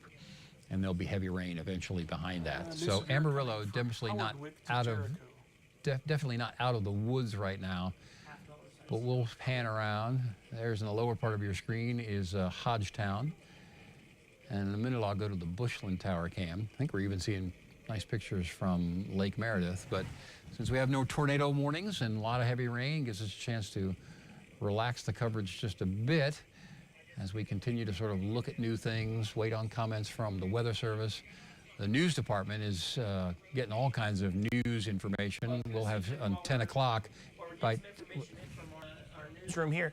We do have some footage from a couple folks up around Dalhart and text line that did send some footage of the tornado. So if you want to switch over to Max 1, I can pull that up. I can do that. There you go. No, so taking a look at this right here, this is from up. This was up near Dalhart. This is Jack Hart sending this video right here of this is that tornado up near Dalhart. He's sending this photo right here. It says Plainview, that's underneath the map, of course. We'll get that up in front of it there. But so this is something that was sent in by viewers. So you can go to newschannel10.com. You can send in photos. That is that picture of that tornado that was up near Dalhart. And then we got this video from, this is Cape Embry right here. This was south of Boise City. So let's go ahead and pull this up. This was going to be south of Boise City earlier. Yeah, right there you can see that tornado. That was south of Boise City. That's Kate Embry sent that one. So some great shots of that. And then we also had another video of the tornado. Let's see here if I can find it. Pull it up. This one is from Mariana right here. This was in the text line area. You can see that tornado right there. This was right around text line. So seeing some fantastic images. And so if you have any pictures of whether that's hail, strong rains, if you got any tornado footage as well, send them in to us at newschannel10.com. We're on the first day of story right now that will be recorded to submit those photos and videos. We'd love to see those. As you can see right here, I'm just spotlighting some of the great images that we've gotten. So this one right here from Mariana. This was out near text line. And we got this one from Kate Embry. This was out just south of Boise City. See right there. And then, of course, this great image from Jack Hart. This was that tornado near Dalhart. As you can see right there, some pretty spectacular images we're getting in from viewers there, Kevin. Okay, let's go to more spectacular images. If you'll give me just a second, I'll go to our Bushland Tower cam. And this is the cell that Shelby and Caleb are sort of navigating around. To the left, you see the shelf cloud, and there's these little lowerings. When you see those, they tend not to persist. So when you see something like that, don't immediately think, oh, wall cloud. Just think, let me watch it for a few minutes, and you watch for it to rotate. But usually what happens is they don't persist. They sort of weaken a little bit and then go away and then pop up in a new spot. But we pan a little bit further to the right. This is the heavy rain and the hail core that came over Boys Ranch and is now moving toward Valley de Oro. I'll go ahead and pan that a little bit further to the right, but you can see the shelf cloud in the middle. That's the wind gust that precedes the heavy rain coming in, which can go, again, 40+ miles per hour. But looking now northwestward from Bushland, eventually get on to north of Bushland. I'm going to pick up the tower that the camera's on in just a second. There that is. But we'll continue to pan around, eventually on toward Amarillo. So Bushland, no heavy rain in your future just yet, but because of the continued southwestward development, there may be something to watch there. And as the camera continues to come around, looking at the heavy rain, that's now north of Amarillo, since we're looking eastward. Where? Oh. They're on Chaser 2. Chaser 2, let's go there. We got our rain. We're on you. There's a bit of good news. How about the update on the rainbow? Yeah, Kevin. So we're actually on the back side. We're trying to shoot down closer to 40 to kind of get around this thing because we're just getting too slowed down to get through it. But this is on the back side. And we lost his audio. It was a double there for a second, but you're back. Yeah, we lost your audio. You're back. Go ahead, Caleb. Yeah. Okay. So yeah, that was the back side of that storm, and we are around this thing. Sorry if cell service is bad, but we're kind of in no man's land, so But we just wanted to share the cool rainbow with you guys, if you got it. We absolutely appreciate that. It's very short-lived. Shelby, thank you very much. Yeah, you're I think you're perfectly positioned because now what they're doing is heading southward from the Boys Ranch area to Interstate 40. And that's really going to be the next area, if there is any development, where we would see some potential, and then south of 40. So they're moving to see if we have any new thunderstorm updrafts because, quite frankly, the heavy rain has taken over the eastern portion of the region and stabilized the atmosphere enough that we don't necessarily have, the potential for tornadic development. And severe thunderstorms still possible, but the large hail becomes less likely in that cold air. This is the Bushland Tower cam right here that we were looking at a few minutes ago. And I think what Shelby and Caleb are doing, I'll come back around. There's 40. What they're doing is coming around the back side of this, and what they meant by the back side is going to come into view here in just a second. That's the back side of the storm. So they're going to come around the back side of it and then head toward 40 to position themselves for any new development that is west of Amarillo, west of Canyon, eventually on toward Hereford. No threat for Hereford right now. Let's mute Max 1, yeah. Just to hedge our bets. Keep talking. Keep talking, you're good. Engineers are doing important things here to give our coverage keep our coverage going and continuing it. But that's the Bushland Tower Cam. We can do a little Tower Cam tour here. Let's go back up to Guyman just because we haven't been there. I think we probably cleared out a good bit. Still somewhat cloudy, but the rain, I think the Oklahoma panhandles have cleared out. We're done Oklahoma panhandle. We'll do another camera tour. That was the Bushland one, which I just went to. Let me come back to downtown Amarillo. We'll do a little pan there because that shelf cloud's heading in. There's no question about that. Weather Service telling us the only hail core in Potter County is the storm just southwest of Boys Ranch, and that may only be an inch at this point. Okay, we'll come back to radar in just a minute here. Let me just do a pan for some pretty pictures on that one. You can see, if you've seen Amarillo a few minutes ago, that shelf cloud's advancing, right? So it's probably, let me just look on radar. It's probably, I can hear it in the tower. I know. Wind's picking up in the tower. So it's just come past the TV station. And so the heavy, the wind gust, the strong wind gust, eventually followed by some rain, will come through Amarillo here in just a minute. So that shelf cloud, again, is advancing southward. They're saying once that storm became elevated behind the outflow, it really hooked up, like you're saying, southeast at 40. Which one? The Boys Ranch storm. Okay. Yeah. All right, I'm going to come back to oh, no, I need to do it over here. My brain is stopping working New Mexico is here. I'm going give to it over just to form up a Sheldon. line and push through later. Okay, so we'll come off the tower cams. If the computer will load, we'll do radar. Okay, so what Kyle was just saying is, see there, Valley de Oro, that was the cell that we were worried about. It has hit the cold air, which was its fuel, and so still plenty of moisture, plenty of fuel for heavy rain, less fuel for continually rising motion and strengthening of the storm with regard to tornadic potential or straight line wind potential. But you can see the red and the orange filling in. That rain is increasing in intensity, torrential downpours, and that movement or development to the southeast is what we were just looking on the shelf cloud, which is going to develop southward toward Amarillo and 40, primarily, I think, east of Vega, and then toward Bushland as well. So that's the next event. I think what I'll do is maybe, Sheldon, if you want to take over, and I'll put you on Max 1 on the wall, and I'm going to take a momentary break. Okay. If you want to go ahead with your radar tour. So one thing I actually want to bring up people's attention to here is, as well as taking a look at model run data here, trying to see what's going on here. So what we'll do here, actually I'm going to hop on over here. Why don't you come over here? Yep. Okay, so. Okay, so there's our high definition model run that's pulled up right now. What I'm actually going to do here, actually let me wheel back over this direction real quick. We'll bring up, Settle in, bub. yeah. Okay.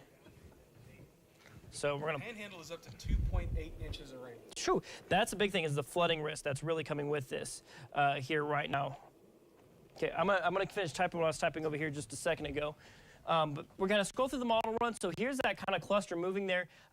Model run data does maintain the storms kind of coming in from the east, and then or coming in from the west rather, and then moving their way our direction as we go into about the 9-10 o'clock hour tonight, but maybe not quite as severe. But so far, this is one of the few models that is showing that line of storms coming in from kind of the west, around the eastern New Mexico area as of right now. So if we take a look at the broad region right here, you kind of see there is that activity off towards the west. So the big question mark right now is, does it maintain, as we're now down to just a handful of severe thunderstorm warnings in our area.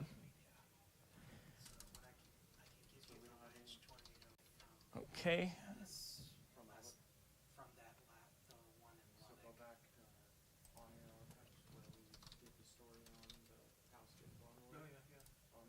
Okay, so what I'm going to do here now is I'm going to wheel back over here. Okay, so there what you see around the region there is just a handful of severe thunderstorm warnings. Still seeing that activity trying to push in from the west around the eastern New Mexico area right now. Okay, let's see here. Okay, so the northern 3 rows of counties are actually about to get removed from... Okay, so here we go. So we can actually pull this up now. Okay, so here's our active watches and warnings around the area. So I'm going to pull up max 3. Okay, so this is currently showing our active watches and warnings around the region. So of course your pink is going to be your severe thunderstorm watch. Those oranges is going to be your severe thunderstorm warnings. And then that deep red, yes. They're going to clear the watch for the northern 3 rows of counties. Yeah, so that's the good news right there. Okay, so here's the thing. Let me grab the right mouse here. So that dark red right there, a lot of people associate red with tornado warnings. That dark red is more of a that's a flash flood warning. So you can see up around the Gladstone area and then from Borger down to White Deer. But what we were just saying there is pointing out our top 3 rows of counties. So that's within Amarillo's kind of range right here. So what we're going to do here is we're going to kind of draw a box around those top 3 counties that should be getting excluded from that watch, which could, I mean, that should include Amarillo. That should at least include Potter County. I think so. So we're going to kind of draw this box right here. So if we're hearing from Amarillo that the top 3 rows of counties are going to be removed from the watch, that should be those top 3 rows right there of the, actually, you know what, I'm wrong about that because I forgot that you also have as well You may be talking Oklahoma Panhandle. Yeah. So that may leave Potter County in it a little bit. So I'm going to actually go ahead. Well, I'm going to start from scratch here. All right. So let me redraw that a little bit, just make sure I'm right on point here. You can actually see right there that new bright red that popped up just to the southeast of Paducah. So that is a new tornado warning outside of our region. So right there. That should be the top 3 rows of counties. So I was thinking Panhandle, but of course the Lubbock or Amarillo National Weather Service does include the Oklahoma Panhandle. So the top 3 counties, top 3 rows of counties being removed from the area, that should be the regions that are getting removed from the severe thunderstorm watch early. Right now it's in effect until 10 o'clock, correct? 10 o'clock, yeah. Yeah, so I've asked for a clarification. okay, so that should be so right now they're in effect until about 10 o'clock, so that's about another close to 3 hours or so, but these ones might get removed sooner, which is good news. That means that you kind of get to take a breath a little bit there if we look at our radar and watches and warnings. So still seeing a handful of activity around the region, but as that cold front pushes through, I mean, you're really seeing a lot of those severe threats really get diminished with that. So let's go ahead and switch back over to our Doppler warnings here, and we're going to pull in on this storm right up near. This is that severe thunderstorm warning in effect for the next 25 minutes. You will notice that polygon does not include Amarillo just yet, but let's get some information on what we can do is we can break out one of my favorite squall line tools here. So it's currently moving southeast at 40 miles an hour. That's the thing about it. This thing is absolutely flying right now, this particular line of storm. So if we draw a line along the southern edge here, I may actually have to zoom out a little bit to be able to get out 40 miles on this one. That is correct. Okay, so yeah, look at there. So I'm actually gonna have to clear that off and zoom out just a smidge so we can actually get right there where this line. So if this line were to hold its current shape right here and continue its trek southeast at 40 miles an hour, I still may not, oh, there we go. So if this squall line holds on its current track, southeast at 40, here's your timing of things right now. So if it were to make it to Amarillo in its current state, it's going to hit here probably in the next 19 to 20 minutes or so. If you're in Bushland, that's going to be right around 7:19. Claude, they're at about 7:45 right now. Goodnight, they're at 8:02. So if this storm holds at its current strength and continues to track southeast at 40 miles an hour, these are going to be some of the specific timings that you're going to be looking at. So here in Amarillo, here in maybe the next 15 to 20 minutes. But what I want to reiterate here with this is the severe threat's really gone down a little bit. We've talked about some of the large hail here with this. You're looking at 60-mile-an-hour winds and quarter-sized hail. That's about the lowest end of severe criteria that you get from the National Weather Service there. So that's the good news. I mean, obviously, that hail can still do damage. Quarter-sized hail, not necessarily something you want to find yourself outside during. But, of course, I mean, that's the thing is it still can do some damage. It still isn't going to feel good getting hit with quarter-sized hail, but it's not near as bad as it could be. So let's see right here. Okay, so we got these lines of thunderstorms right here. As you can see, they've really expanded this severe thunderstorm warning until about 8:30. Okay, so this one's moving east at 30, so we're going to animate this here real quick. So let's go ahead and do the exact same thing with this one. Let's move this little line right here. Let's check in with Bishop Hills, too. We're inside of 5 miles from heavy rain and the gust front. Okay. Yeah, go ahead, buddy. So right there, Layla Lake, right there, looking at about 7:07. Do we have somebody out in Vega? Okay, so Shelby, if you can hear me right now, let's go ahead and touch base with you, see what you're seeing out there right now. That boundary is literally right here outside of Vega. Yeah, we're Sheldon. We're on 385. We're heading southwest towards Vega. Camp out for a little bit. We're kind of right now trying to strategize whether we should stay in Vega and see if things pop up off of that boundary, or if we should hop on I-40 and head east back towards Amarillo and kind of start coming towards those severe warned storms coming into town. Is kind of what we're deciding on right now.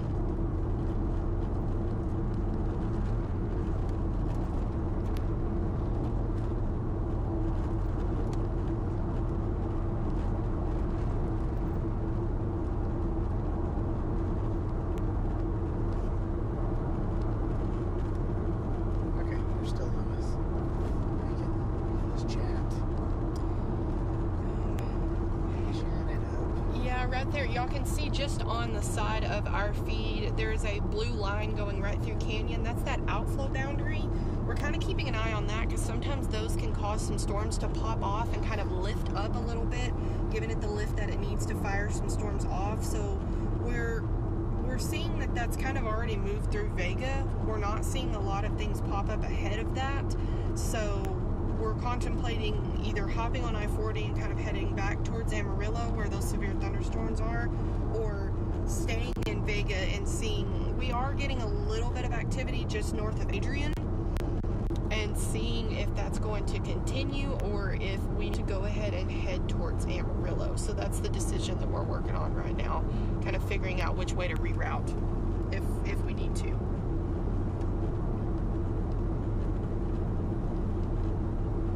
Look. Well, So we're getting okay, so we are coming into Vega. Got a little bit of water on the roads. Nothing crazy, but there is a little bit of. hold on, I think I just got paged. Let's see. Hey, did you just page me?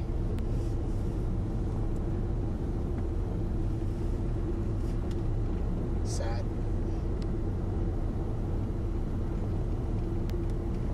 Going on. All right, thanks for that report, Shelby. So here is our updated watch and warning map. So there's still a lot of things going on right here. I do want to draw attention to the fact that, of course, these top rows of counties right here, those severe thunderstorm watches are now gone, and they've actually just trimmed up that severe thunderstorm warning. That's just to the northwest of Amarillo. Still have that severe thunderstorm warning up in Union County, and of course that large one there just to our east down Clarendon over through Shamrock in the Wellington area. That's some of our only severe thunderstorm warnings, and then of course Cottle County down off towards the southeast with a tornado warning outside of the News Channel 10 viewing area. area right now with these storms are really moving on. Flash flood warnings still in effect for several places. Flood advisories there for those counties that were underneath that major cluster of storms just a little bit ago. So if we switch back over to radar, look at our last 3 hours. I mean, you can see how things are now starting to kind of migrate their way to the south. Let's go and pull in here on Amarillo. The cloud tops are cooling fast on this. Okay, so that's indicating some. I'm into Amarillo hot. So there we go. Okay. So what we're going to do is we're going to update our squall line here. If that thing's still maintaining its 40 miles an hour. Let's look at the timing of that. So, Kevin, if you want to real quick kind of explain with those cooling cloud tops what that means to the viewers, because that's significant to know. Yeah, I'm looking at a different product called, it's just basically a satellite product, but what it measures is cloud temperature. The higher you go in the atmosphere, the colder it gets. I don't know that your mic is on. It is. My Well, mic it's is muted because I was... manually I'm muted. going to start again because I'm back in the seat here. We're talking about cloud tops cooling. The satellite that we usually show on TV is actually showing temperature as opposed to visible, like taking a snapshot. But what we can do is we colorize the cloud tops and we can see if they are trending higher or lower in the atmosphere or cooling. And so the cloud tops just northwest of Amarillo are cooling, meaning that the updraft is stronger, and that means the storm is strengthening. So it's going to produce some hail. It's obviously going to produce some very heavy rain, but it's obviously going to produce some hail as well. And the trajectory of that storm is toward downtown Amarillo or the metro Amarillo area, behind this shelf cloud that you're looking. So the fact that the storm is strengthening and the cloud top is cooling is not good, in that it will bring some heavy rain, some hail. The tornado threat again is lower, but that strengthening trend toward Amarillo is definitely up, Sheldon. Yeah, absolutely. So there with our squall line tool here, you can kind of see the specific timing of that leading edge as it's now pushing its way towards the southeast. That's going to bring it into Amarillo probably in the next 8 minutes. You can see right there around the Palisades area at 7:40, and then Paladero Canyon, they're at about, well, got a little bit of a glitch right there because it says 5:53 p.m., which obviously that's not correct. A little bit of a glitch in the system there, but I do believe the 8 minutes to here in Amarillo, that is absolutely still in play. So let's go ahead and animate this through here. Watch how it's moving right now. This thing is moving southeast at 40 miles an hour, so the storm is absolutely just booking it down our direction right now. But currently, this severe thunderstorm warning is in effect until 7:30, and the National Weather Service has indicated that they're not going to continue severe thunderstorm warning, but it's probably going to just become what we call a special weather statement, which is probably penny-sized hail and 55-mile-an-hour winds. But of course, should that change, if the National Weather Service indicates they're going to do something different, we will be letting you know. Well, and on that, they've just posted 2 minutes ago, they may actually go with a severe So they may go severe for thunderstorm. northern Potter. Okay, for northern Potter County. Yeah. Did they say what criteria they're going to be using on that one? No, they're still putting it together, but just 2 minutes ago, may need to go severe thunderstorm warning for northern Potter, standby. Okay, so we'll wait to see if we do get a new severe thunderstorm warning. Did you hear that? What do you say? Big towers. from Okay. Wherever Dave is. All right, so if you Dave is wanna- currently in Canyon. He's looking off towards the west. So Dave, we're actually going to touch base with you real quick. Tell us what you're seeing and where you're at exactly. Give us a good shot here. Yeah, Kevin, Sheldon, I'm sorry. We're up, just left Canyon heading west on Highway 60. We're going to get out on this boundary. We're getting some new development, new towers going up. We're looking back to the north, and we can see the storm that's getting out close to Bishop Hills, getting down close to I-40. It's good and low hanging. These are new towers going up around the canyon area. So just know that we're going to get out in position and track new developments, see if maybe there'll be storms that go severe and approaches from the west. Right now, folks in Amarillo need to prepare for heavy rain, lightning, and you mentioned the new severe thunderstorm warning probably coming in for the city. So looks like going to be stormy about the next hour or so for Amarillo. Possibly Canyon, we'll keep an eye on that. Right now, new development going up near that boundary. That's where we're headed, Sheldon.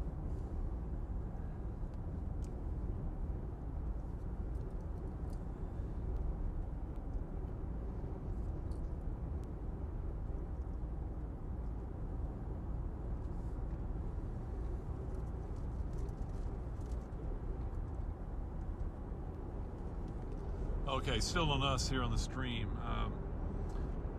Yeah, we're going to show you some low-hanging stuff. Can you get to that over there? I'm going to show you the kind of like the gust front shelf. It's heading down towards I-40. You can see ragged stuff over there, so just on the base, but no tornadoes, no rotations, no wall clouds. Heavy storm approaching Amarillo, though, folks. A little hail looks like around River Road High School, perhaps. About to come into the Bishop Hills area. Eagle Tree. Mainly heavy rain, but some pockets of hail in there. Real quick, as we're tracking this squall line moving in right now. Okay. Come back to us. Okay.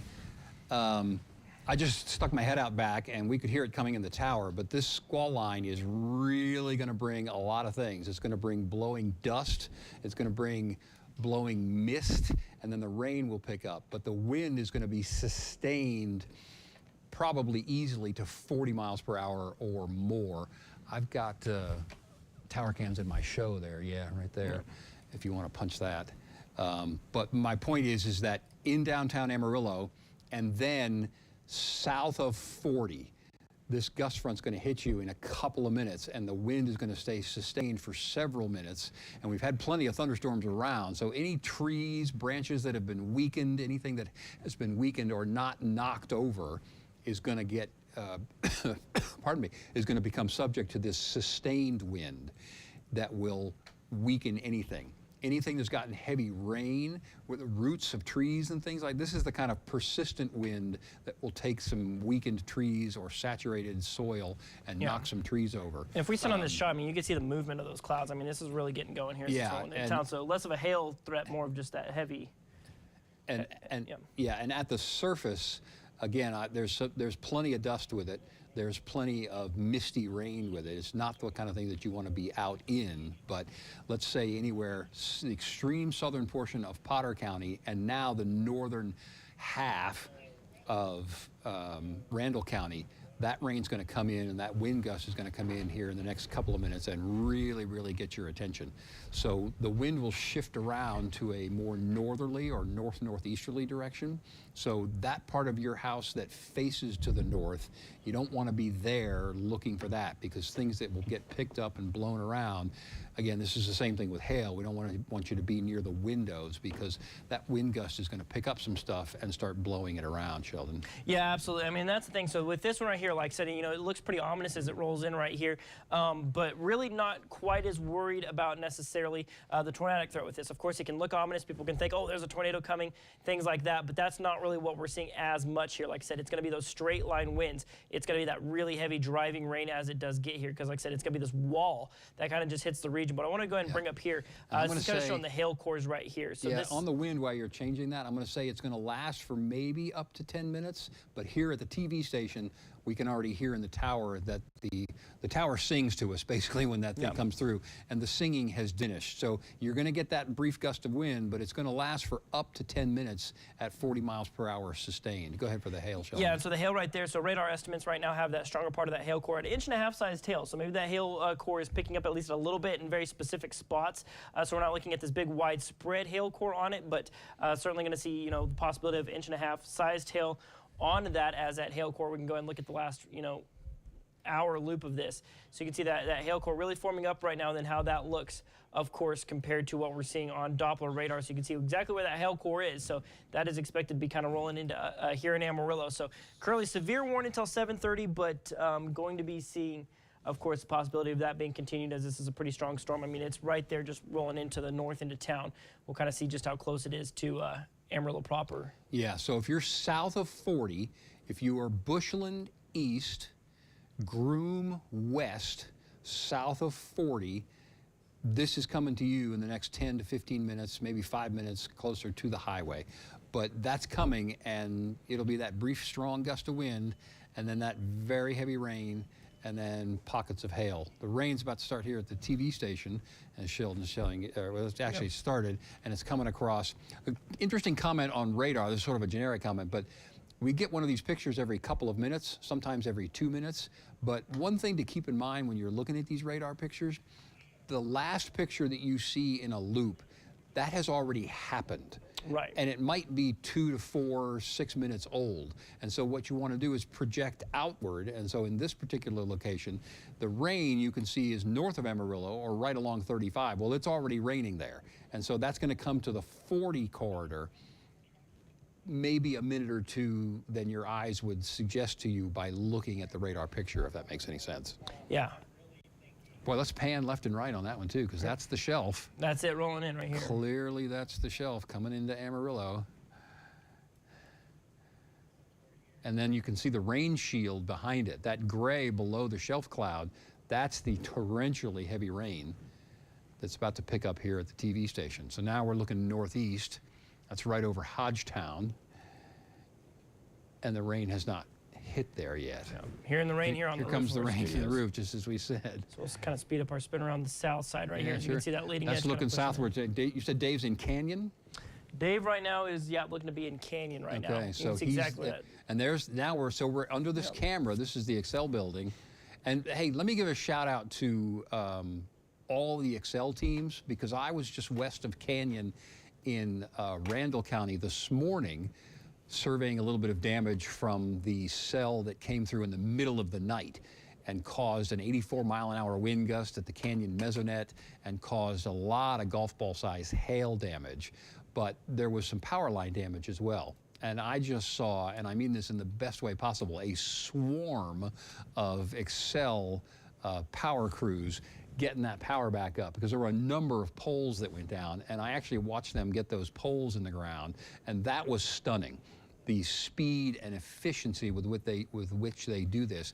Okay. And then I also saw some Excel crews helping some other folks too. So I just wanted to give a public shout out to all of the people out in the field with Excel Energy. So let's take a look at how this looks right here as this is rolling in. So this is from our friend Scotty Vanderford here. This is on Bell Street right here. This is just north of kind of Arden Road. As you can see, it's looking up towards Hillside, the Hillside intersection right there. This is looking north at that line coming in. So this is giving you a view just kind of further south into Amarillo right there. But I mean, certainly pretty ominous looking out there for sure, Kevin. That is the shelf, and when that shelf approaches you, just before it gets there, you're going to get that strong wind gust that's really going to get your attention, and then you're going to get that heavy rain. I think that as I'm looking at radar, I do see some enhancement now on the hail cores on that in several little pockets north of Amarillo. So that's another risk that's going to come to Interstate 40 and downtown Amarillo, is that little pockets of hail cores, and the reflectivity, as I said, is getting a little higher. And so probably some quarter-size hail is not out of the question there. It's also getting closer to the radar site, which is going to enhance the beam a little bit. But that's about to come across the Amarillo Airport in the next couple of minutes. Again, Interstate 40 in the next couple of minutes to where Scotty is. That's probably 5 to 10 minutes away. In fact, punch up the downtown camera again if you want. We're currently working on logistics here, Kevin. We're going to work on getting a shot outside of our News Channel 10 studios right here. I might go do a report outside here in just a second.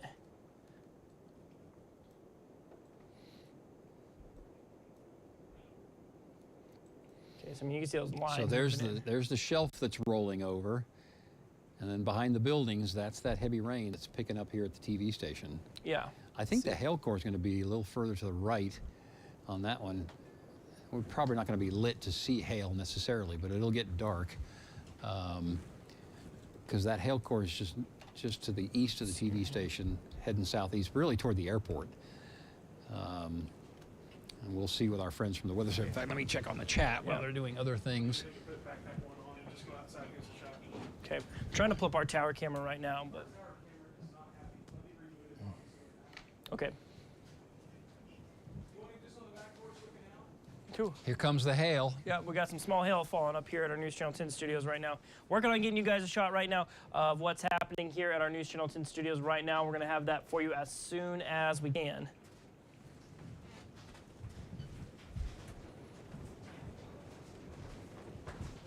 Okay, so let's see.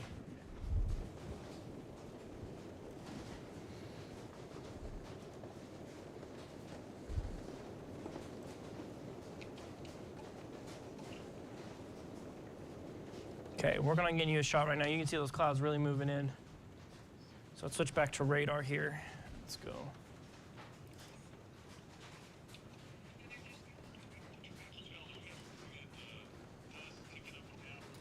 Yep, so there we go. So we're really kicking things up here in Amarillo right now. So our latest scan, it's now over the loop.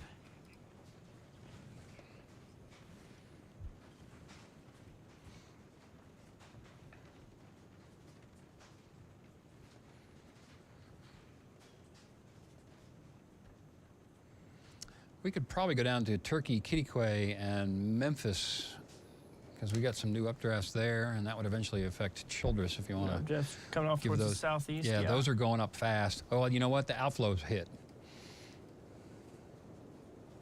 Right now around Memphis. Memphis getting some heavy rain right now. This is all tracking down just to the southeast towards Childress. You can kind of see how those gaps have kind of filled in here recently. Yeah, hail loosening at the TV station. I assume they're going to be on Backpack 1. Backpack 1.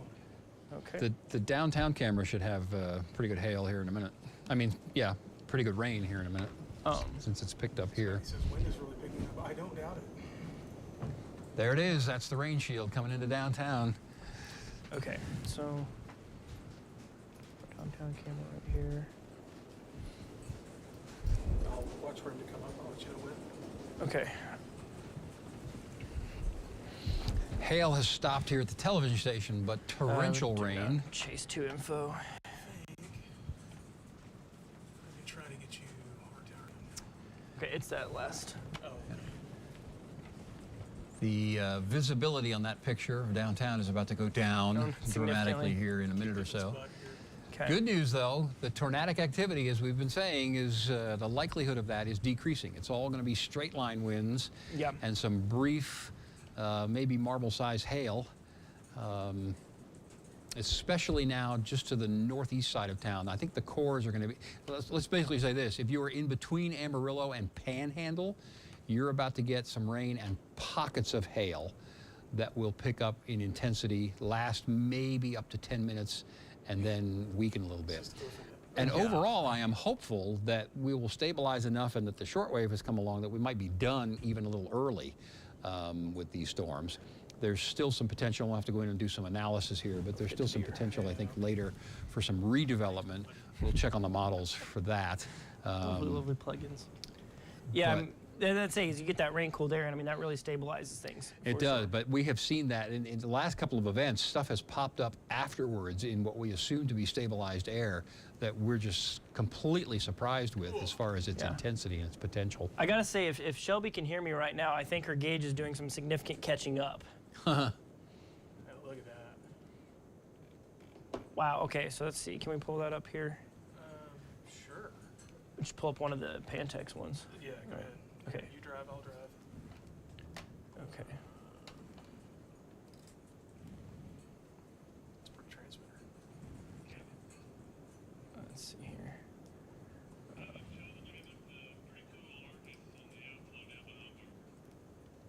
All right, copy that, Dave. We'll be coming out to you here in just a little bit. We're going to work on getting a shot here. There we go. All right, so here's a live shot from our Amarillo. Right there you go. So this is from our Amarillo tower right now. So this is what we're seeing here at the studio. Kyle, you want to give us a quick look around? This is looking off towards the east. I mean, visibility is low right now. This is a soaker that is coming in currently. It's getting washed, though. It needed a bath. Oh, yeah, look at that. Looking out at Broadway. And See how well, hopefully, our vehicles are faring there in the parking lot. But I mean, seeing just very limited visibility with that. Yeah, let's check downtown. I bet that visibility has gone down now. It's getting close.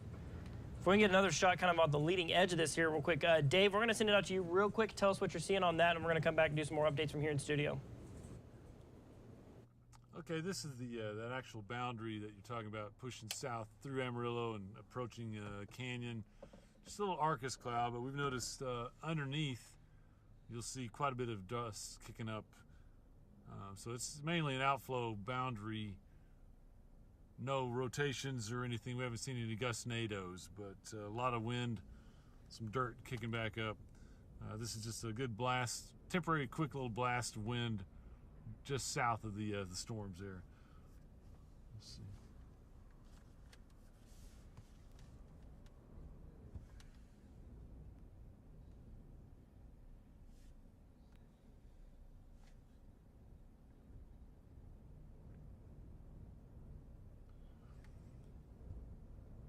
Okay, so we're at Umbarger.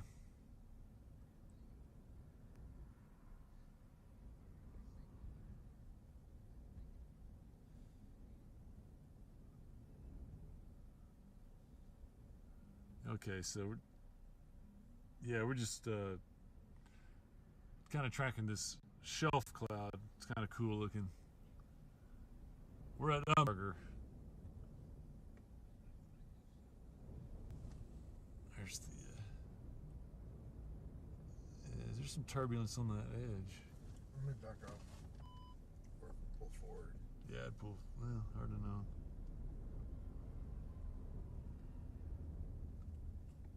There we go. That's just west of Umbarger right there.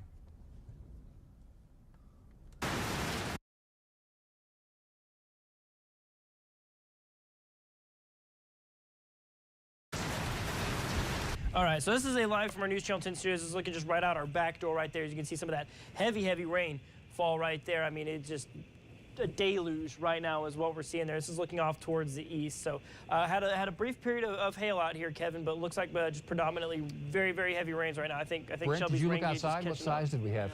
Pea-size. Pea size. That's Pea-size great. tail. That's better for the cars. That's good. Yeah, hail's core seems to be weakening on it a little bit right now. But strengthening west of Amarillo. Yeah. So P to dime to some nickels in between Amarillo and Bushland.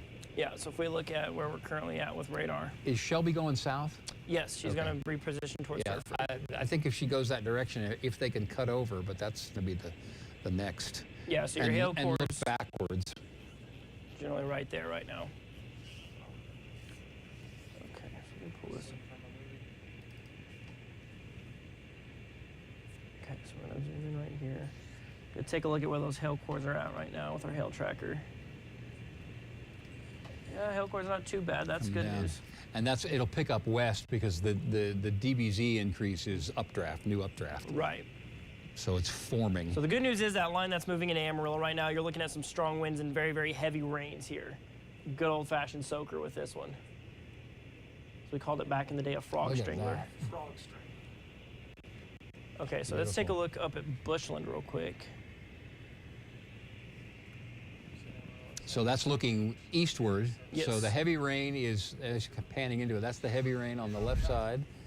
That's what's picking up. That's what you're going to hear on your roof in a short period of time in Bushland and anywhere in downtown or south side of Amarillo proper and either side of 27 heading south of Amarillo toward Canyon. Canyon, you still got some time. You got plenty of time and still picking up from the overnight storm, which brought down a ton of leaves, did some damage. And I have some amazing video of 2 cows being rescued by ranchers that I'm hoping to get on the 10 o'clock news.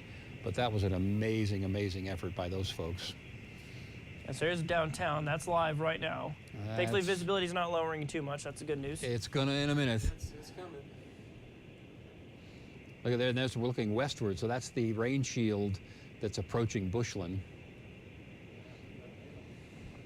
It's from Scotty. Look at that. A little spin Wow. there, a little vortex. Yeah, let's go and bring that up real quick. That looks pretty cool. Let's stay on that. He's still hillside and Bell-ish. Okay, so it's, Yeah, these are going to be real swirly, Right, but that's that's not Bell. tornadic No, it's just development. very there. cool looking though. That's for sure. Dave's getting some good shots as well. So Would you call that an SLC? SLC. Scary looking cloud, that's right. All right, Dave, SLC. we're gonna send things out to you. What are you seeing out there in Canyon? Yeah, okay, well, we're just west of Umbarger, and we're on Highway 60, so we're a little further west than you thought there, but you can see the dust underneath that Arcus cloud kicking up, so that's all about outflow. Probably get some good 40-mile-an-hour winds in there kicking up some dirt. We're keeping an eye on that. We're also... we're also continuing to go west, maybe towards Hereford, see if we get a development on that boundary.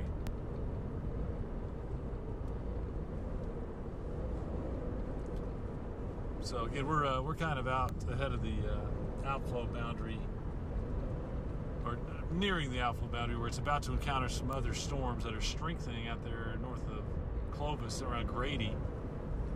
So it'll be interesting to see what happens out this way.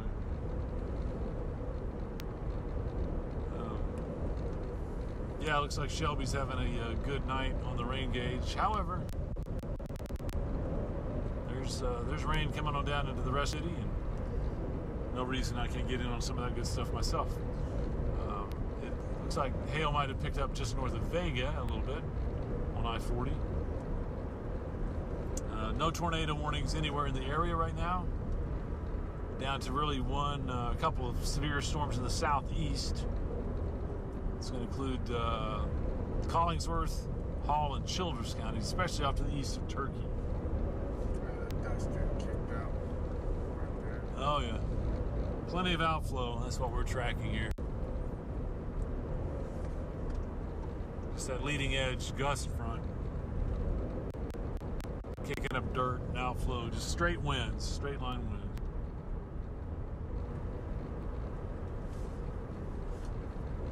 All right. Got my friend in Bishop Hill.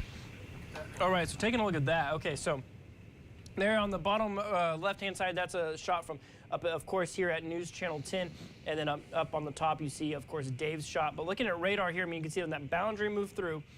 And, of course, you got your extra boundaries and those storms rolling in from the north. And then, of course, what we're seeing out there right now. But you will notice those last couple frames, the core is really weakened on that one. Hail cores all along, up and down that one, have really weakened a little bit there. My briefcase. Oh, sorry. Let's take a look at our downtown camera. Seeing that rain moving in right now.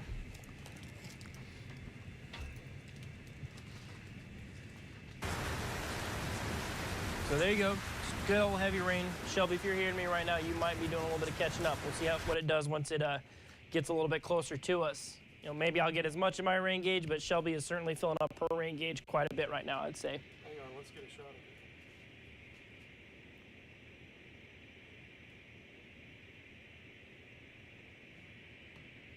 He's gonna try. Okay. We're using the primitive text me. Hey, there we go. Let's see. Not very many. Got one severe thunderstorm warning. That's There you go. stuff around New Mexico is really quieting down. Oh, look at that It's water gonna standing. try. Look at under our porch right there. I mean, you can see just how much that water is standing right now. No, it's Jacob out there. Look at that water standing. Somebody's gonna have to be a thing. swim to their car. What'd you say, frog strangler? Frog strangler, that's what we called them growing up. We're gonna look at Shelby's rain gauge. Oh, here we go. Live shot of Shelby's rain gauge. Zooming in on Shelby's rain gauge right here. I'll try to, once he zooms in on it, we'll see how much we can measure from afar. Obviously, our cameras here at News Channel 10, they're pretty great, but they're not waterproof. There it is. But there we go. Let's see if we can pinpoint it there. So, of course, that's rain gauge. That's what we're looking at. Oh, good focus shot right there, Jacob. So, right there, we're at 3/4 of an inch on it right now. What was that, 3/4 of an inch in about 10 minutes? Yeah. About 10 minutes right there, 3/4 of an inch. So. She should be happy. Yeah, that's some good rainfall there in Shelby's gauge. So that's up here in News Channel 10 studios. We're up here at Broadway and Cherry right now. That's true. Yeah. Shelby's looking at about 3/4 of an inch right now, if you can hear me, Shelby. Getting some good stuff there. All right, we're going to come back to our downtown camera. There you go. You can actually see out the back side of that. Tell us a little bit about that, Kevin. You can see out that back side right there. I mean, you can see sunshine. I'll wait till, you're good. But we're seeing some, starting some sunshine out the back side. This line is really kind of thinning out just a little bit. Okay, there's our downtown camera. Okay, so if we could. That's KFDA. Okay, so you can, nope, you're good. Sorry. Oh, you're good. Let's dance. Okay, let's go east of Canyon, though, and southeast, because new cells. That boundary has created some new updrafts. Okay, so there's the shot from here right now. That's just from a little bit higher up from where Jacob was at just a second ago. You want to see along those? Well, right where your cursor was, east of Canyon, new cells going up. Oh, east of Canyon, right down there. Okay. Yep. See, the boundary has gone past Happy and Tulia. It's Okay. in Hereford. And we should check Shelby's camera too, because she can see that boundary if they're north. Okay, so here's north what of Kevin was Hereford. talking about. It's kind of right around here, where we're seeing those new updrafts kind of going up here a little bit. We need to shorten it up a Boundary. little bit. There's the updrafts. There's our updrafts popping up right there. So we've got that going. So let's see. Wave off Jacob here. Okay. Yeah, let's see if we switch. These. back Fridge. to-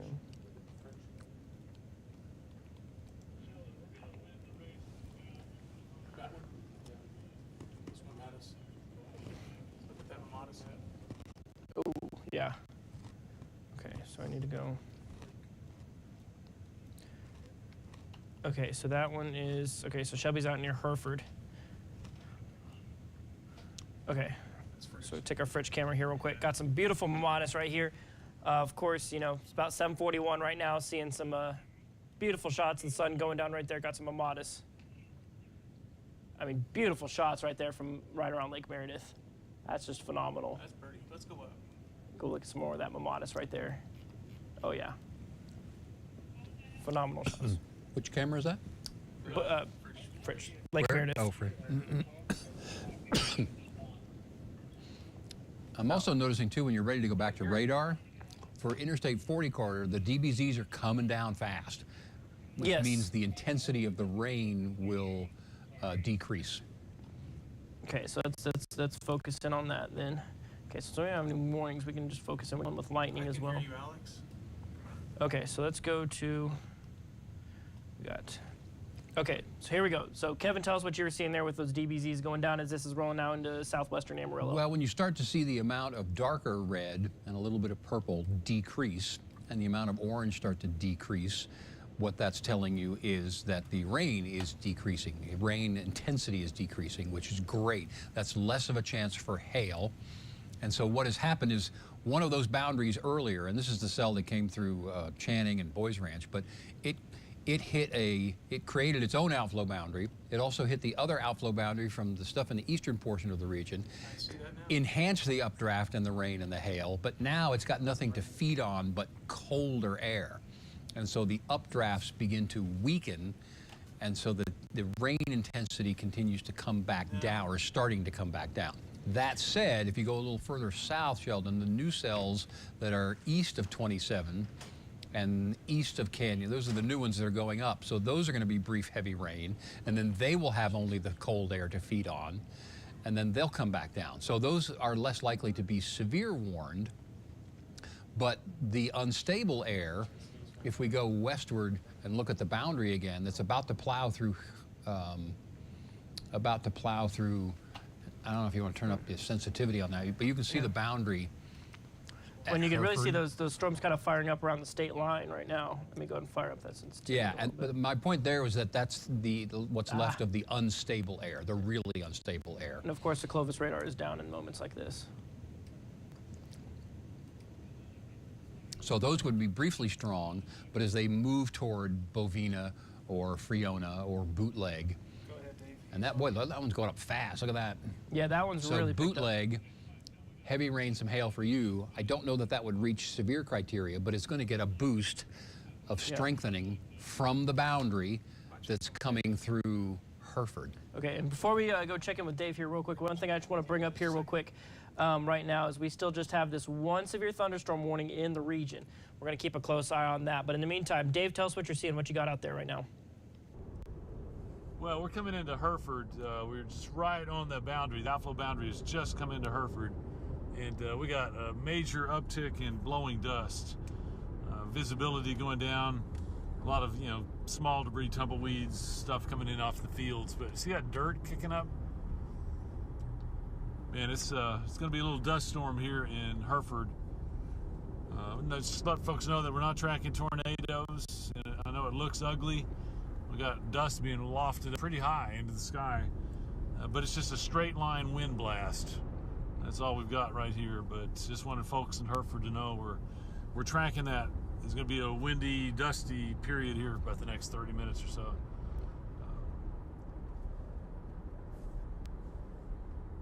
Oh man, visibility way down up here. Yeah, this is going to be interesting. You might stay on the shot for a little bit because we've got the biggest surge of dust that we've seen. It's coming right into Hereford. Yeah, it's dust. This is the boundary in Hereford. Just came through. The visibility is starting to really drop off. I mean, you can see the trees are really whipping around here too. We're probably taking some 40-mile-an-hour winds in Hereford. Just a lot of tumbleweeds and everything that goes with a blast of 40 miles an hour. So this is what it looks like in Hereford on the outflow boundary, guys.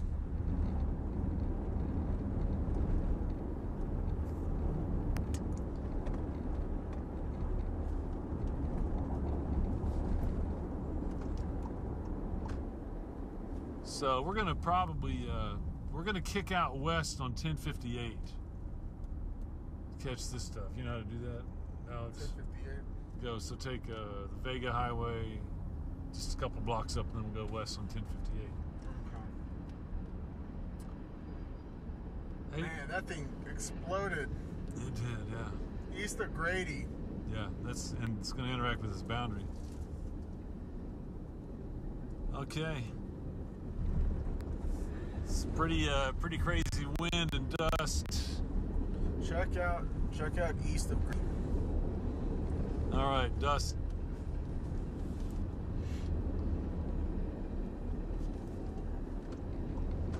That's where we're going. We're going to go out 1058 and see what happens out there. Man, look at this. Well,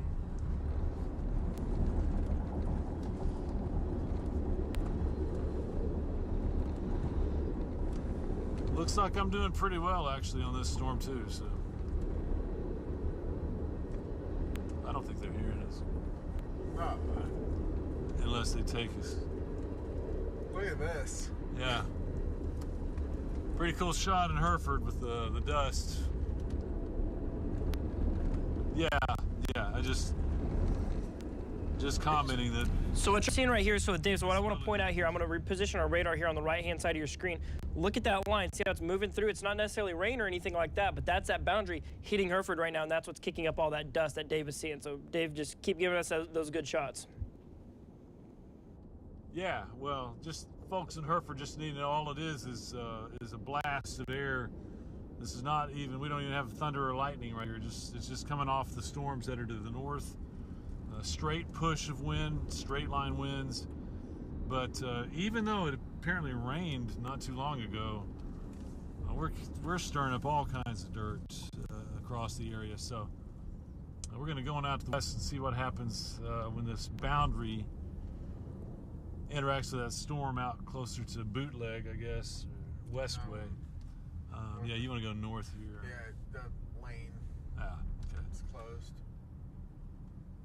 Just pointing it up.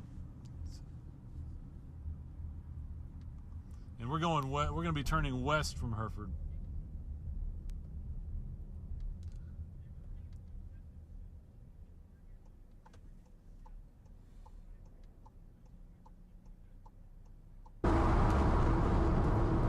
So one thing that we do have in common with Dave is we are seeing blowing dust.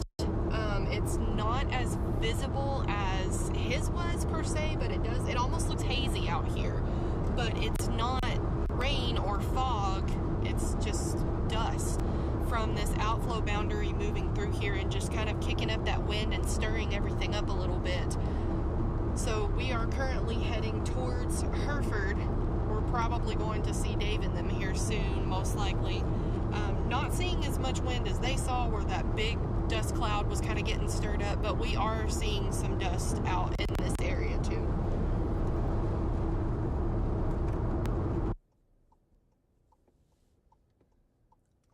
Okay, yeah, we're just kind of zoomed in on some of the wind blowing through Hereford right now. Again, and just to be really, really plain and clear, no tornadoes, but we do have storms out west of Hereford.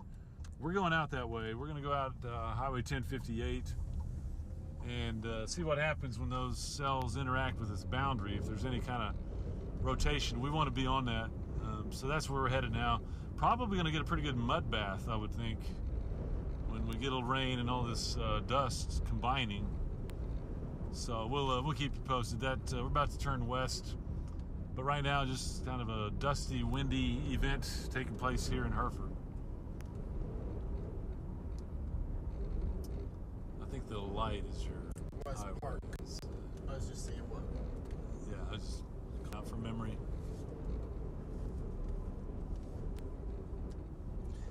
It smells like a locker room right now.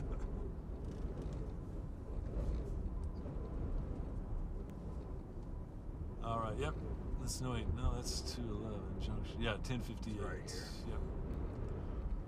So we're at our turn to go west on 1058. We've been through here before. Yep. Yep. people scurrying in out of the wind and the dust here in Hereford. Okay, so taking a look at radar, what we're seeing around the region, of course, Dave and Shelby, they're giving us some great shots. You can really see, like Kevin was talking about, the returns on radar. There's a lot less red. There's a lot more yellow in there. Still some heavy rains. There goes that severe thunderstorm warning. It's now gone, so this is no longer severe warned anymore. You've still got this line moving its way through Amarillo, working its way there through the south side of the city right now, getting ready to track its way south towards Canyon. If you're in the Canyon area, you're pretty much in the clear right now. Of course, what we were documenting earlier as it into the News Channel 10 studios, that heavy rain, that little bit of hail out there and strong winds, it's probably not going to be that intense once it gets to you down around Canyon, but still some good rain showers, some weak thunderstorms getting ready to push their way in. From the north, Amarillo, pretty much all of Amarillo proper is just getting covered with some good steady rainfall as of right now. Good cameras when you want to go there. Okay, yeah, absolutely. Bushland, okay. Let's see what we got here. All right, so it's looking down I-40 towards Amarillo. Yeah. So we couldn't see this. We couldn't see this a minute ago. This was not at all even distinguishable. Yeah, visibility's letting up a little bit. So that's looking, you kind of make out, you know, of course, those hotels right there at Sansi and I-40. Take a look at that. Yeah, that's, look how green it is really out green. there. Let's go downtown. Okay.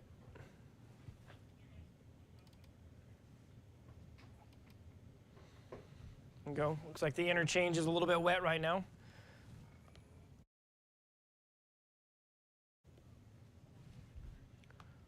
Let's see, kind of pan around a little bit here.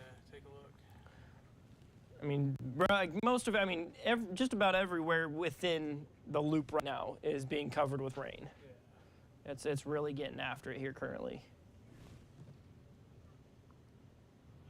A lot of rain downtown. It's looking damp for sure. Let's see what the National Weather Service is saying about any reported totals or anything like that. But then, see how clear it is to the north. Yeah, look how clear it is to the north. And then look how clear it is. If you look over here, now go to Lake Meredith. Okay, so that cell that's working its way into Texas right now, I'm going to go ahead and bring things back to radar here real quick. Because the National Weather Service did just issue a severe warning on this storm rise across the state line. So this new updraft that we just saw, especially, is about to hit that boundary. So Dave, Shelby, if y'all can hear me, that storm there just straight to your west just got a warning for a ping pong ball sized tail and 60-mile-an-hour winds forming up over hail core rise. It's crossing the state line there into Deaf Smith County. So that's our newest severe thunderstorm warning, one of the few still lingering in the Texas Panhandle right now. But Dave, Shelby, y'all might be in a good spot if y'all are still willing to trek out that direction, kind of right around the Bootleg area. Probably getting ready to see that storm right now. So let's see here. Gusts to 54 in Hereford just now. Gusts to 54 in Hereford. Okay, so that's where Shelby is at currently. So she's seeing those gusts to 54 there in Hereford. So Shelby, tell me what you're seeing there in Hereford right now. Yeah, Sheldon, it's really hazy here in town. It's kind of hard to see a little bit, but I mean, there's some, it almost looks like fog or like, but it's just dust just blowing through town. You can tell the wind has just picked up because there's lots of blowing dust here in town. So not seeing much other than that, but as we are going right through the middle of Hereford, you can hear the wind like blowing against the car. You can see the trees whipping back and forth, so the wind has definitely picked up here in Hereford. All right, thanks, Shelby. So, Dave, we're going to send things out to you. It looks like you are heading west, taking basically a beeline right towards that severe warning. Okay, so, Dave, that storm that you're on, the National Weather Service just said they're going to bump that up to tennis ball-sized tail. So, let us know what direction you're heading if you're going to try and intercept that. Okay, well, we're going due west out of Hereford. We're a couple miles out. We're still, just behind that outflow boundary, so we're catching the dusty wind. Here's another round of dust you see crossing the road ahead of us. But yeah, we're headed out that way. I guess we got about 15 miles or so to get out there to the severe storm, and we'll see what happens when this boundary interacts with it. That's going to be the interesting thing. But right now, like you said, it's a hail core pretty much on the state line east of Grady, back to the west of Westway and Bootleg. Here's some of our dust that we're kind of going through right now. That's still that strong straight line wind right out of the north, it looks like. But anyway, we're heading in the direction of that severe warning we have.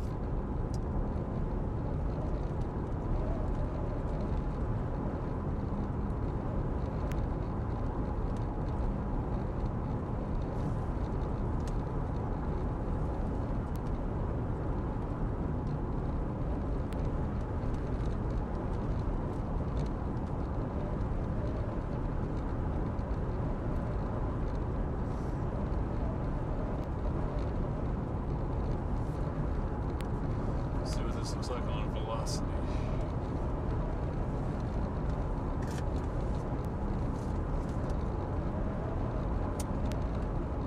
That's interesting. Not too bad.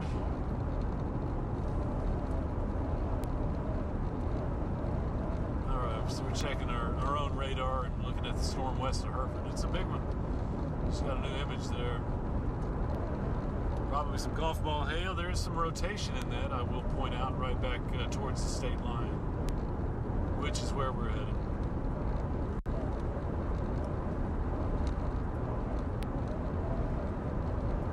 Okay, boundary interacting in there, looks like.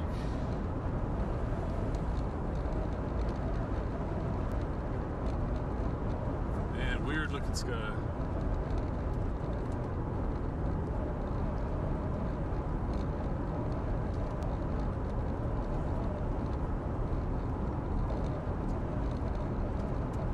So far we've been all over the place today. We went up around Pampa, then we went to Skellytown a couple of times, through Borger, Stinnett a couple of times. Came back to the north of Amarillo, came down through the Canadian River, the city of Amarillo, Canyon, Hereford. Now we're out to the west of Hereford. So, but that's where the one of two severe storms is. The other one is in the southeastern part of the Panhandle. Most of Hall County is involved with some heavy thunderstorms. Looks like we got a little hail not too far from Turkey, a little further to the north there. For Amarillo, we're down to just mainly rain. If anything, some pea-size hail there. It's like right over my house, actually. But it's mainly heavy rain and pushing off to the east. But it's followed up by a couple of other storms that may affect Amarillo. I think they'll be losing intensity. We have come down to Deaf Smith County, making tracks out to the west. You really can't see the storm.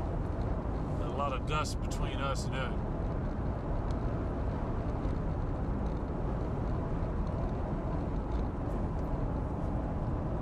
We may end up going up 214 again, you know. Deja vu. Yep, deja vu. Wow, this is some low visibility we got here. We're actually having to back down our speed. There we go, a little better. Because every time we plow.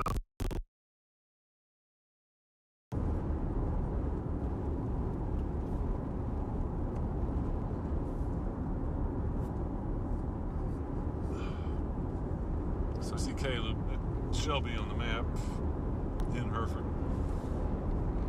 We won. Yeah, sure. All right, yeah, so we are actually heading back north along 385. We're trying to get a peek at this storm, and at its current trajectory, it pretty much would just kind of come to us. So we're not going to go very far north here, but let me tell you, the wind is, you know, pretty crazy. Still a lot of blowing dust and stuff, so we're still feeling, you know, a lot of that. What do you think, Shelby? I think we don't need to go very far north at all. I mean, because it's tracking northeast, and so if we set up and then it kind of starts going northeast, we can just continue north and just kind of follow it as it comes across the road and station to where it comes right in front of us. I think we're in a great spot. Yeah. And then, you know, and then if it passes the 385 and dumps some of that, you know, big hail, we could scoop some up. So that might be fun.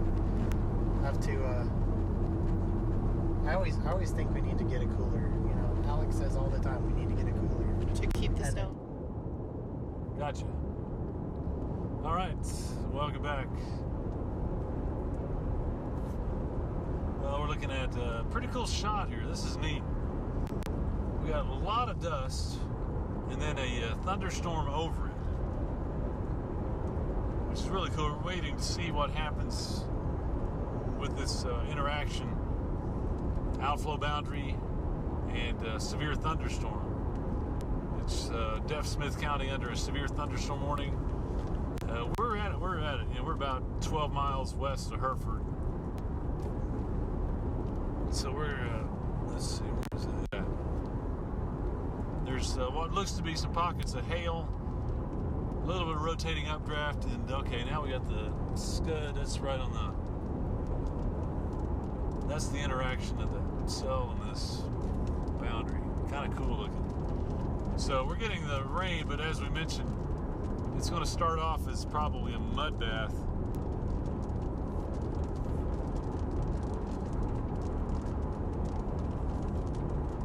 All right, so we're getting into it now. We're starting to get into the storm that's over the outflow boundary, and you can see right there some scuddy action.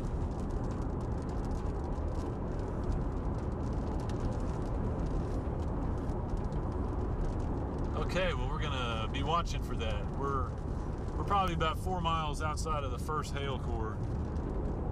We're coming on in. We did pick up, see that little scud?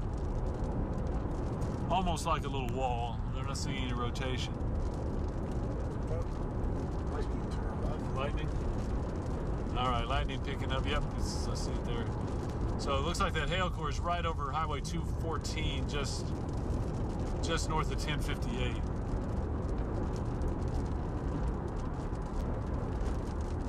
It's kind of a neat lowered area there. That's really cool.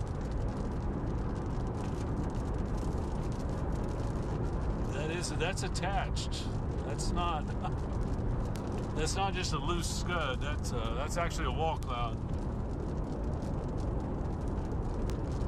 Some scud underneath it there and stuff. This is kind of cool. So.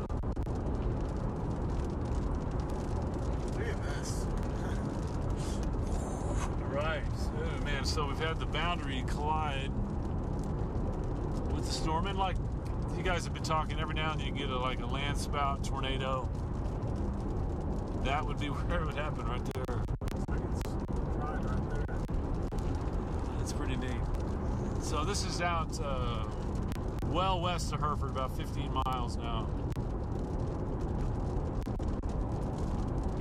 We're gonna actually have to wait and see which wants to move.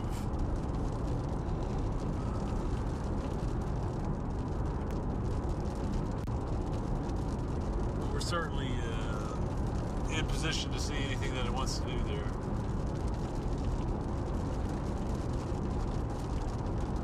There's some Good spot. pockets of hail there. Is that? They got a little twist on it? Yeah, that's what I'm looking at. Little low energy guy here, but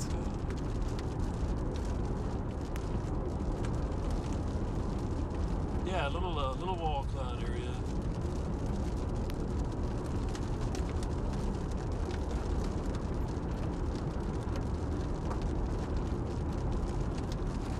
If there is any, oh, there's a good shot. If we have any rotation, it's pretty slow.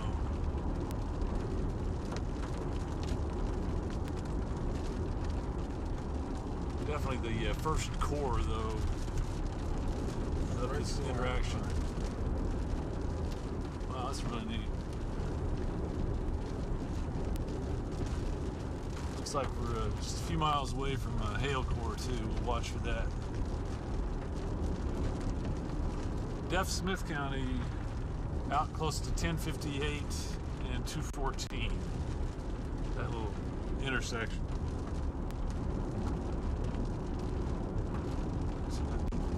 First hail core right out here.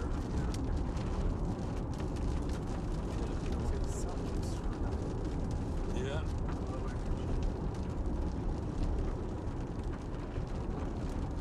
Okay, yeah, right there. Yeah. We got a little motion in here that's got our interests.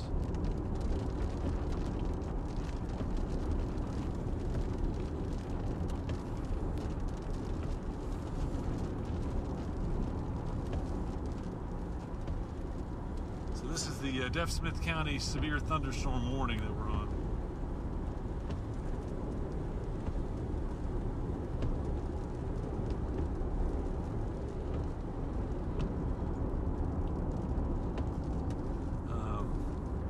Okay. Looks like we got another storm spotter here. Looks like. All right, what do you see? We kind of lost that outflow, didn't we? Or it's not as strong anyway. I'm seeing some left to right motion. You see that there? I do. Okay. Look Yeah, straight definitely. down. I got you. A little bit of turbulence here overhead. We're kind of watching there. I'm going to look at our velocity product while we send you these images. Get over this hill. Okay.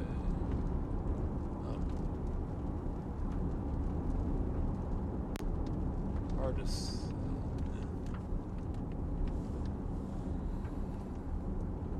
Okay. Let's go back to our reflectivity. So we're just out in a severe storm. Smith County, west of Hereford.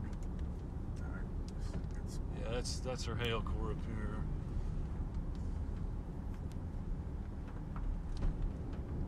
I think, yeah, I'd say we go ahead and, is this 214? Yeah.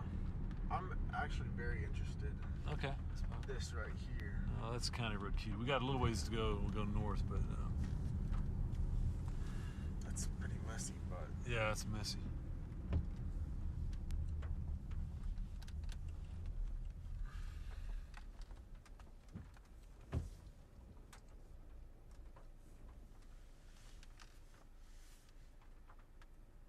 Okay, looks like that's lightning picking up. man, look how messy that is. I know. So I think we proceed because we're right about, yeah. It's going up to that 214 junction.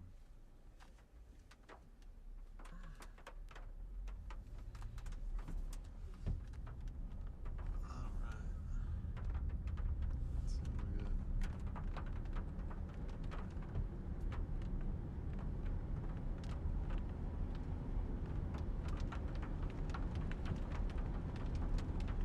Okay, still on us. Yeah. Is that us? Yep. All right, here's a better shot of what we're looking at west of Hereford, out in Smith. Oh, look at that. Got that. All right, we're getting some intense CGs here, guys. Might rival what you had there, Sheldon. Okay, yeah. Getting some really vivid CGs out here. We're close to the 214 junction, close to the hail core. Quite a bit of scuddy stuff. Don't really have a real well-defined base. Lake getting some new water here.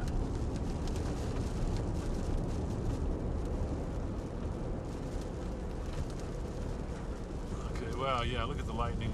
Just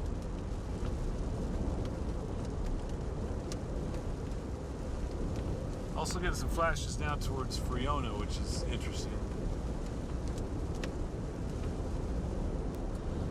All right, we're going to try to punch a hail core for you here in a minute.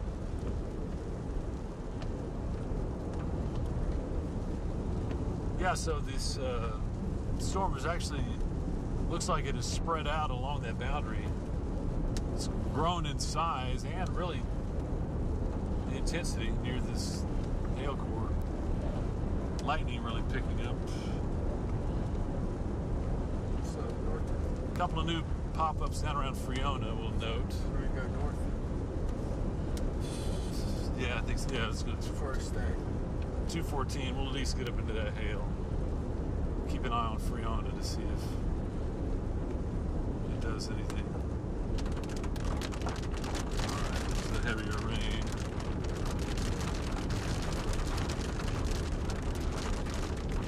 There's 214.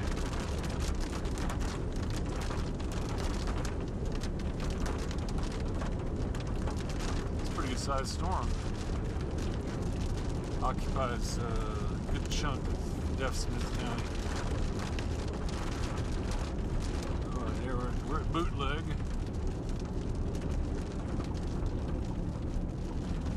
turning north on 214.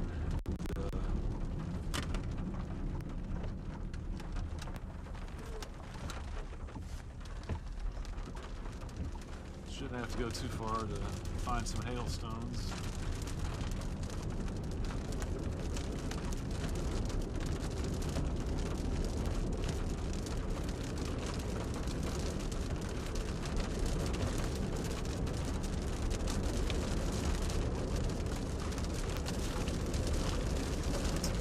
Hail ought to be right in here.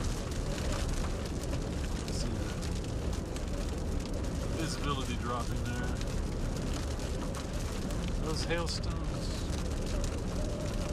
Right up. Oh, I saw a couple laying around. Yep. Okay.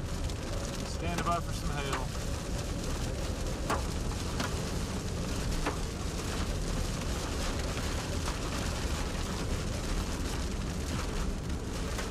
Kind of sporadic.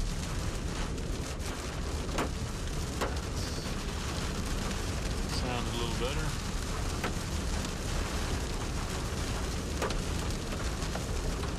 Yeah, it was hailing the last time we came right through here. Alright, let's get into some hail. I know it's warned for tennis balls. We're not quite seeing that. Yeah, but it has picked up.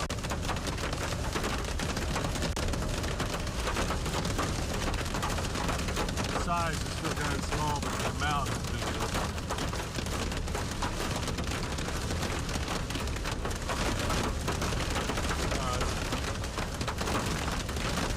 A little increase, I think.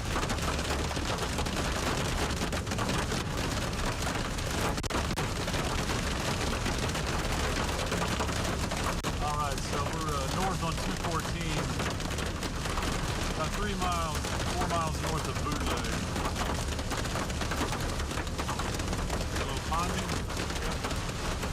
Yeah, 214 is really, oh man, there's a lot of water out here. Farm fields are filling up.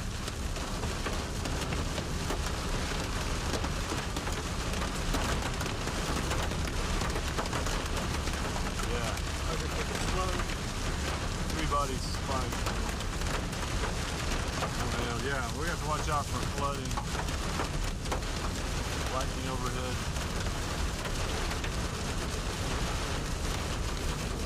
Yeah, this field over here looks like a lake. Boy.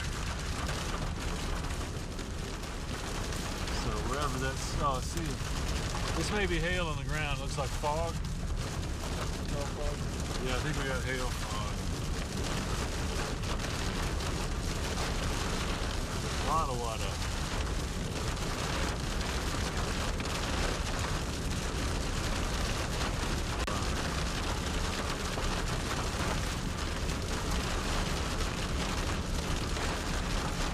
Okay, if you're in Hereford, this is well back to your west. A new development though down south on that boundary. So There's some hailstones there. yeah, see you.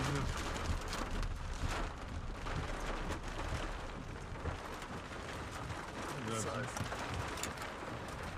Put on the helmets.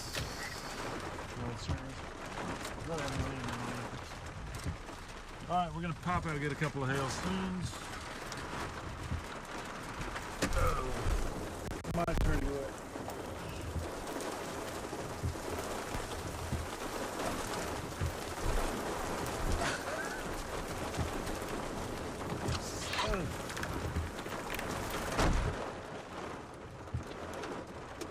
Do the number on my dealer. Okay. You should have let me go out. I was already wet. Nickel hail. Nickel.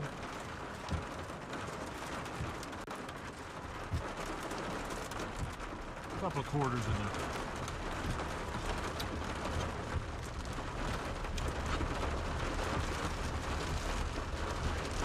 All right, so we just picked up a couple of hailstones, about the size of nickels. There's some quarters laying around. But the amount of water in the fields has me interested.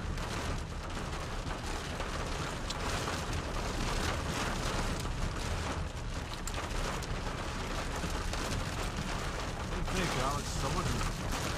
We don't need to go too far here. I don't have anywhere else to pull off. Okay.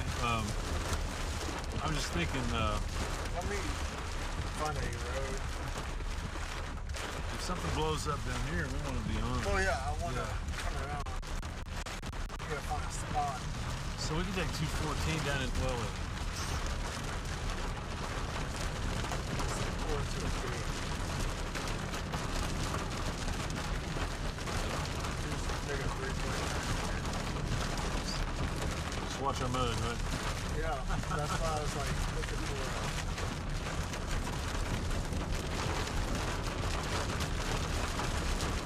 Dogs on this road.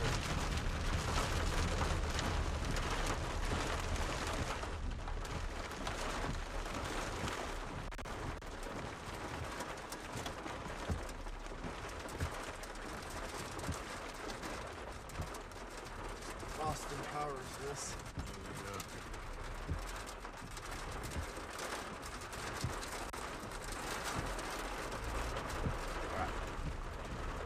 So 214, you know, goes down to Freona. Yeah. Well, there were some towers blowing up down there. Let's see. What was that? Reported it. I did it. FT.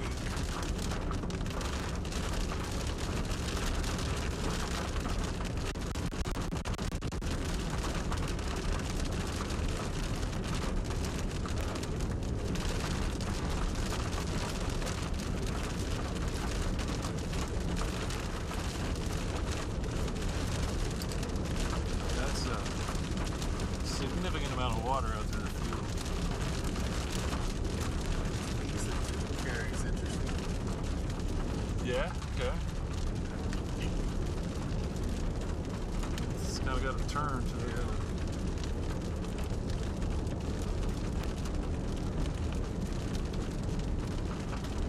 Hereford, you're going to get some rain. Oh yeah. So, cell that popped out. Yep.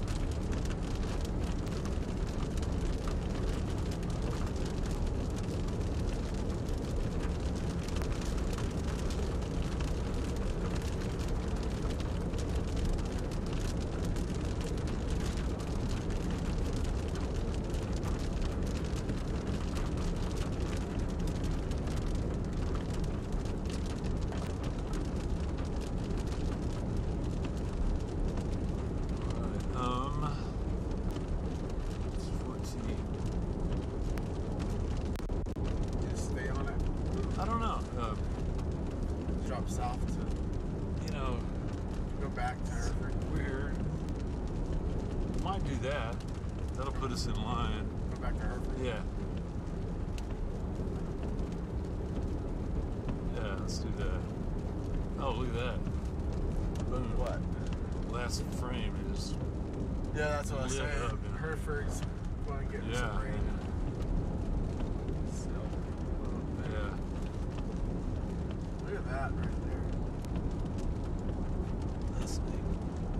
Know where that is. Tower. That's the new stuff. That's the new stuff.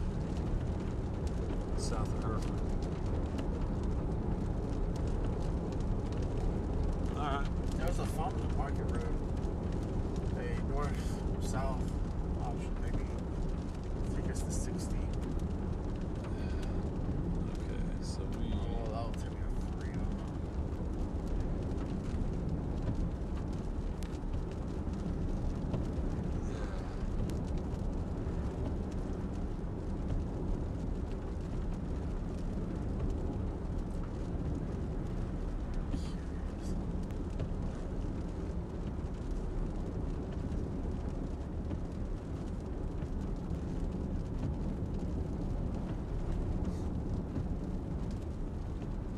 Probably checking this fence. Yep. Lightning. Yeah, right. What were you saying? I'm sorry. I just noticed some lightning right overhead, but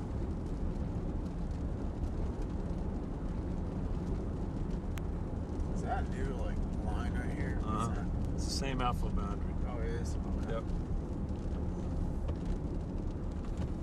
So, yeah.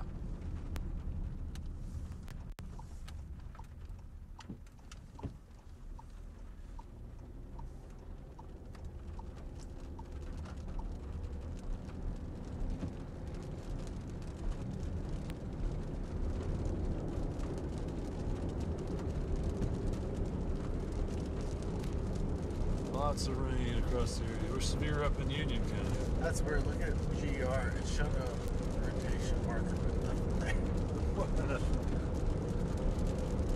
there. Okay. Definitely got the boundary interaction.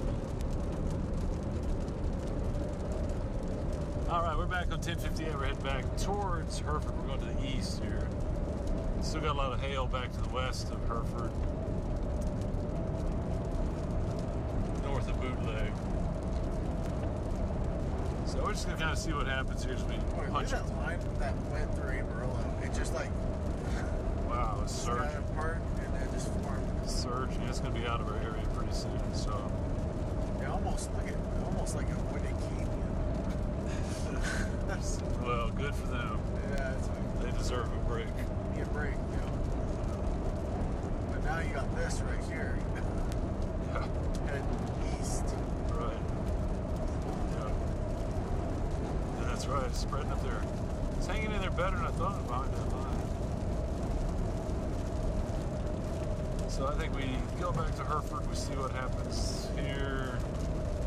Might try to punch a core or two on the way back. Grab a burrito, whatever. There's some white caps. Yeah. Fly Lake White Cap.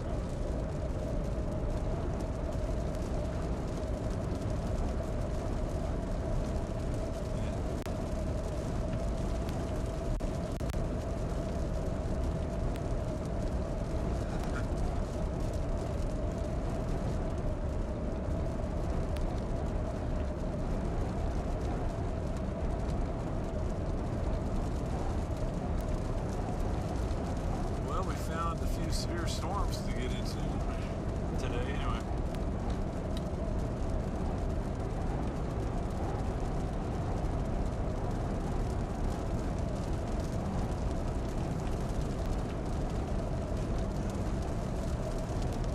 Get that. You have my charger?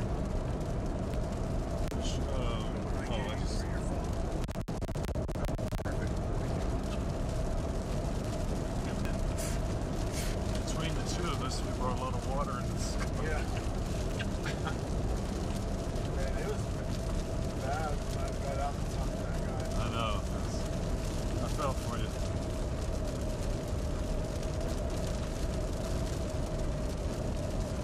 Yeah. Again, though, you know, that didn't cost us a tornado or anything.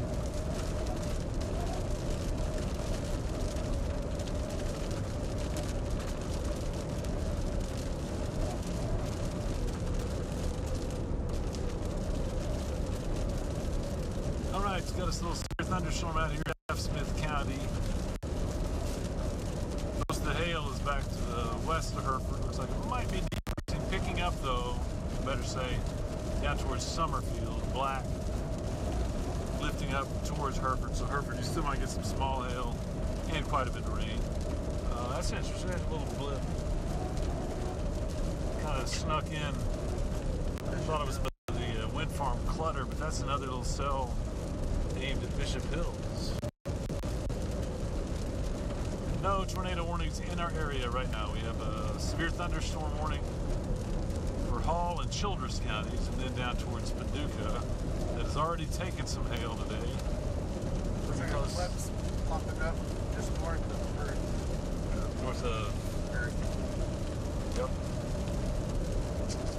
And Dimmitt. Yeah, Dimmitt, we finally got some stuff developing towards you. That alpha boundary is helping to stir up new activity. So I'd be watching down towards Clovis and Bovina. Might get some new cells there eventually. Hereford, you're gonna get some more rain. And oh, cool! Look at these alpha boundaries.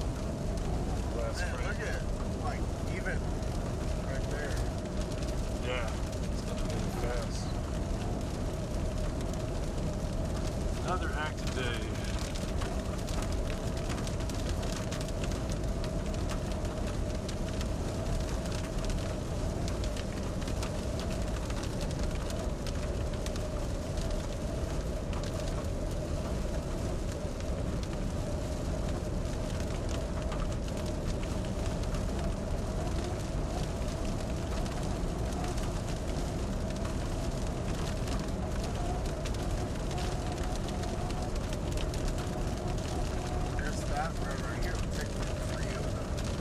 I think. Right? I think it probably would, yeah.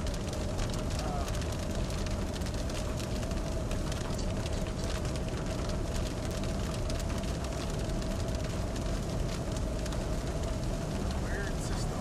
Yeah, strange today. Overall, though, we get by without any major problems. Hail here and there. It's weird how it's cleared out across the north. It's gone. Where the initiated. Yeah, where it all started. Happy we got some rain coming your way. Quite a bit, actually. And then back towards Emmett and Nazareth, kind of building Hereford into the rain now.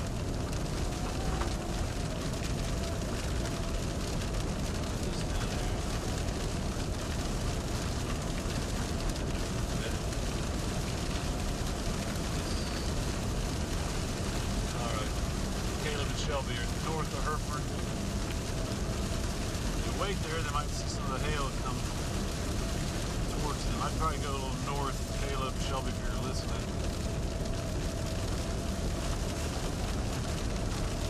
See if some of the hail moves over towards you.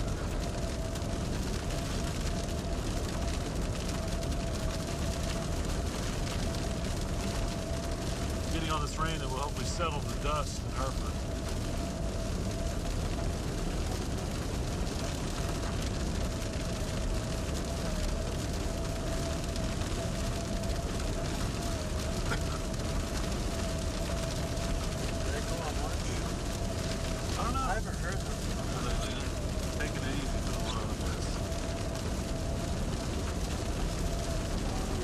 Strongest storms we have right now are near Hereford. It's like coming down by Turkey.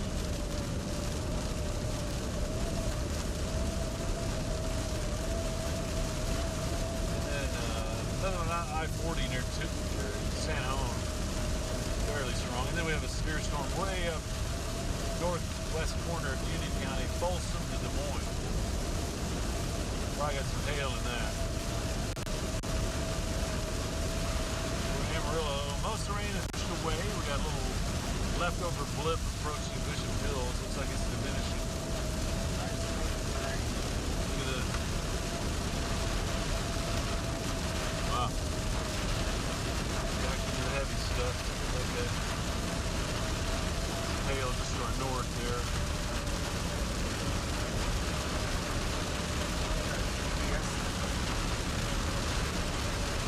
Okay, that's right up here.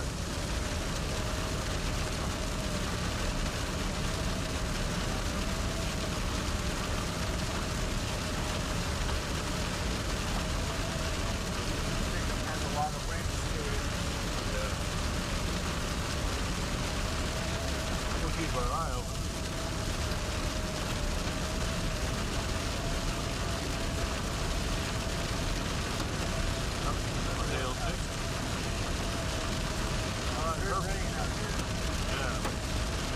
Back into a little bit of hail west of Hereford.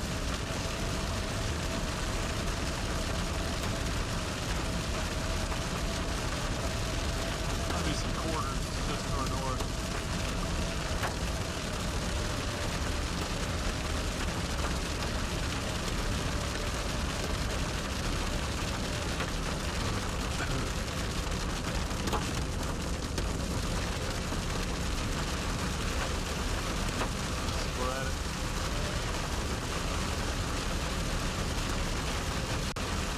Well-watered farm fields today.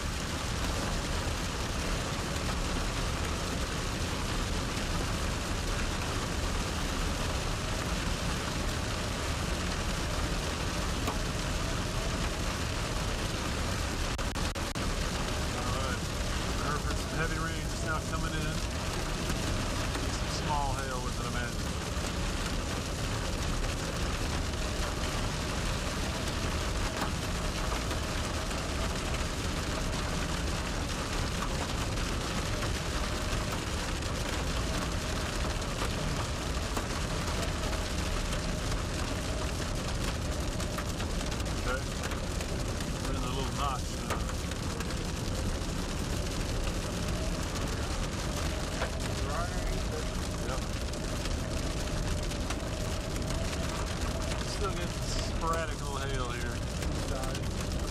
bouncing down.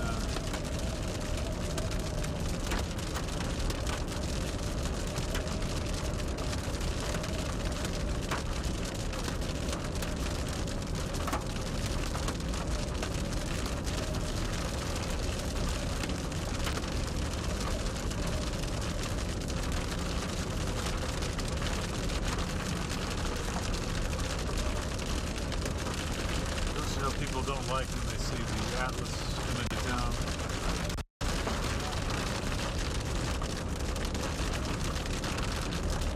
Kind of a cool edge to cumulus down here.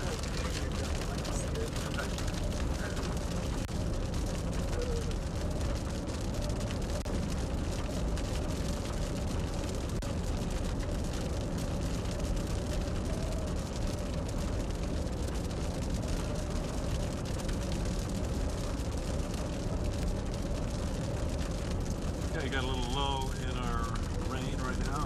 Let's see. I'll show you this cloud over here that's pretty neat.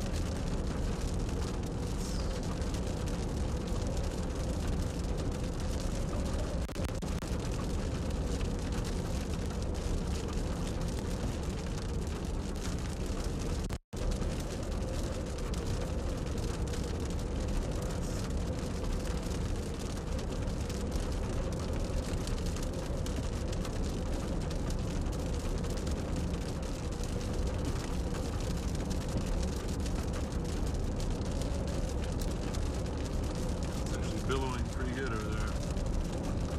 Oh man. Let's go after that. We do.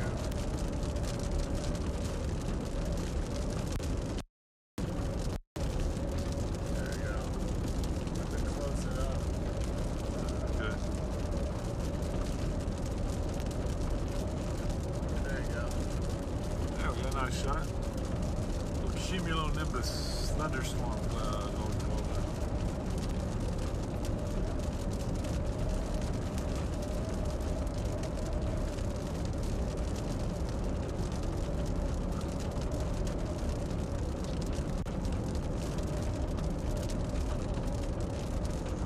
that. All right, good news, Hereford. Looks like the storm coming in, mainly just bringing rain to you. There is some hail to your west, but I bet it dies down before it gets to you. No guarantee. Oh, cool. That little wispy thing on the corner. That's kind of neat.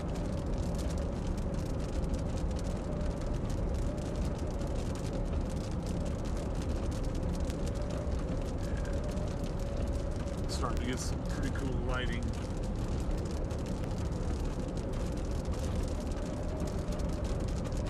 Lock of hair or something.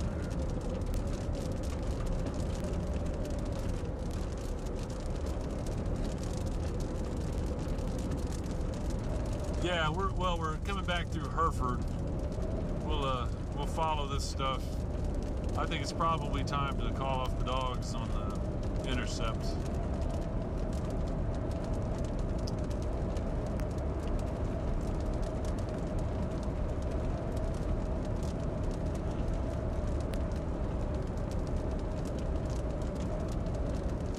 I take this road north. If we're going back. What road? Oh, I see. See it? Take it up to 385 or what? Yeah. It's just avoids town. If that's what you want to do. The what? Hit the hail core? I guess. Let's do it.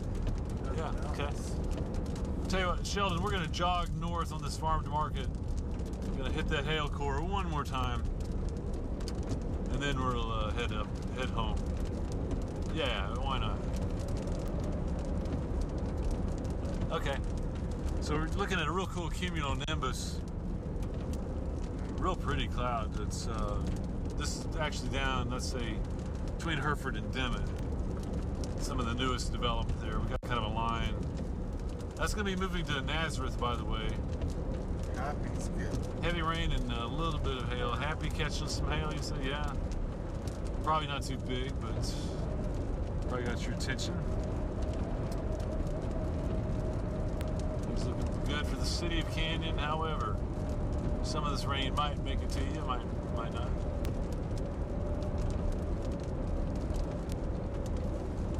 It's like a pretty big hail core up in New Mexico around Folsom, but all right, we're gonna turn north here. Why not? Let's go. Okay. We need to go about 1.5 miles, and then we got some hail coming at us. What is it? Shower. 2 inch. 2-inch hail, perhaps. Okay, oh, there's the latest scan. Down slightly. Down. Yeah, 1 inch. We're still. Let's see what it's got.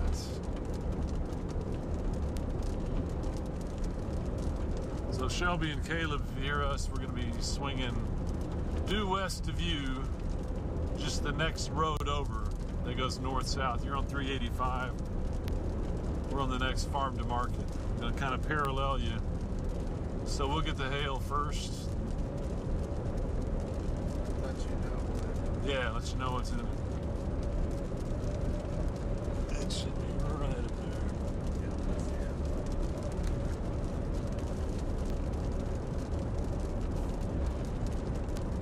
Watch that cumulonimbus behind us too.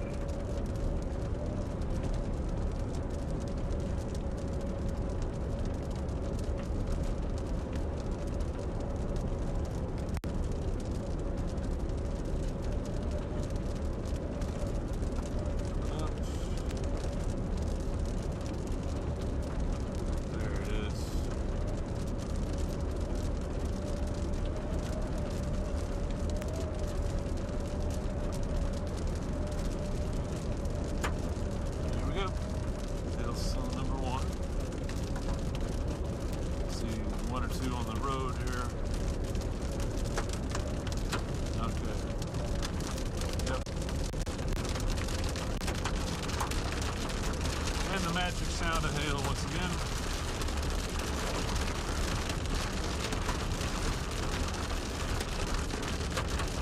There's a couple laying around here, kind of small right now.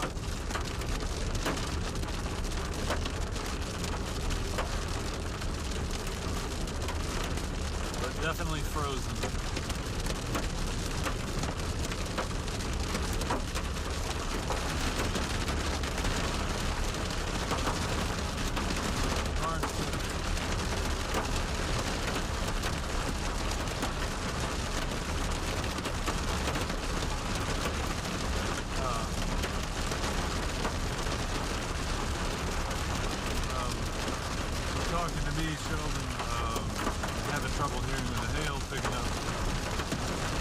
Out of this, if you're talking about ending the stream or whatever, let me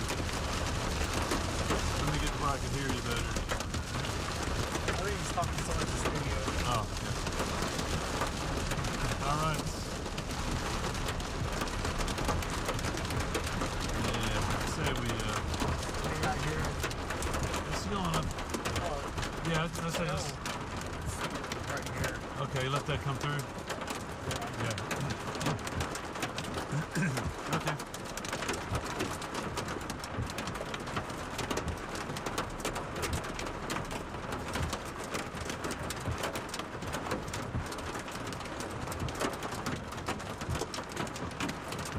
All right, got some nice rain and marble hail going on.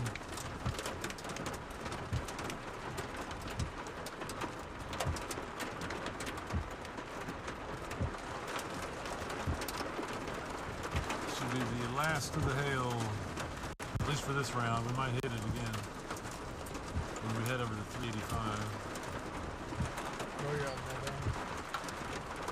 I just think we could probably hit it again if we could jog up and over. But we'll probably get this one right here. what's this road?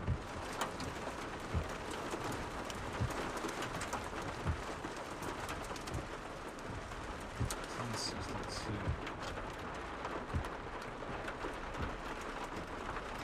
Here it comes. I feel like it picked up a little bit. Latest scan.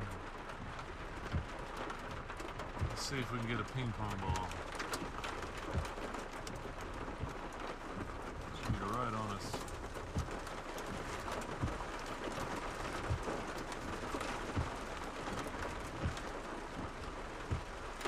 That just passed. Yeah. All right.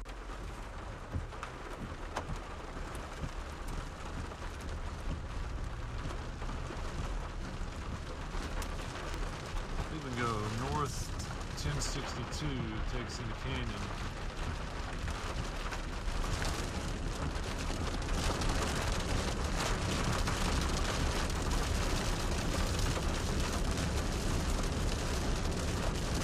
Yeah, it looks like Canyon is going to get some of this. Maybe Amarillo. I don't know.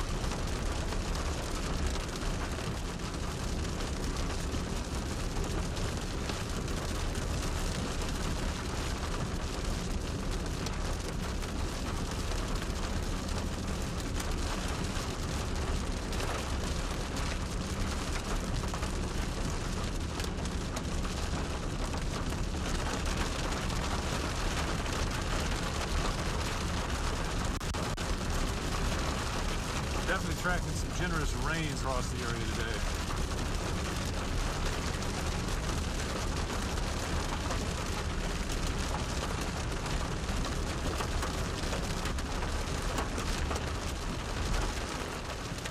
Yeah, oh man, that dirt road is going to be impassable for a day or two.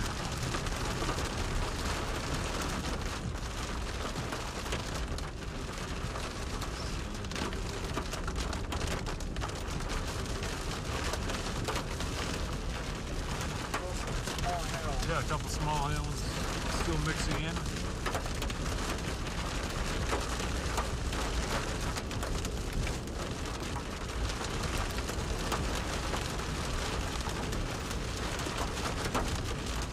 Okay. Let's see what's happening here. Okay, we're still in the same chord, just it had bowed a little bit.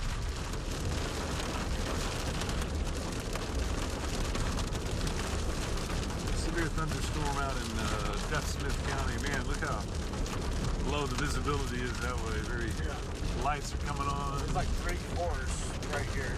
Yeah, yeah.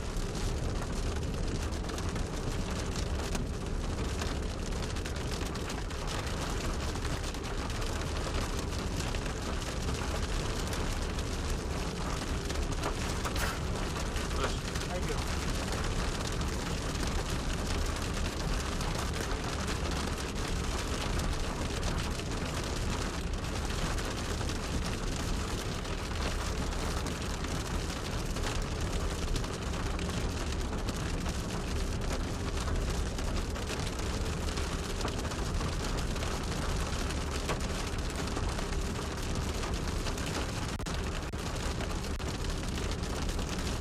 The other four, right there.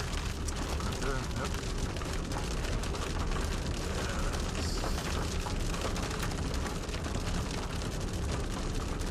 It's kind of up on 214 where it turns back north.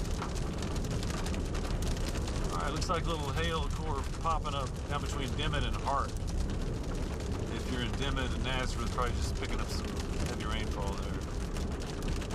Happy we've had some rain and hail go through. A little more out to your west.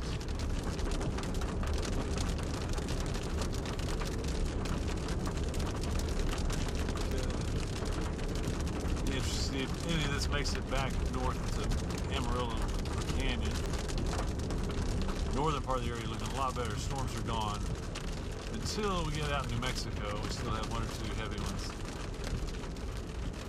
We've had a couple of nearly stationary storms up there. Dropping rain and hail. Wow. Childress in and out of some moderate rain.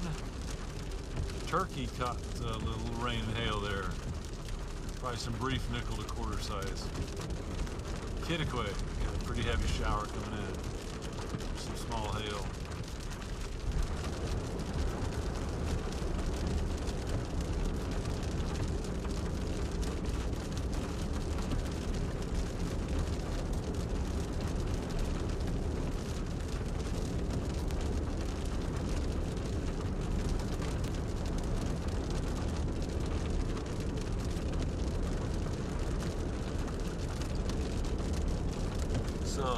recap of today, we had a couple of tornadoes, northern part of the area, Cimarron County, and then Dallam County. Just kind of brief tornadoes, don't know of any damage or anything. Since then, though, it's been mainly rain and hail.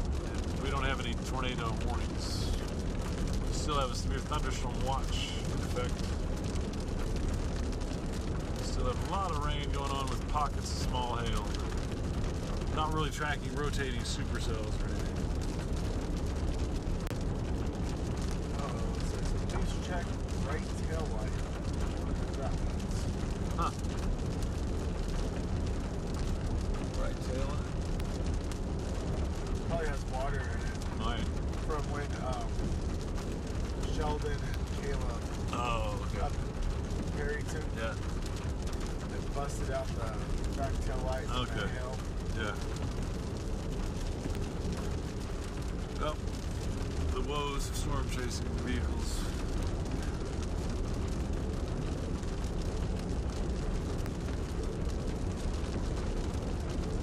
It's kind of a cool looking cloud there, just the underside of a big shelf.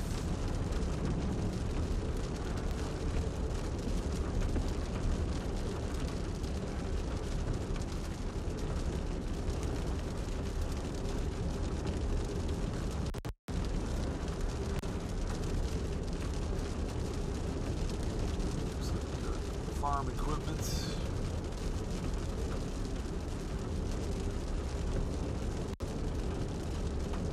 It's pretty cool lightning out here north of Hereford.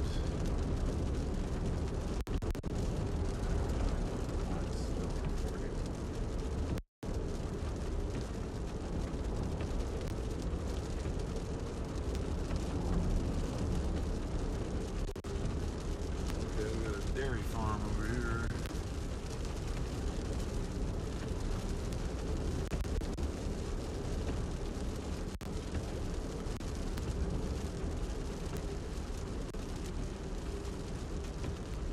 Okay, it's kind of a weird configuration of the severe thunderstorm warning. The storm is about to move out of it. Hereford looks like you're dodging the hail. That's good.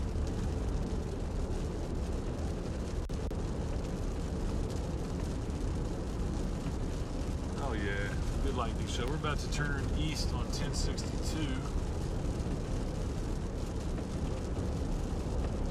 And they'll be pointing us towards Canyon. Yeah, Sheldon.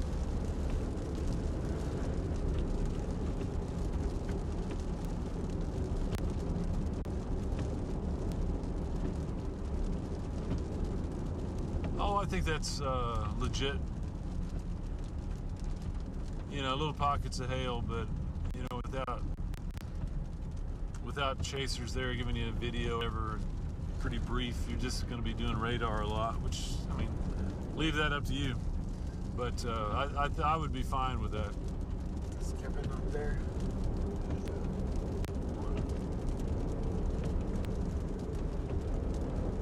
Yeah, he's there.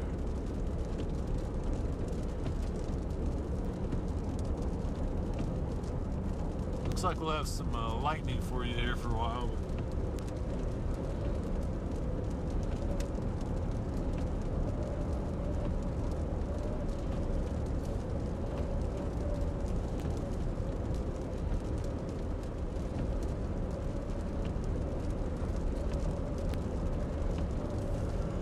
All right, headed east back towards Canyon and then Amarillo as we kind of bring to a close our day full of severe weather activity. Sheldon and Kevin will be on momentarily. They'll give you a quick radar tour. We will talk about some pocket all hail, but overall the trend is getting better, less intense, and the tornado threat is looking pretty low.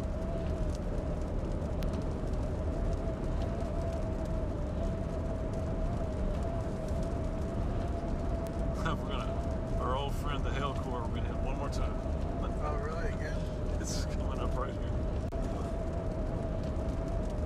Does it still have anything left in it?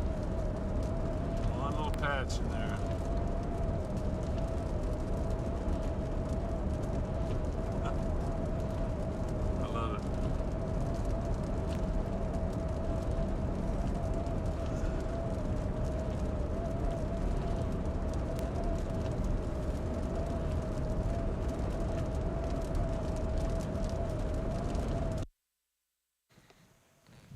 All right, y'all. So, gonna go ahead and wrap things up here. You heard Dave talking about that. We got Kevin in the background. He's getting ready for the 10 o'clock show. So you will see him, News Channel 10. Of course, you can hop on newschannel10.com, watch our broadcast live there online in case you don't have us on your TV at home. But if you are watching, of course, you have us on TV. Tune in at 10 o'clock. Kevin's gonna give you a bit of a recap. He's got some great video of some cows being rescued. You don't want to miss that. And of course, a recap of everything that's happened out there today. But one thing we are seeing out there right now, not a lot going on in terms of the News Channel 10 viewing area.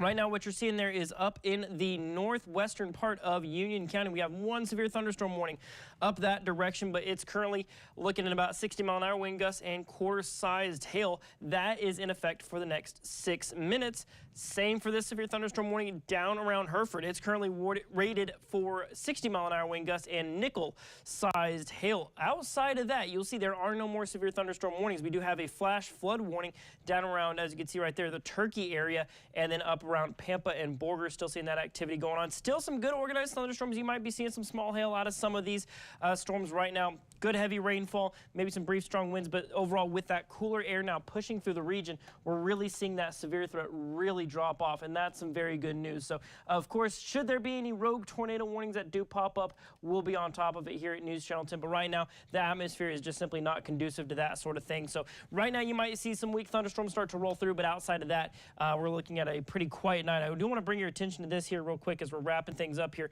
Looking at our temperatures right now, it's 64 degrees here in Amarillo. We've seen those temperatures drop off quite a bit. It's still 82 down in Clovis, but you can see where that rain cooled air has really come in right there, 60s around a lot of the region. And then, of course, looking at those winds behind that front, you're going to be seeing them a little bit stout in some places. Of course, with that thunderstorm activity down around Childress, it's still a little bit windy. But going into tomorrow, I'll go ahead and just give you a quick run through of our high-definition model on what we're seeing for right now.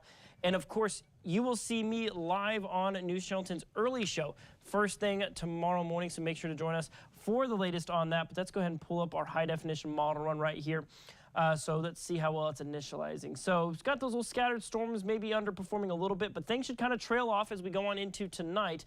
Now, we'll quiet down for most of the day to tomorrow going into your Monday, but then we're going to kind of shift our eyes off towards the west and maybe southwest, as right now there's a slight chance of some severe weather off that direction going into your Monday night, as you'll see that pushing off towards the central and southwestern parts of the southwest. That's going to be eastern New Mexico, southwest parts of the region. That's going to push on through. And like I said, you're going to see more from Kevin Selly tonight at 10 on News Channel 10.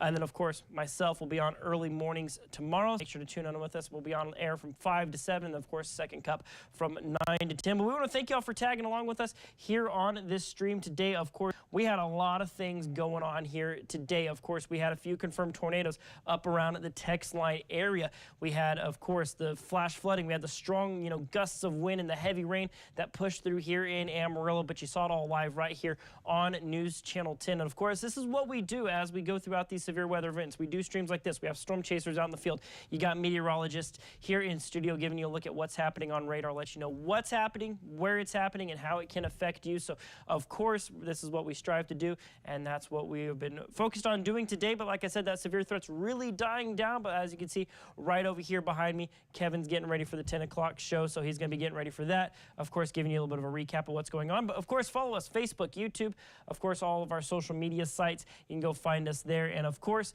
stay safe. And next time there's severe weather, make sure to watch, follow, and track with us. Have a good night, everyone.